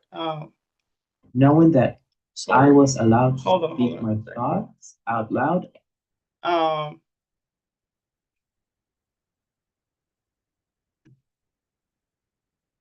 So. And freely. Oops, sorry. So I want to stop sharing because that was the end of the presentation. So I don't know. I'm good on time, Suleika. So, but thank you so very much. 5 minutes. 5 minutes more. 5 minutes more. Okay. Wow.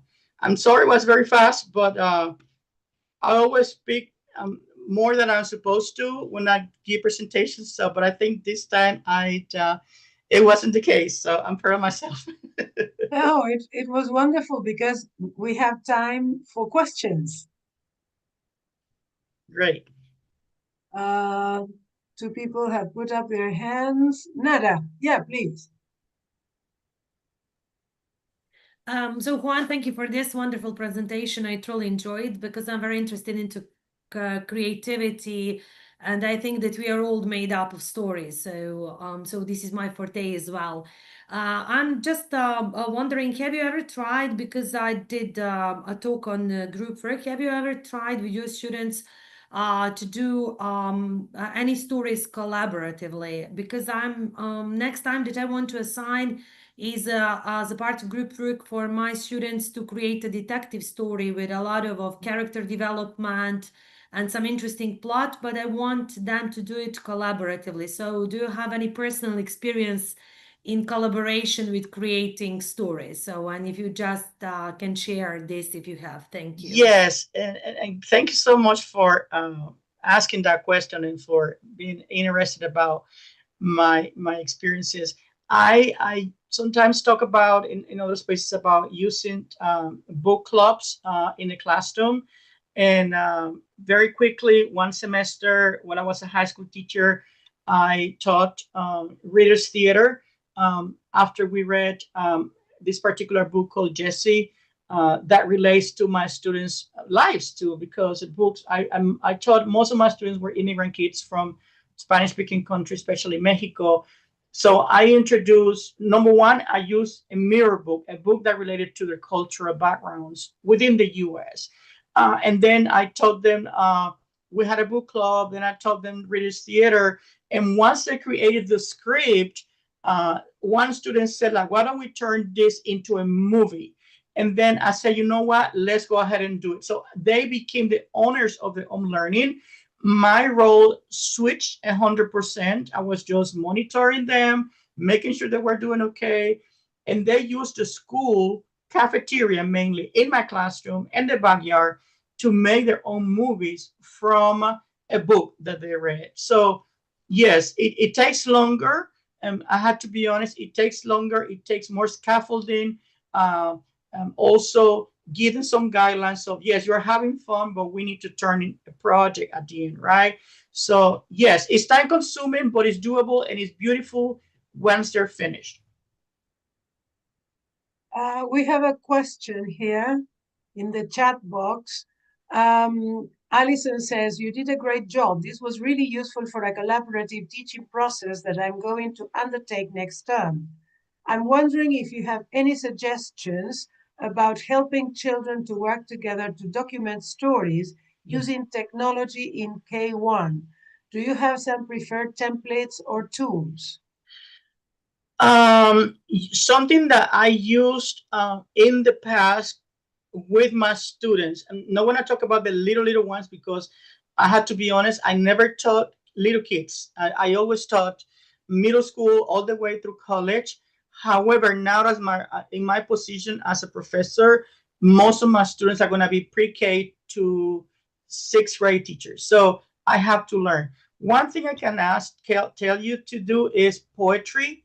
Students can use poetry to write their own stories, and then they can use videos. They can create their own videos, because kids know a lot about technology, believe it or not.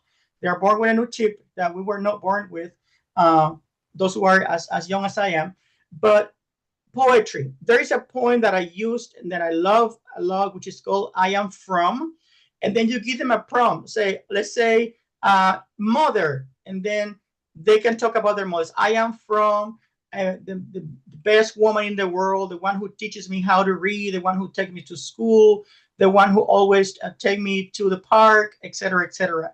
And then you ask them to write it if they know how to write. But then you also ask them to read it and just record themselves. Now, if they don't know how to write yet, well, use the oral language. Then eventually they can turn that oral language into written language.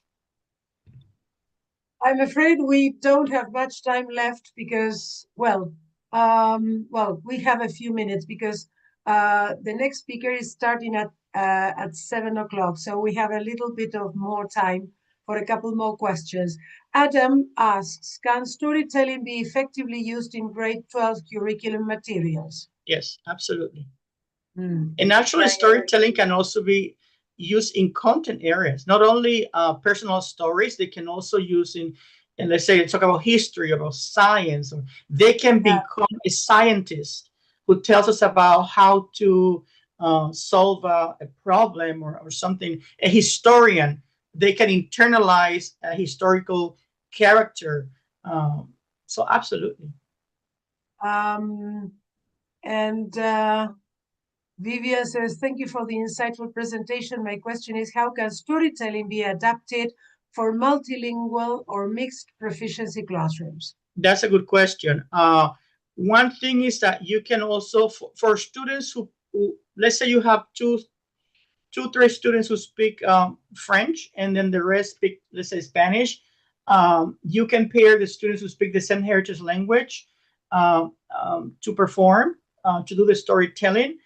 But also, it's important when you have, in my experience, when you have classrooms where students have more than one heritage language, it is also a welcoming space for other students to learn a few words in that language that they do not understand, because we need to be very inclusive with students' heritage languages. We cannot think that students' heritage languages are not important in the classroom, because going back to cultural responsive pedagogy, we need to praise, we need to value our students' heritage languages. I would say if I have a multilingual space or classroom, to me, it benefits myself and the students even more, because there are more things that we can share. And at the end of the day, like I always say, the more we listen to each other, the more we realize that we have more things in common than different. Dr. Tahere, I'm sorry if I'm pronouncing your name wrongly, has put up her hand, and I'm going to enable her mic so that she can ask the question. And this will be the last question, I'm afraid. Yes, please. Go ahead. Let's see. If you enable your mic.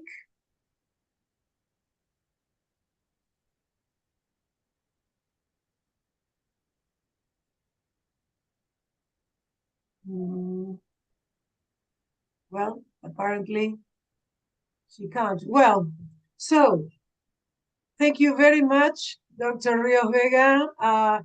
Really, your presentation is very, at least for me, I see that lots of comments on the chat, but it's particularly interesting for me because I work a lot with multicultural poetry.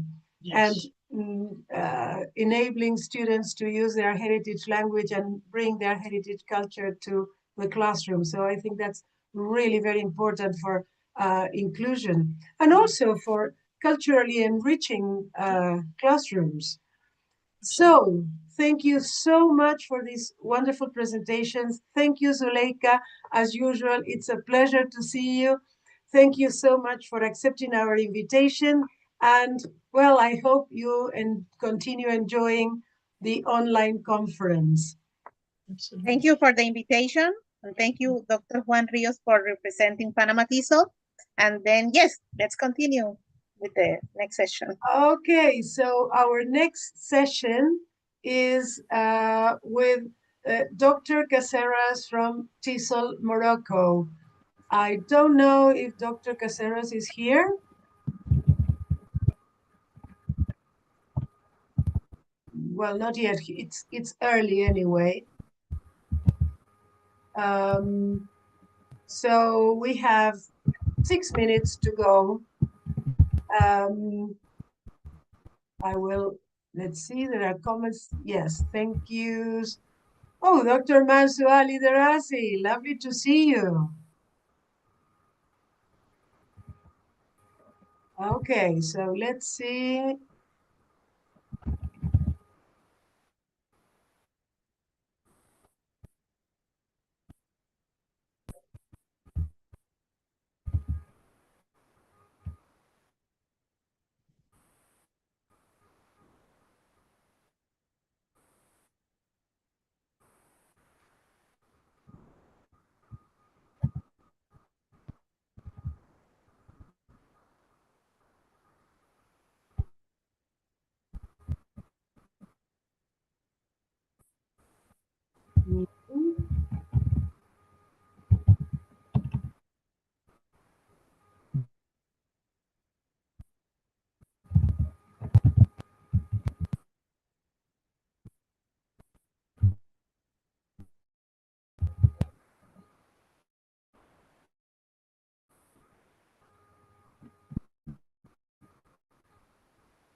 Well, I hope Dr. Caceres can join us. I've sent a message.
Good question, Tahir. No, we should be having one more session from TESOL Morocco, but I'm trying to contact Dr. Caceres, who is supposed to be the next speaker.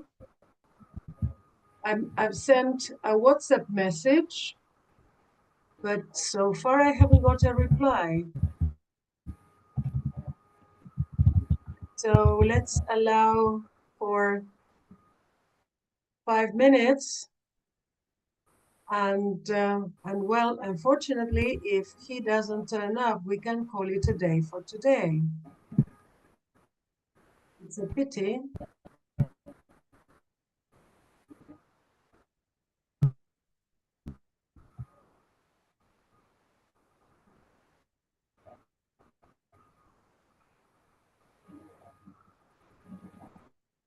I'm checking my emails also, but no.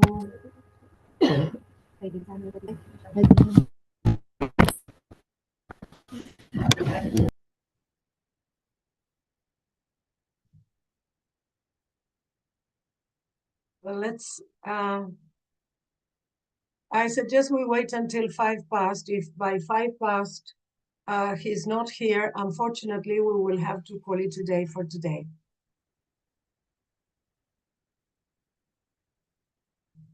Thank you for attending. Yes, thank you so much for attending.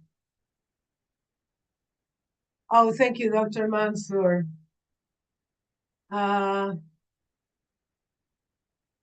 Let's see. Oh, he has replied. So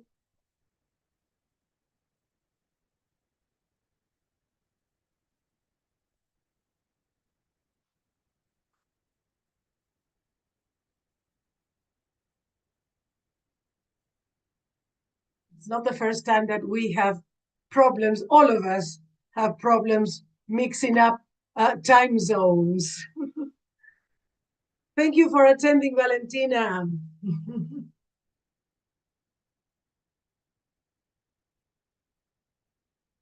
See you tomorrow. Let's see.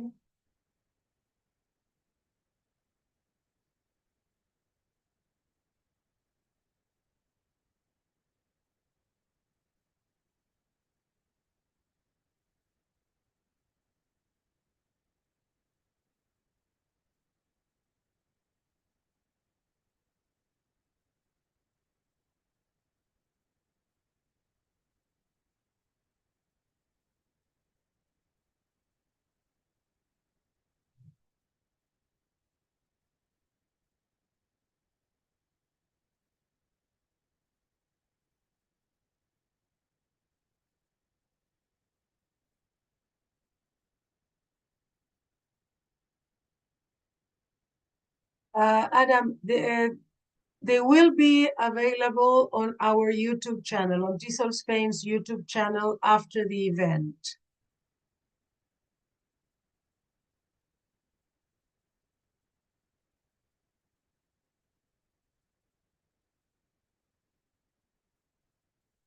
I'm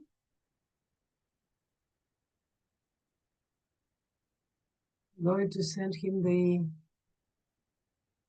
link just in case he has missed it.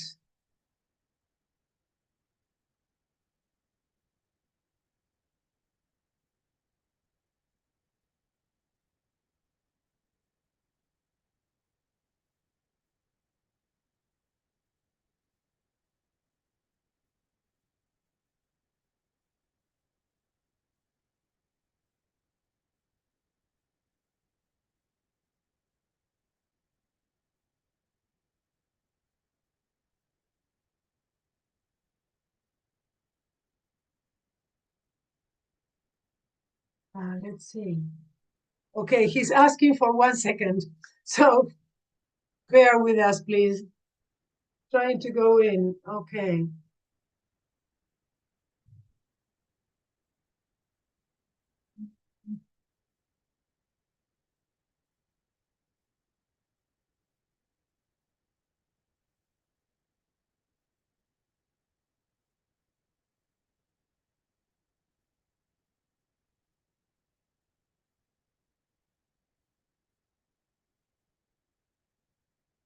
Okay, he's trying to log in. So let's be patient. These things happen sometimes.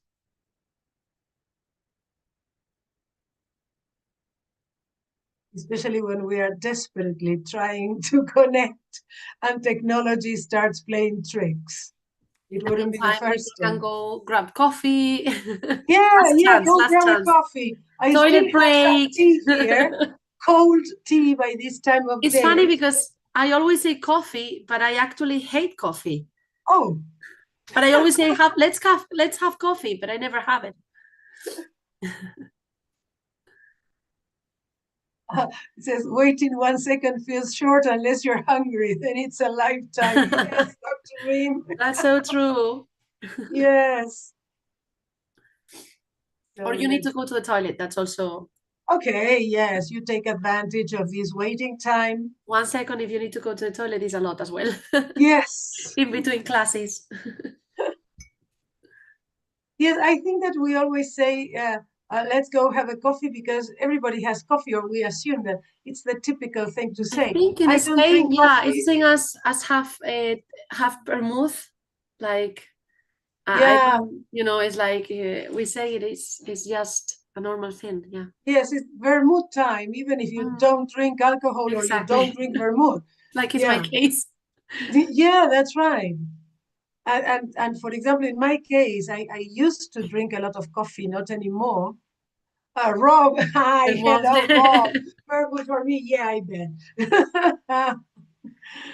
Lovely, Rob. Lovely to see you. Well, see you, to read you, because I cannot see you. He's there somewhere. Yes, he is there. It's Rob Howard from IATEFL Poland. Yeah. And a good friend. So He let's said hi to you from France, remember? Yeah. Yes, that's right. Cheers. It's beer time, Rebecca, already. Oh, good. I wonder where this gentleman is, lost in the online world. It's happened to me before that when I have to connect to Zoom, it has to update. Oh yeah, if you have to update, it's horrible. It doesn't give you the option not to. Yeah. It's like I don't want to. Because I resent the link just in case he had lost it or he couldn't find it. Yeah. Sometimes it's faster just to share the link and not wait until the other person finds it. Dr. Reem says, I love both tea and coffee. Tea calms me down and coffee reminds me I still have things to do. Yeah. Sometimes I feel like I should drink coffee, but I've tried it and I don't like it. No, But I it would do be like useful in the morning. Yeah, I do like coffee, but I don't usually. I usually drink tea at home. Oh, I drink tea all the time. Yeah, me too. Me too. But since I was a teenager, it was not very normal here for somebody to drink tea. I was not Well, fancy. I must say that in Spain, people really do not have a clear the concept of tea very clear. Can you imagine me, 16 years old, 15, 16 years old, drinking tea with my friends? My No, friends drinking yeah. something else? Yeah, in Argentina, it's very common to drink tea, and we have very good teas. And that is something that I missed when I came here, because you don't have any idea of what good tea is about. Well, now we have good tea in some places. Well, But like to do it at home. If you go yes, to, but you go to a bar. In Gijón, there are like two places now. You go to a bar and you ask for tea, and no, horrible, undrinkable. No, I used to make tea at home. I mean, I still do, but there are like two places now here that you can have good tea, like out. But there are places where you can buy it to make it at home now. Yeah. So that's good. I'm really sorry about this. I don't know. It's not your fault.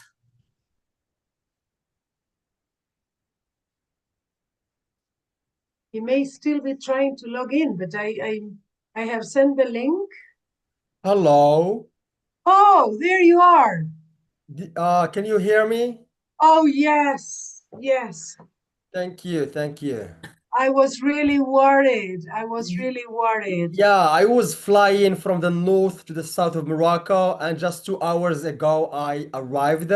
So I had some technical, issues. Okay.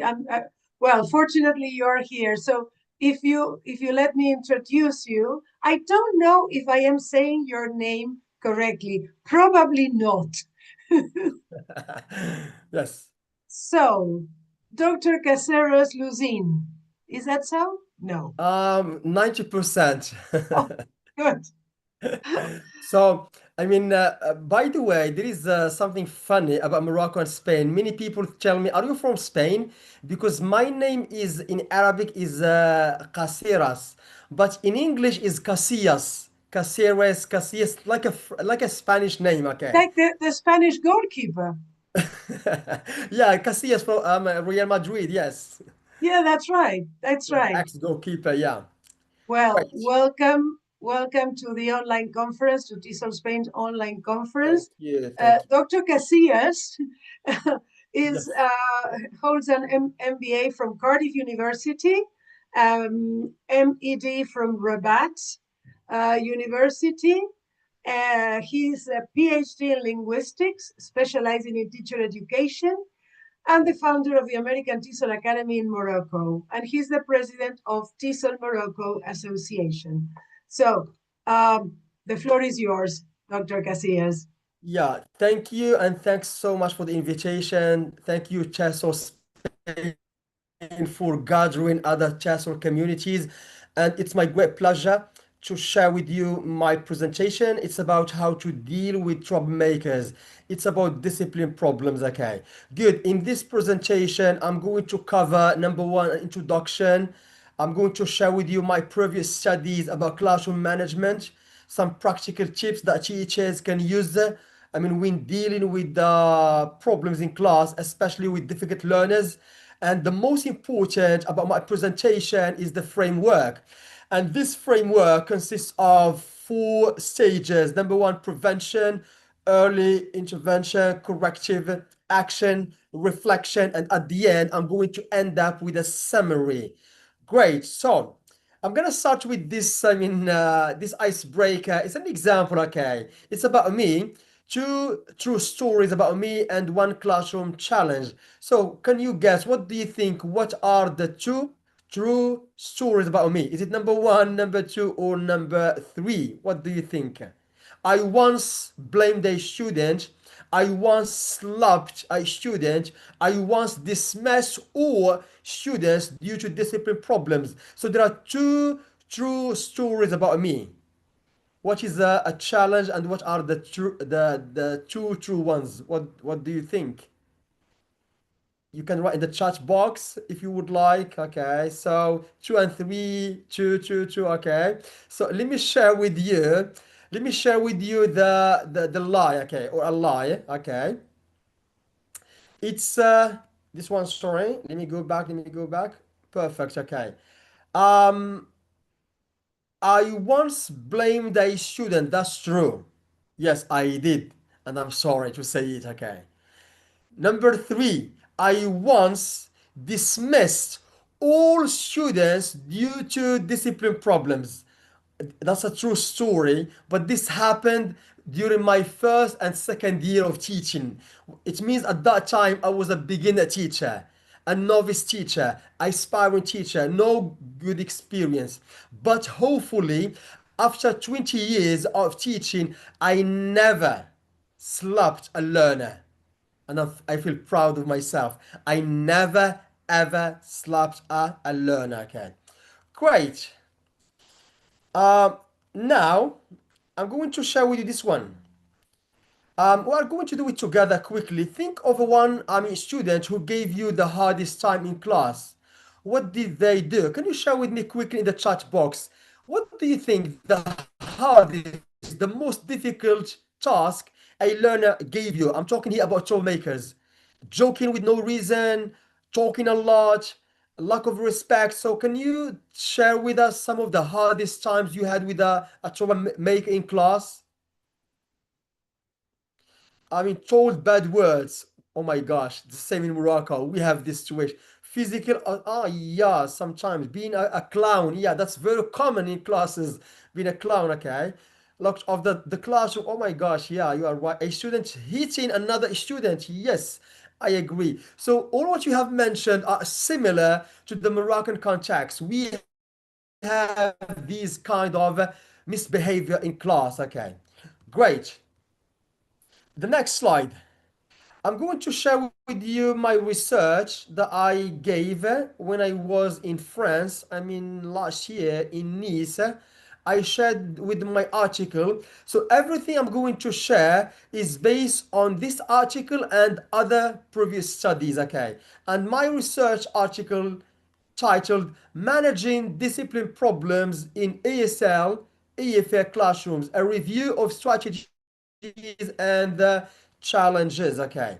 So, these are my studies, okay? Number one, it was in 2023, disruptive behavior, lack of motivation, cultural conflicts, and language barriers. And these are the descriptions. I'm not going to dive into all of them, but these are some of the studies that I conducted about, classroom management, okay? Great. Now, it's a very interesting slide, this one, and I would love you to take a screenshot if you want. This is about the practical tips for managing troubles, okay? I'm going to go quickly, but in the coming slides, I'm going to give you more details about each tip, okay? Number one, we as teachers, we need to stay calm and professional when there is a problem in class. Now, what happened? What is very common? Many teachers shout, "Stop talking! Don't talk a lot! Are you crazy?"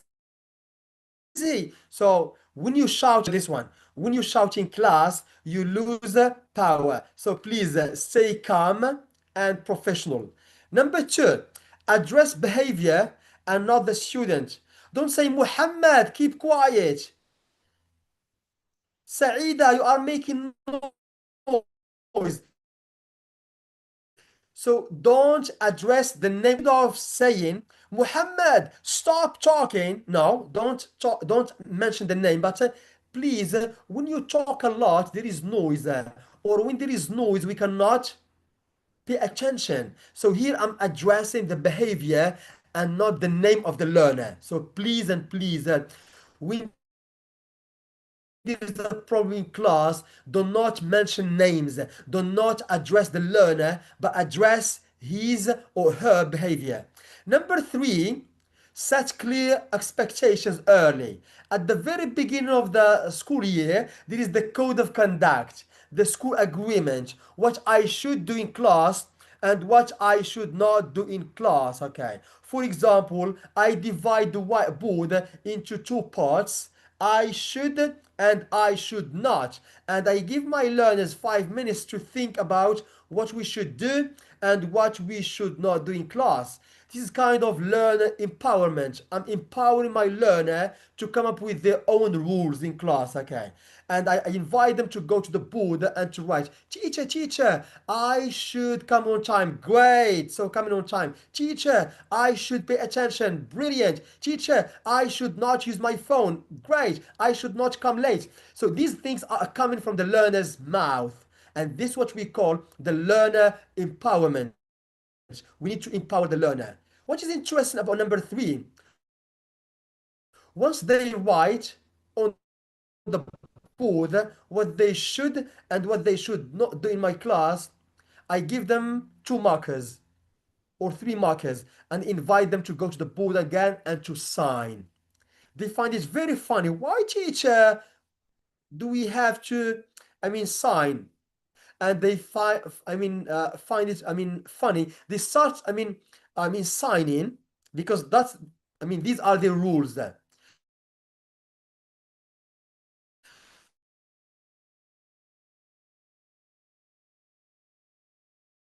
What do I do next? Once they are, I need to remember all the time. I take a picture of what I should do and what I should not do, plus their signatures, and I print it and I stick it to the wall next to me.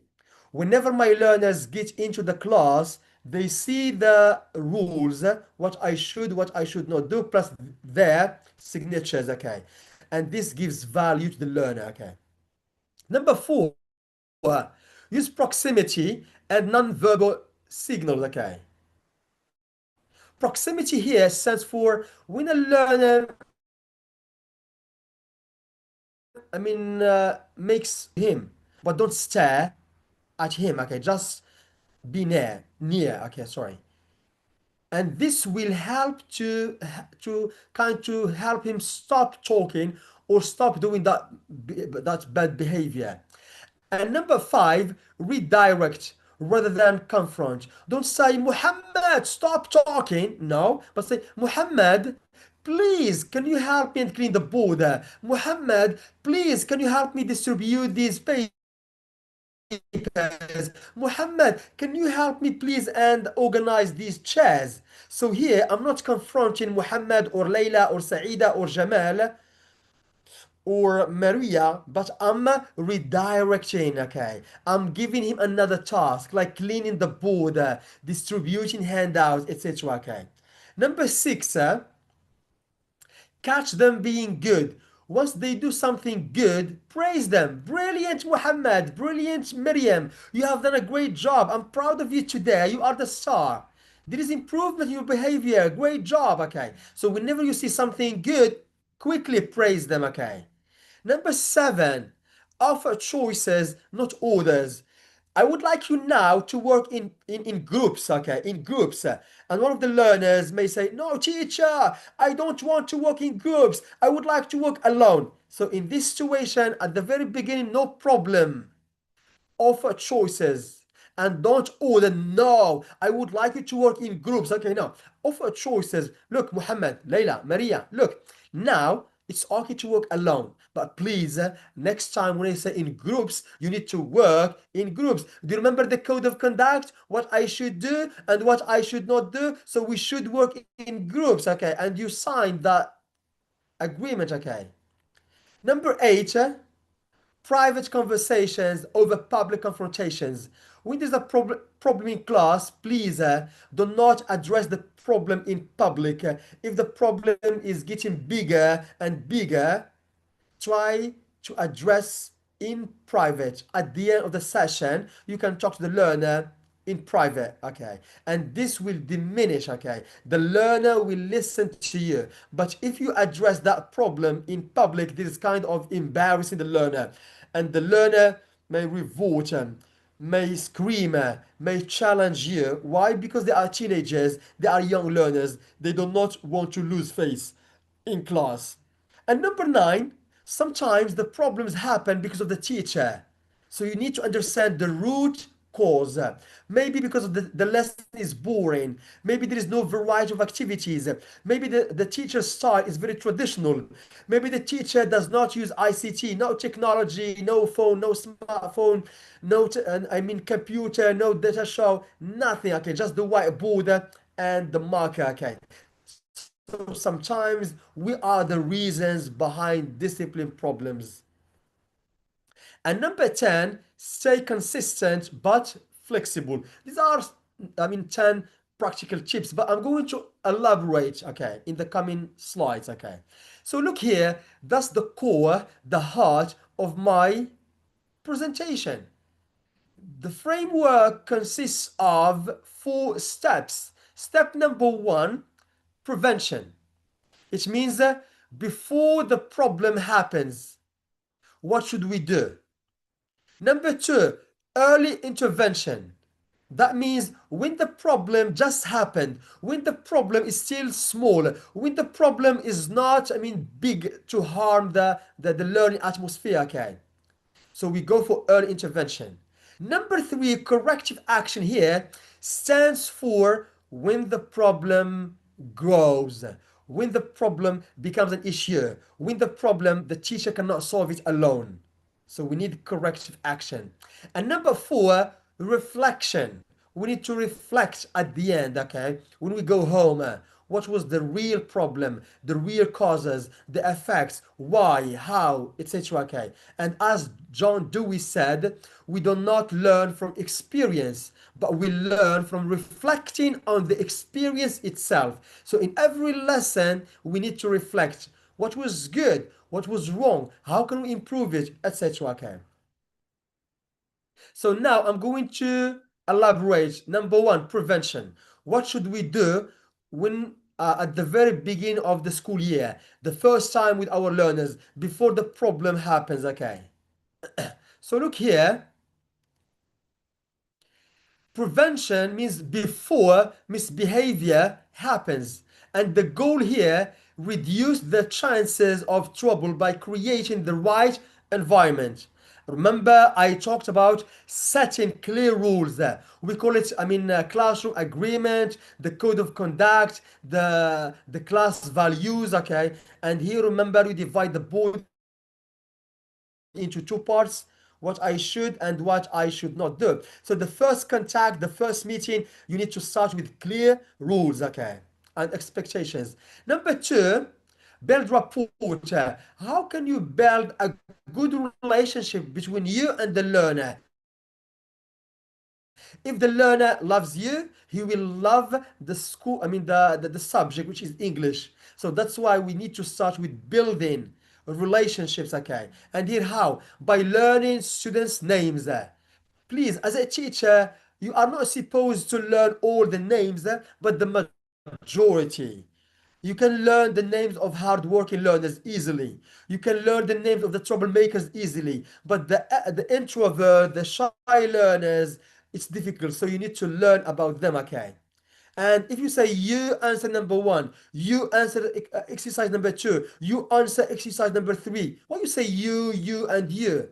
You means we don't belong to this society, okay? So here you have to address them using their names.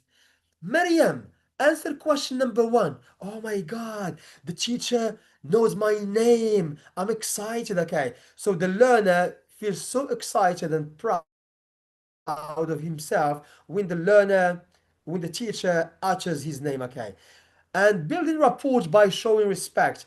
Respect the ability of the learner, the age of the learner, the background of the learner, the appearance of the learner. So you need to respect him or her and create trust between you and learners, okay? Before you teach them again, planning engaging level appropriate lessons. One of the reasons behind discipline problems is that we have mixed ability and slow learners. If you deal only with high achievers, slow learners will not interact with you because the level is beyond, it's very high, okay? They are going to make noise in class. So your job here is to plan, engaging, level appropriate. And here I'm talking about differentiation. Okay. Differentiate activities based on the level of the learner. Okay. I give you an example here. If I'm going to give them a reading text, WH questions, we have what, how, and why. What's the main title? How does Bob go to school? Why Bob is happy in class? Okay, these are three questions. Okay, now the what question is very easy, so that question should go for the slow learner. The how question is a bit difficult, should go for the average learner. And the why question needs more details, so we need to address it for the high achiever. Here we are talking about level appropriate activities, okay? And number four, organize the classroom environment to minimize disruptions. Okay, go for U-shape, face-to-face, round circles, etc. Don't go for the same seating arrangement because learners will feel so, bored. Okay, and if the lesson is boring, they are going to make too much noise and troubles in class. Good. Is it clear so far about prevention before the misbehavior happens? Okay.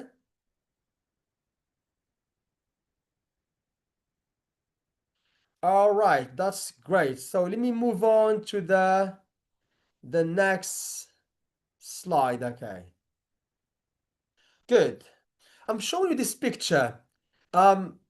before I was a public school teacher, a public high school teacher, but after I got my PhD, I joined the university and now I'm a university professor.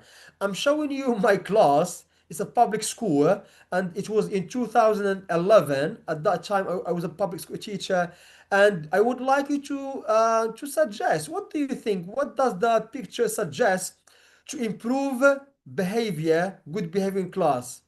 What does how can we boost how can we help learners to behave well in class? Look at the picture and suggest. Can you write in the chat box?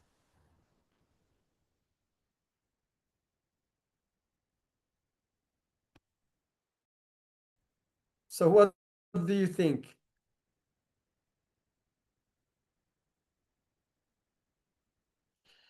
Decorate it with posters. So Adam, you're done. Okay. So what do you think this picture suggests to help us maintain or boost good behavior in class?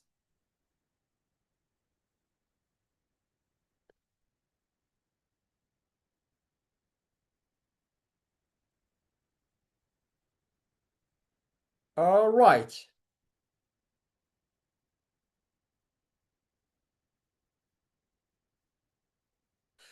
Perfect. So some said recognition, engagement. That's interesting. Okay, that's great.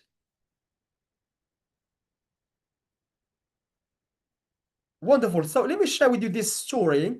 In this class, when I was a public high school teacher, I taught large classes, sometimes more than 40, 30, 35, etc.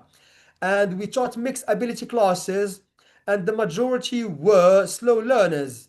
They are making troubles because they cannot interact. So my job at that time was not to teach English. My job at that time was to improve good behavior in class. So I thought of giving certificates of good behavior after each 3 weeks. I chose one or two students and I gave them a certificate of good behavior.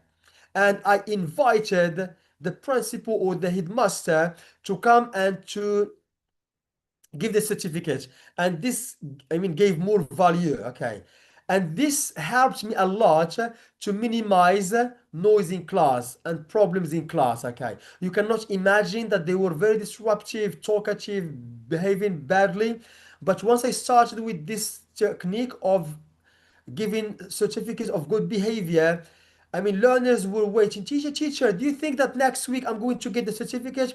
Teacher, my friend got one and I need to get it. I was very good. I attend all the time. So that was an amazing idea, giving certificates of good behavior. Okay. So let me share with you the importance. Okay. So what's the importance behind this? Recognition, giving certificates of good behavior.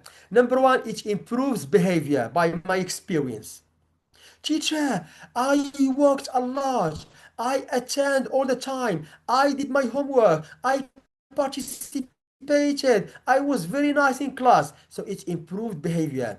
And number two, it it increased engagement. They were very, engaged, motivated to participate, and it enhanced a sense of achievement. It's my certificate, recognition, power, etc. Okay. And the most important is number four, the positive peer influence. Layla and Muhammad. Muhammad got the certificate. So Layla, for the coming 3 weeks, she's gonna attend all the time, be punctual, nice, participating, etc. Okay. And number five, we start to have a good relationship between the teacher and the learner. Okay, building rapport. Okay. Great. Now, we finish with the first, which is before the problem happens. Now, stage number two. If the problem just happened and it's still not very effective, okay, we call it early intervention. It's low level disruptions.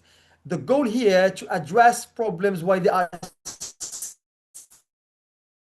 still small, it means they are not very serious. Okay, here if someone talks with no reason, if someone makes fun, okay, you can use non-verbal cues like the eye contact, like the gestures, facial expressions or proximity. You walk near the learner. Okay.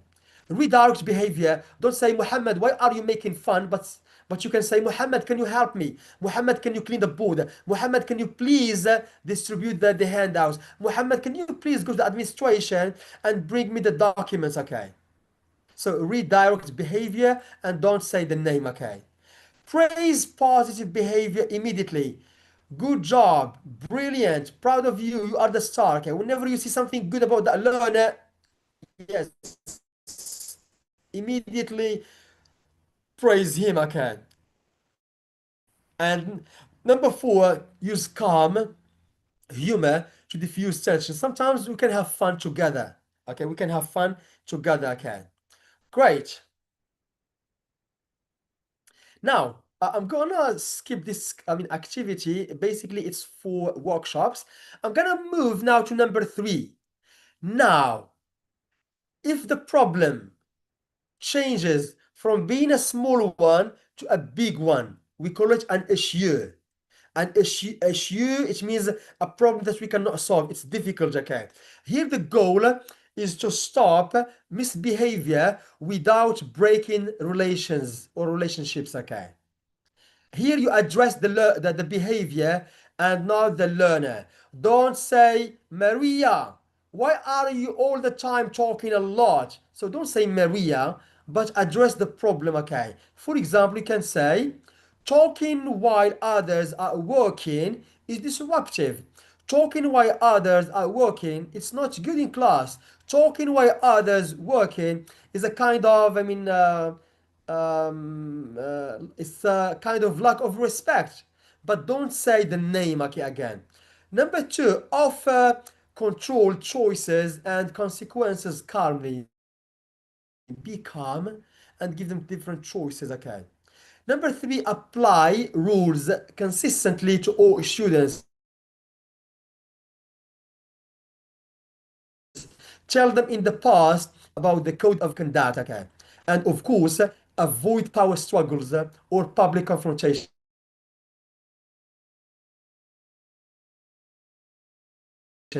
Don't confront, but try confront. That means you are not a professional teacher. That means you are a weak teacher. That means a teacher who cannot control him or herself. And remember, when you confront them, learners enjoy that moment. They enjoy the teachers when they are screaming, when they are confronting. When you confront, you lose power. Okay. Good. Now let's practice. Look here. Reframing challenge. Okay. Often teachers say things like, "You are lazy. You are always talking." These focus on the learner and not the behavior. Remember.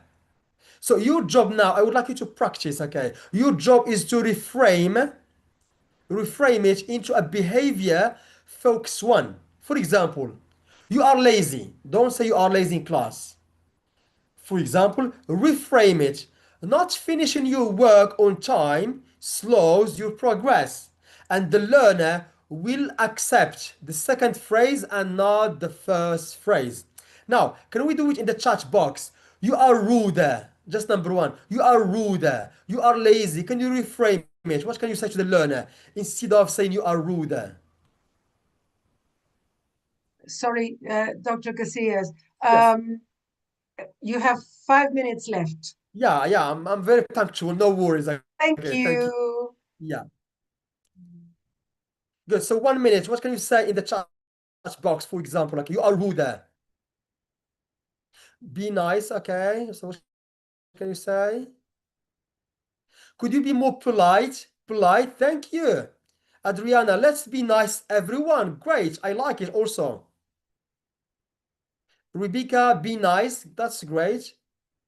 Debbie, if you ask for things politely, people will listen more. Thank you. These are great. Okay. So please, the purpose behind this activity is to change from addressing the name of the learner to addressing the behavior. Okay. Great.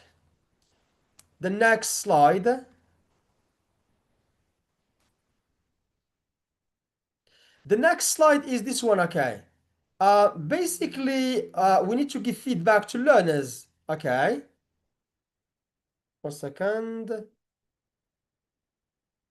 Who is it? Sorry. Yeah. Yeah, this one. Sandwich feedback. Okay. Sandwich consists of 3 parts. The first part, this one, we have to praise the learn. I like your participation in group. The second part, the heavy part, correction. Next time, wait before interrupting others. Please, next time, behave well. Please, next time, do not talk with no reason, okay? And the last part, encouragement. I know you can do this better tomorrow. Why sandwich? Because basically there are 3 parts, and as a human being, we can remember the beginning of a story, the beginning of a movie, the beginning of an event, but mostly we can remember the last part. So that's why when there is a problem, go for the 3 parts: praise, correction, and encouragement. Great. Before the last slide, reflection. We have to reflect after the incident. Turn the incident into a learning opportunity. Speak privately with the learner to listen and explain expectations. Learn more about the learner's background, the learner's, opinion, the learner's family, etc. Okay. Identify the root cause, boredom, difficulty, need for attention. Set a plan for future behavior and reinforce expectations.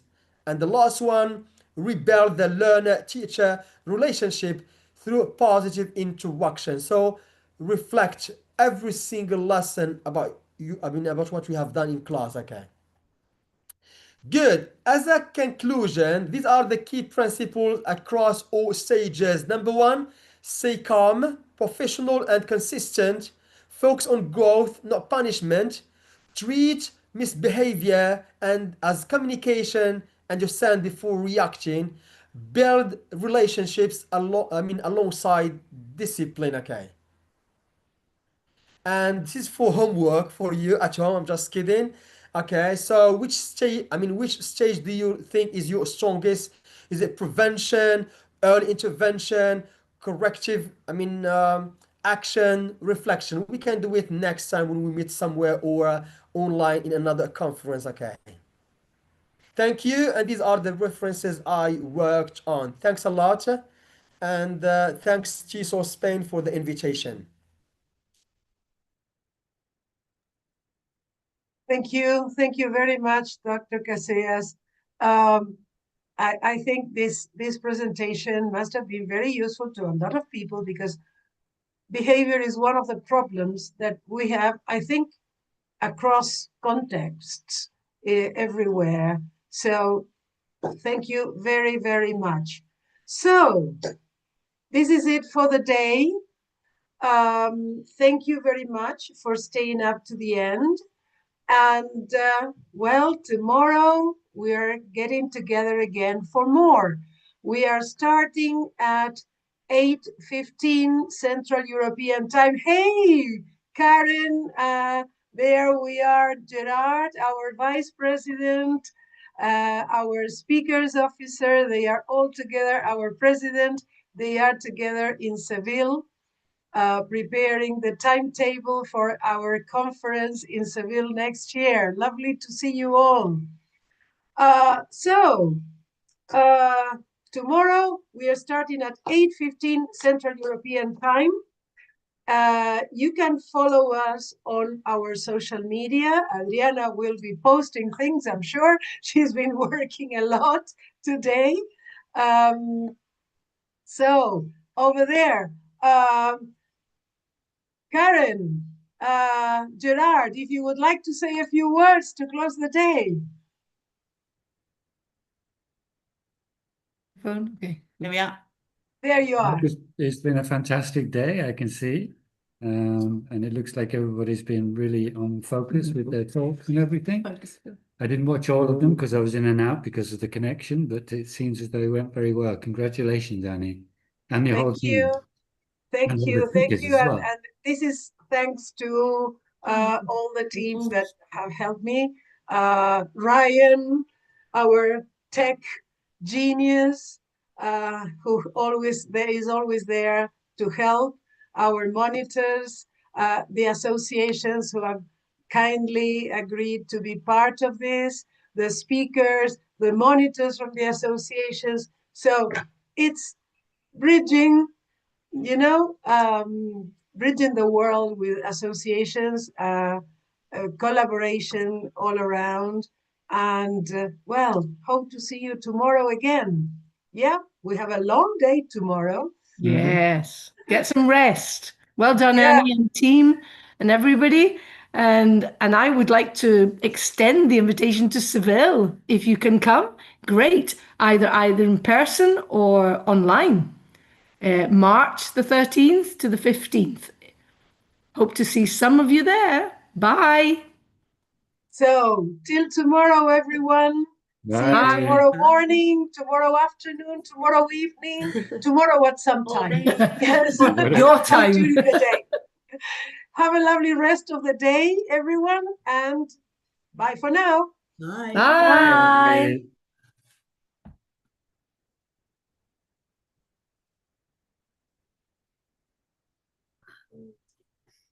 Okay, I'm going to close the session for the day.